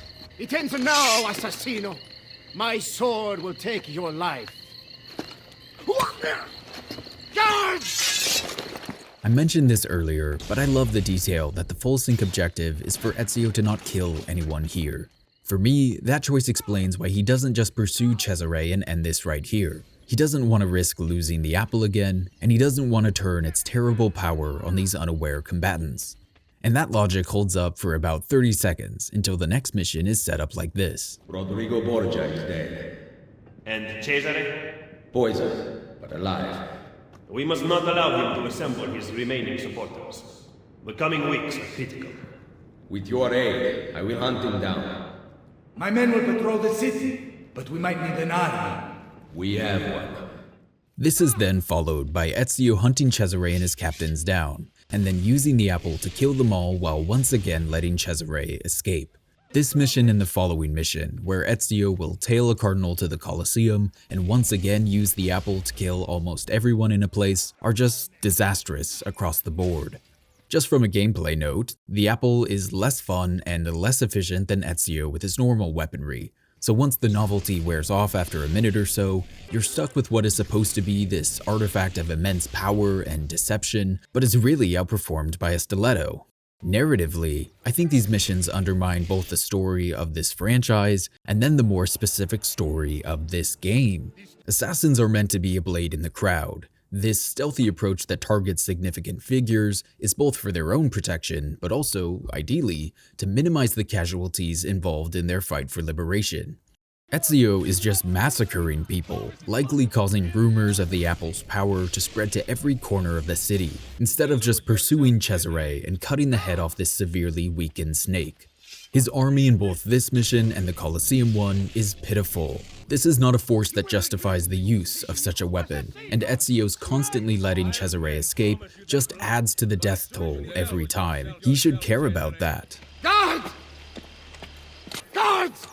And even if using the apple was justified, which I don't think it is, but Ezio disagrees and maybe some players think he's right, even if it was, what happened to the people? We built the first movement of this game on this populist, idealistic surge in Ezio, and now in this game's final act, we don't feature them at all.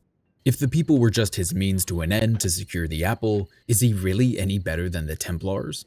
It is rushed, I find it joyless on repeat playthroughs, and I think Ezio's use of the apple is completely out of character for him.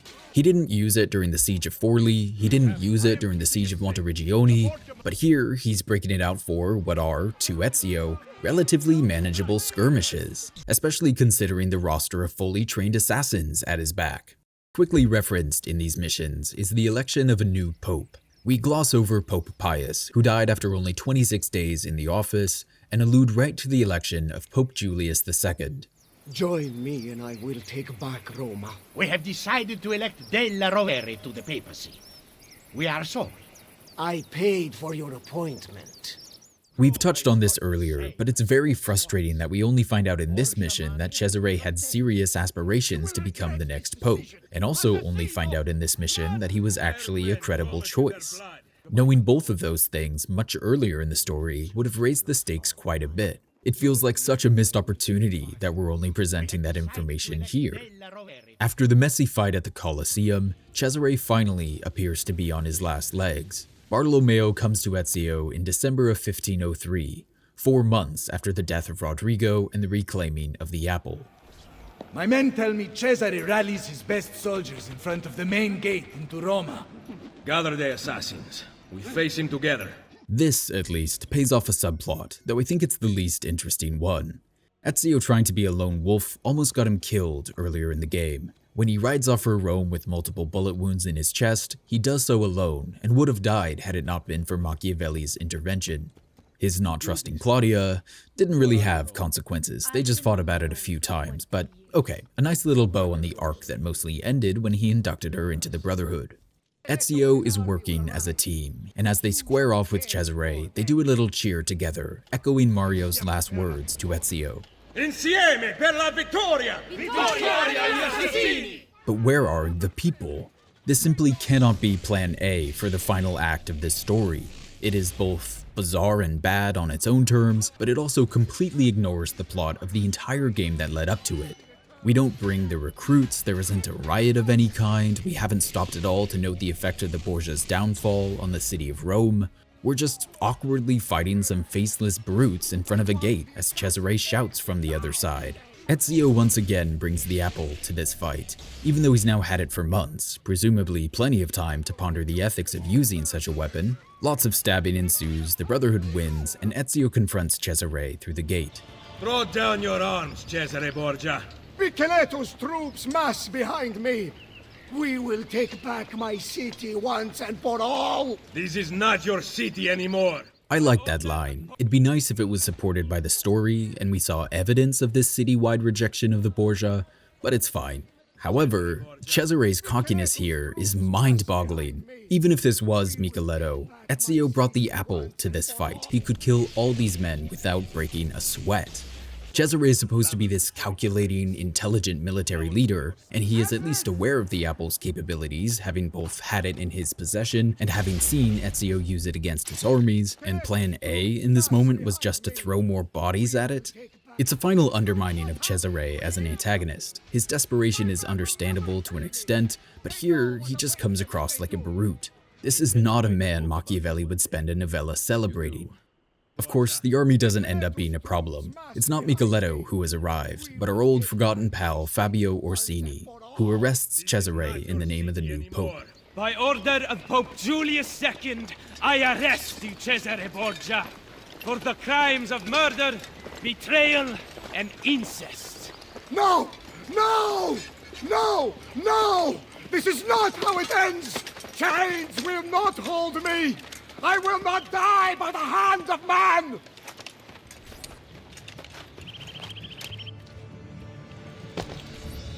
It was the manner in which he said it. Chains will not hold me. If you are so worried, there is a way to find out. No, it is too powerful. It must be hidden outside the domain of men. What a shame. Hiding a masterpiece where no one will ever see it. And yet, what if he meant what he said? I cannot risk it.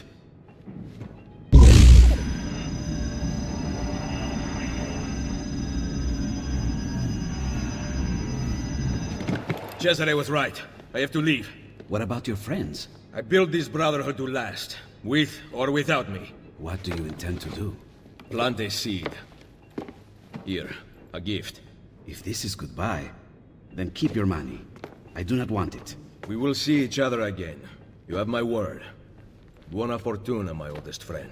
I love this scene. I love these characters. This game would be twice as good if we had twice as many scenes of them just sitting around, talking. But this is also the first time this sequence that the apple is treated with gravity. Ezio is set against its further use, save for this last act of locating Cesare Borgia. And I like the implication that Cesare likely received his little chunk of foreknowledge that Chains will not hold me! I will not die by the hand of man! from his time possessing the Apple of Eden. Plus, we're just letting him get a little Macbethy, which just adds more drama to that final confrontation. And take the money. On your meager salary, you will need it. My patron has been arrested after all. That's just such a charming exchange. With the DLC, we'll get another chance to say goodbye to this character, but it's just always lovely to see Ezio talk with his friends when they can take the weight of the world off their shoulders, and it's just a pity we don't get more of it. Of course, it wouldn't be an Assassin's Creed climax without some timeline chicanery. We move from the Leonardo chat through the red, repressed memory code and into the memory we briefly experienced in the opening, which takes place on March 12th, 1507. But after this mission, we see Ezio hiding the apple in a vault under the Colosseum in 1506, in a mission entitled A Seed. So this, what do you intend to do? Plant a seed. Seems like it's referring to that, and if so, I find that choice really fascinating. The language is already evocative. If Ezio refers to it as a seed, does that mean he's aware of the role that the apple will play in Desmond's future? How does he know there was more the future would need from him? It's interesting from a structural perspective because we make these last few missions more about Desmond's story than Ezio's. The current presentation makes sense for Desmond's story. Finding the apple's resting place would end his quest. Therefore, it makes sense to jump ahead to the death of Cesare and provide closure there before revealing the apple's location, which was hidden before Ezio left to pursue Cesare. But Ezio's story is more engaging if we let it play out in a linear fashion. Ezio has just used the apple to confirm that Cesare was right, that no man could kill him and no chains could hold him, and yet he chooses to hide the apple in the vault first anyway, then pursue Cesare alone, to find and try to kill him with traditional weaponry. That says a lot about who he is, I think. It speaks to his responsibility, to his talent, to his faith in himself, and also to an awareness of the apple's inherent danger, an awareness he was surprisingly lacking for the previous few missions. It almost makes me wonder if he's learned from the apple that he'll be successful here, and that maybe that's why he's willing to do this all by himself, because at face value, he doesn't seem to have a plan. He rides up to this battle alone, two huge armies in the midst of a siege, and he just charges Cesare. How did you find me? The apple you stole from Mario Auditore let me hear. A cannonball disrupts the fight, and sometime later Ezio rises as looters pillage the bodies around him. There's also a white horse that seems to be waiting for Ezio nearby. It's a little uncanny. None of the looters make a claim to it as Ezio rides off, and I think that the white color specifically feels like another biblical wink from this game. Most people will have heard of this line because even I had heard of this line from Revelation 6:8. Quote, "And I looked, and behold, a pale horse, and its rider's name was Death, and Hades followed him." And what an apt description for Ezio. He is going to glide through this battlefield and leave a trail of bodies behind him, killing anyone from either army if they attempt to stop him. To achieve his victory over Cesare up on the ramparts, Ezio kills dozens and dozens of soldiers, all while keeping Cesare, allegedly a warrior of similar talent, at bay.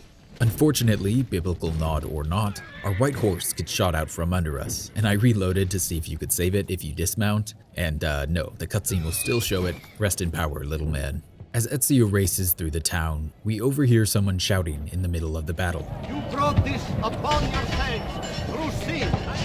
This is how the Lord punishes you. Ours is a just God, and this is justice. It's an interesting inclusion in this scene. Obviously, he's referring to the battle, but one of my first instincts is to view Ezio as this divine wrath, with Cesare being the target. I think we were gently primed for that with the mysterious white horse that appears just when he needs one. In a minute, he's gonna pull off one of the most miraculous leaps of faith in the series, And to top it all off, he takes on a small army by himself without breaking a sweat. And I think this is a great inclusion no matter your interpretation.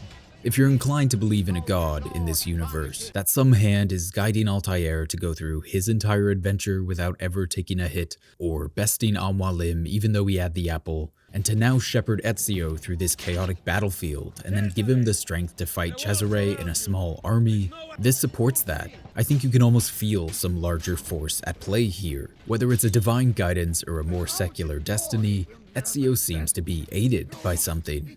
I'm not sure that's my preferred interpretation, but it is a really interesting one to consider. Or it's a great moment for Ezio's mortal human exceptionalism, and it works on that front as well. He is just talented and lucky and willing to fight and die if he has to. When you are a master assassin at the height of your powers, this is just what it looks like.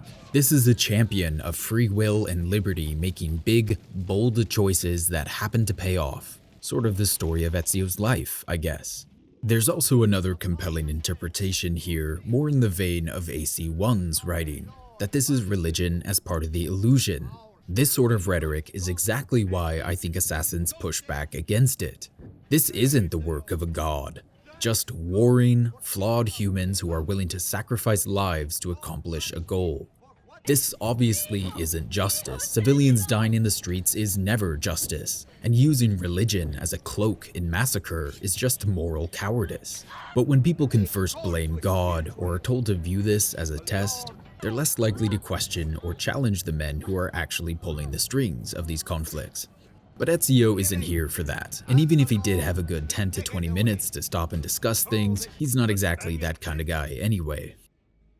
Ezio reaches the walls and finds Cesare. Cesare is a talented swordsman. It won't save him. Cesare has a gun. It won't save him. Cesare has a small army. It won't save him. Ezio doesn't have an apple, but he doesn't need one. It's a testament to how undeveloped Cesare is that the most notable thing about this fight is Ezio's obvious exceptionalism. In a different version of the story, this would be a battle for the soul and future of Italy, and the end of Cesare Borgia, who would have brought peace to Italy but at too high a cost, would have some element of tragedy. Instead, we have this. We have Cesare screaming, almost foaming at the mouth to kill Ezio. Even in his final moments, all his screams are about what he wants and not why he wants it, or what cost the world will pay for his death, which perfectly captures why he falls so flat for me as a character. While the game is greatly strayed from its earlier attempts to compare Ezio and Cesare, it's a little odd that here, at this moment when they have more in common than ever, nothing reflective or substantive is really said. The lives of both men were shaped by Rodrigo Borgia. Both have known his betrayal, and Ezio has taken everything from Cesare the same way Rodrigo took everything from him all those years ago. And Cesare, like Ezio, crawls his way back up to the top. This is just a dull and violent ending to a historical story that had the potential to be so much more. This is the simplicity of morality and philosophy that would accompany a lightsaber duel. Not this final clash between these two ideological titans who've clawed their way to glory and prominence. In Cesare's final moments, we hastily return to our sloppy reflection on power. The throne was mine! Wanting something does not make it your right. What do you know? That a true leader empowers the people he rules. I will lead mankind into a new world. That last exchange bothers me. A true leader empowers the people he rules. Like, okay, great. While somewhat unexamined and underutilized, this has been Ezio's belief this entire game. But then Cesare says, I will lead mankind into a new world. Sorry, are you actually responding to what Ezio is saying here, or are you just sort of shouting slogans at us? Is he implying that the leading of mankind into a new world is for their own good? Why is this the first we're hearing of this? Is this the same new world that the AC1 Templars would sometimes speak of? Because Rodrigo didn't seem to care, so where is Cesare getting this? It's just not very effective for me. And then we end this chat with, You cannot kill me! No man can murder me! Then I leave you in the hands of fate. And Ezio throws him from the wall, where he plunges to his death. But what I don't really like about this scene is that Ezio is playing into the myth of Cesare here. He's allowing this lunatic to dictate the terms of his death in a way that I think gives him too much power and respect. There is something heroic and virtuous in Ezio's ability to just let fate take over though, to remove himself from the role of executioner and turn it over to gravity. But like, no man can murder me? This isn't a land of magic and witchcraft like Macbeth. Cesare doesn't have a piece of Eden. He's clearly misinterpreted some prophecy from Rodrigo or a future he glimpsed in his time with the apple, but I find myself wanting Ezio to be more dismissive here. Sorry, no man can murder you? Alright, let's start by separating your head from your shoulders then. Let's give it a few minutes, see how it feels, see where we are. It's consistent with Ezio's character that he's able to rise above the pettiness and emotion and rage of this moment, but like, selfishly, perhaps immaturely, I wish we could have seen someone call Cesare's bluff. Also, we don't exactly know how this all works, but I think the apple has seen this version of the future, and so the only reason Cesare thinks no man can kill him is because the apple knows Ezio is going to drop him and not do some gruesome execution. But also, Ezio only drops him because Cesare tells him this prophecy, so it gets a little circuitous. If Ezio really is this calm and at peace in this moment, the way it's then framed in the Economies is very odd. He drops Cesare Borgia to his death, and we hear his last words ringing in the red, corrupted corridors of the Economies memory. We even see brief flashes of Mario just before his death, which to me indicates that Mario's death is heavy on Ezio's mind in this moment, that these two memories are now deeply, painfully linked. Yet nothing in Ezio's face or voice betrays even a hint of that anguish. It's not necessarily a plot hole. It would track that this master assassin is adept at compartmentalizing and managing his inner pain and turmoil, but it's just a very underwhelming end to what was a rushed and incurious plot. So ends Cesare Borgia, and we jump back in time to Rome to see Ezio planting the apple under the Colosseum. We've got it. The Colosseum. Let's go. We can be there before dawn. The team figures out the code on the door using the message Ezio left in the sanctuary, and soon Desmond begins his descent into the bowels of the Colosseum, the team chatting away in his ear. It's an exciting mission. It's great to have Desmond out in the real world like this. The team chemistry is on full display, and there's a sense of urgency and excitement that just gives the whole thing a lot of energy. I love the choice to set the elevator to the vault in the Basilica di Santa Maria. In the database entry you can read as soon as you see it in Rome, Sean writes, quote, "Some historians postulate the basilica was built atop the ruins of Juno's temple. I have a feeling there's more to this building than meets the eye, so I'd suggest paying close attention to this one." Ezio comes here during a Romulus layer, though nothing in that mission indicates that he recognizes the door or the architecture as the same kind of thing he saw in the vault beneath the Vatican. It's a great atmosphere for the modern day section though, Juno's monologue echoing ominously in the background as Desmond climbs around this house of gods in every sense of the word. He's also leading this team with confidence, which is a nice progression of his arc. He's fearless, he's confident in his abilities, he's comfortable with his powers, and he even gets some good workplace teasing in. Now for that password. If Sean's right, that is. I'm always right. About that dead end. That never happened, I was misquoted. The password works, the team enters the vault, and Juno delivers her penultimate message as Desmond parkours around the room. Juno's dialogue is pretty well executed, I think. I remember on my first playthrough, I didn't have an ominous feeling, nor did I really recognize and respect that this was a different entity than Minerva from the vault in AC2. But on subsequent playthroughs, or maybe if you're just more observant than a younger me, there really is something a little more sinister at work here. It is hard to stay contained, knowing as we do. We wait for you, Desmond.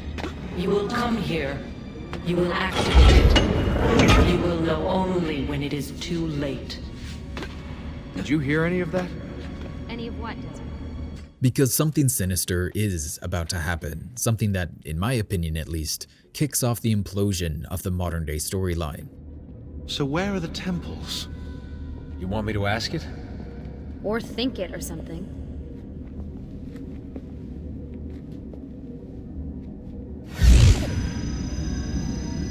You sure you asked it the right thing?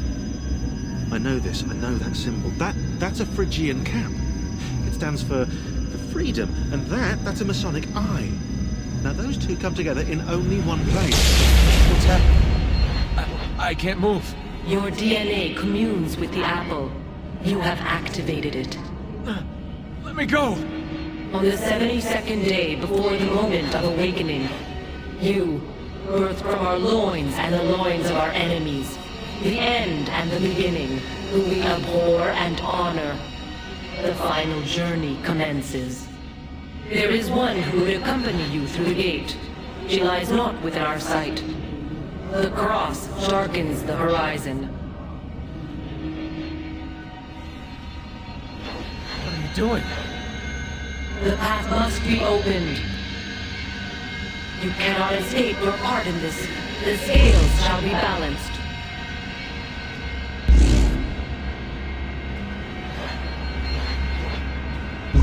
Stop! Please! You know very little. We must guide you.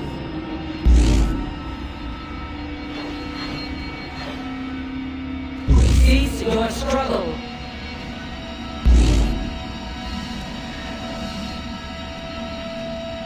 No!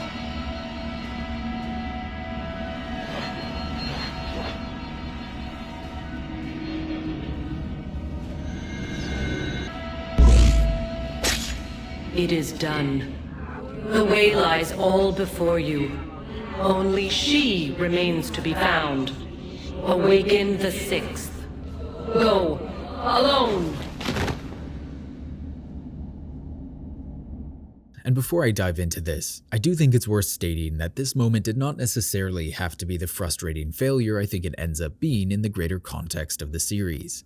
There's a version of Assassin's Creed 3 that actually reckons with the logic of Lucy's betrayal and the emotional fallout for Desmond and the Assassins.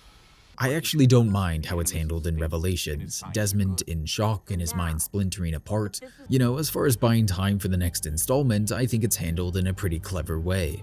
The problem for me is that Assassin's Creed 3 completely fails to respect the gravity of this cliffhanger in the modern day. There's even what I consider a retcon, where Desmond reveals that he actually could have chosen not to kill Lucy, that Juno showed him a dark future of her betrayal and he ultimately decided to strike the killing blow, which does not line up at all with the way they staged this scene in Brotherhood.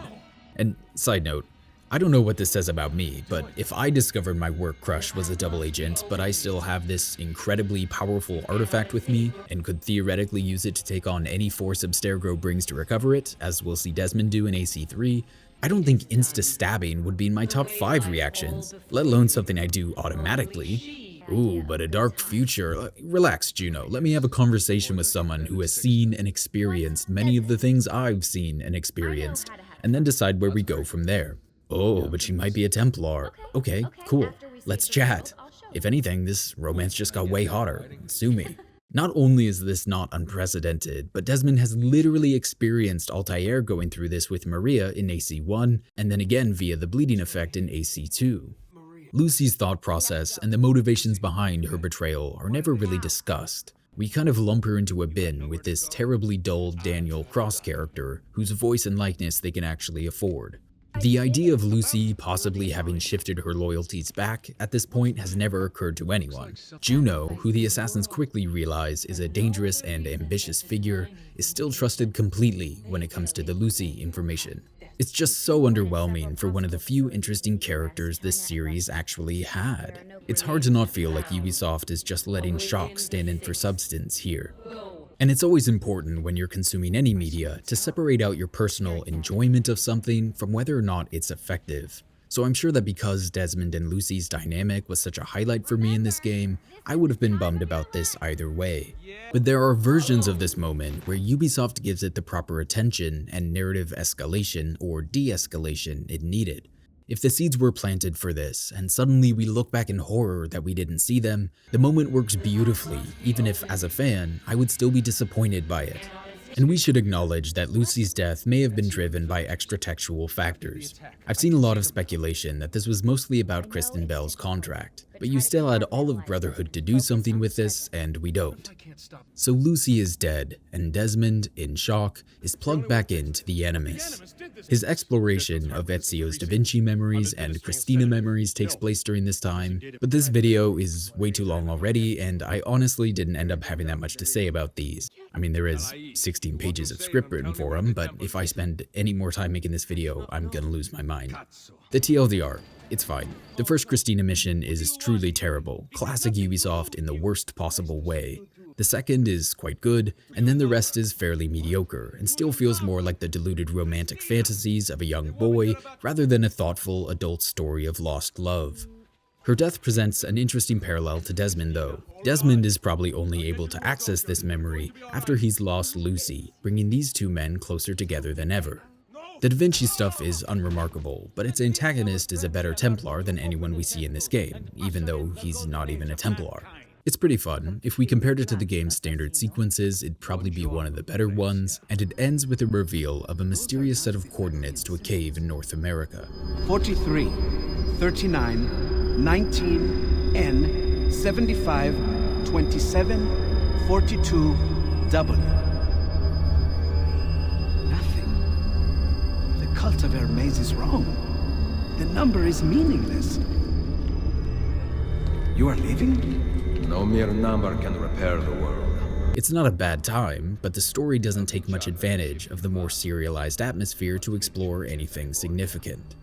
If this DLC is the way you end your experience with Assassin's Creed Brotherhood, ironically, its mediocrity and missed potential is a fitting end to your adventure.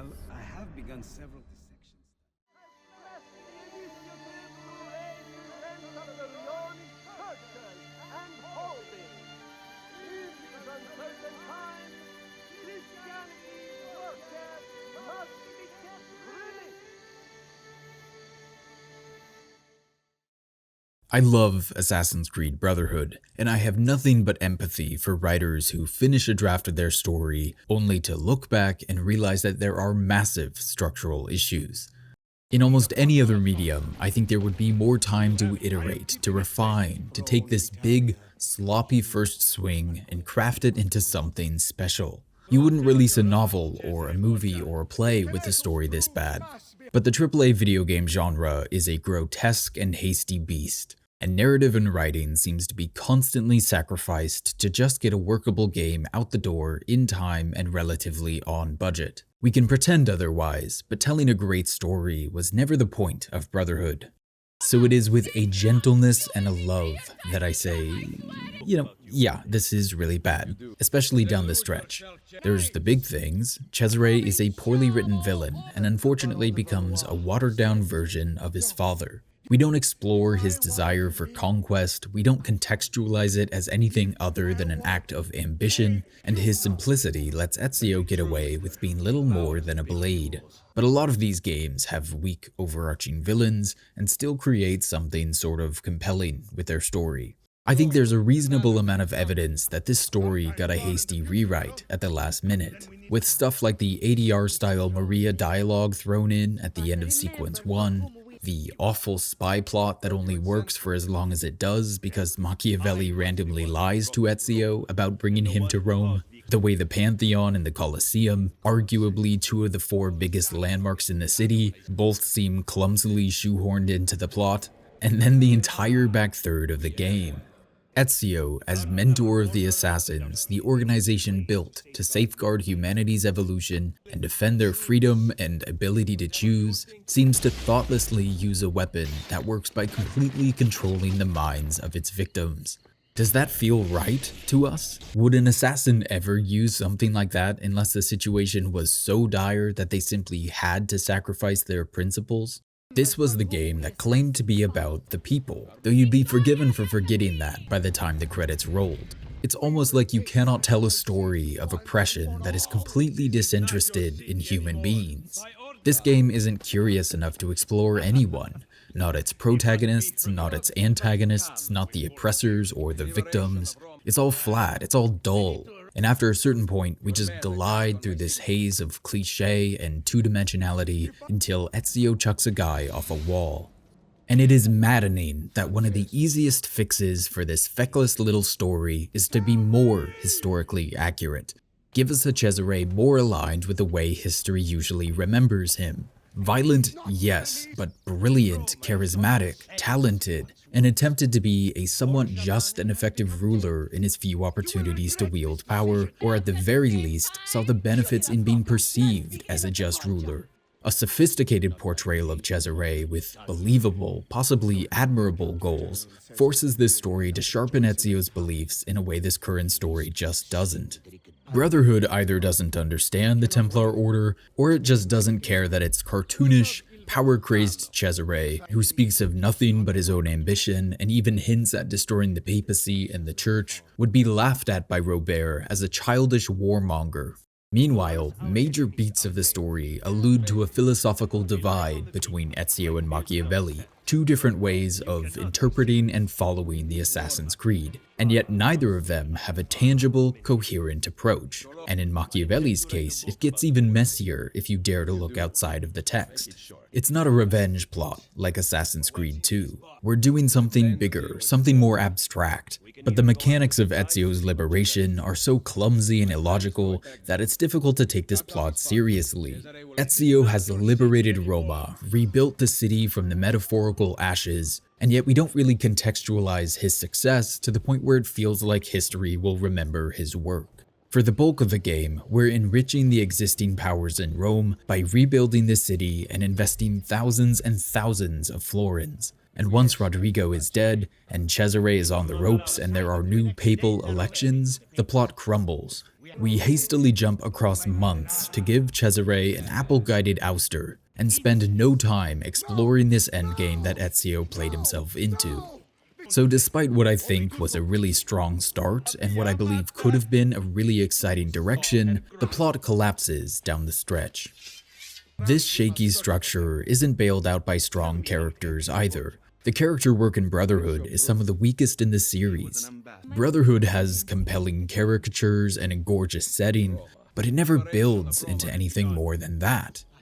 Another piece of cope to which we could cling is that maybe many of these frustrating choices were made to avoid overlapping with the story in AC3. We didn't want to compare and contrast Ezio and Cesare too much because Connor and Charles Lee were in the narrative oven. We don't necessarily want to engage with Ezio's exceptionalism not being enough to dramatically alter the course of history because we don't want to undercut the tragedy we're building for AC3. I don't know enough about game development in general or Ubisoft's planning of these games to know how credible that is. It's just worth noting, I think. And this is where, in a discussion about narrative and ideas, we have to acknowledge a frustrating truth. The reason we develop nothing of any political substance, the reason Ezio is a weapon and never an advocate, is because Ubisoft is so afraid to say literally anything that the message can never be more than generic platitudes about freedom.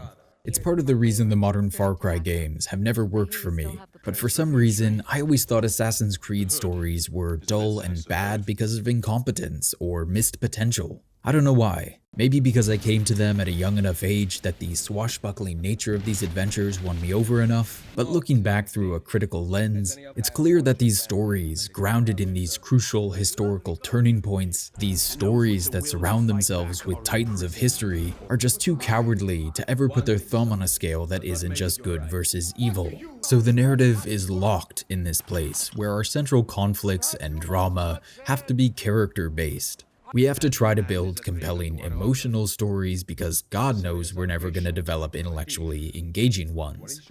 And that's harder, that's arguably not playing to the strengths of a series steeped in history. And I think, for me at least, I can count on one hand the number of times an AC story has won me over on an emotional level. And once you start to look at it that way, that these stories almost have to be constantly centering emotional conflicts rather than intellectual ones, suddenly so much of this series makes sense. The amount of revenge stories makes sense, the bizarre motivations make sense, the lack of two adults just having prolonged conversations makes sense. And, I don't intend this as a gotcha. I realized when I was putting the covers and the text all up that it looks like I think that I'm discovering something or saying something profound. No, there's so much nuance here. This is a flawed way to look at the series because a lot of our protagonists are very young, and thus more likely to be driven by more personal goals at the start of their journey. That's fine. I think these emotional hooks as inciting incidents are more compelling than alternatives, but ideally on their arc, they'll discover something more worth fighting for, and the story and the characters can grow that ideological layer together. But we rarely let them grow like that. or it happens right at the end of the game, so we don't actually have to explore why a character is now an assassin, what fighting for freedom and free will means to them. So to avoid engaging with that level of storytelling, we just cling to emotional motivations and emotional conflicts. This big betrayal plot gives us a much needed inner Brotherhood conflict, but dances around any clashing ideals. There's conflict between Machiavelli and the other assassins because, oh no, he could be traitorous and thus evil, an enemy. It fills enough time that we can avoid engaging with an actual conflict, even though I would argue it's right there. I feel like Machiavelli would just have to tell Ezio that maybe freedom isn't maintained just because he asks. Actual freedom, actually empowering the people to choose, can't just be accomplished with the blade. You have to build towards something, and that probably involves statecraft. Because what does Florence do when there's no longer an Ezio to protect it? What about Rome? And we don't develop Ezio's outlook, really. In both this game and AC2, I've showcased moments where he just clams up when it's his turn to share a thought. But Ezio could probably point out that governments are too prone to corruption, that they attract power-hungry people, or power corrupts many of the virtuous, that by leaning too far into state building, the assassins pervert their creed. They're using the tools of the Templars, and they'll be irrevocably warped by their wielding. So maybe Ezio's best solution, the one in which he feels he is not compromising his principles, is more Ezio's. Grow the Brotherhood, which, oh by the way, would be an elegant way to make the recruiting part of this game feel deeper and richer than what we have now. To win this war, Machiavelli, we need loyal soldiers. And that's flawed too. It's why I feel like this would be a great scene between the two men. Because how many people suffer, how many people die, while Ezio trains a handful of new assassins? This conflict is right here. It feels like we have all the pieces in place to explore it, and we never do. Maybe if you really love this game and you saw things that I missed, you could make the argument that that's the subtext of the whole game. I don't see it. I think we avoid real conflicts like this because Ubisoft doesn't want to touch it. They don't want to be interpreted as justifying or glorifying unification wars, so we barely do anything with Cesare. They don't want to unpack the assassin ideology because it can feel pretty real pretty fast. The history and politics surrounding a faction's transition from radical freedom fighters to creators of an actual political state is fraught. We're fighting the Pope and his family, we see Cesare try to buy the papacy, and yet religion goes unmentioned, because the Assassin's Creed gets very Marxy very quickly, and they don't want to touch that. So instead, we get this. Wanting something does not make it your right. What do you know? That a true leader empowers the people he rules. This is not bold, vulnerable art. On average, this is Magic Treehouse for grown-ups. It's worth clarifying that in good writing, this should be a false dichotomy. Emotional versus intellectual storytelling, like you can and should have layers to your conflict. A good text can hook and engage you on multiple levels. I also don't mean to imply that if you had to choose, centering a story based around character-level conflicts and emotions is necessarily bad or the less mature option. But in my opinion, Ubisoft has struggled to tell compelling stories that way over the years. Assassin's Creed Brotherhood doesn't feel like a story. Rather, it feels like a corporation's attempt to create value for the shareholders, and oops, they're somehow not even good at that. At what point is it not even worth talking about from a critical perspective? I thought that I loved these games. I love the idea of them. I love what they could be. But I don't know that there's anything of substance here. Maybe I'm late to the party on this, or maybe I'm just grumpy in this cursed moment in history. Fun game though, Ezio's pretty cool.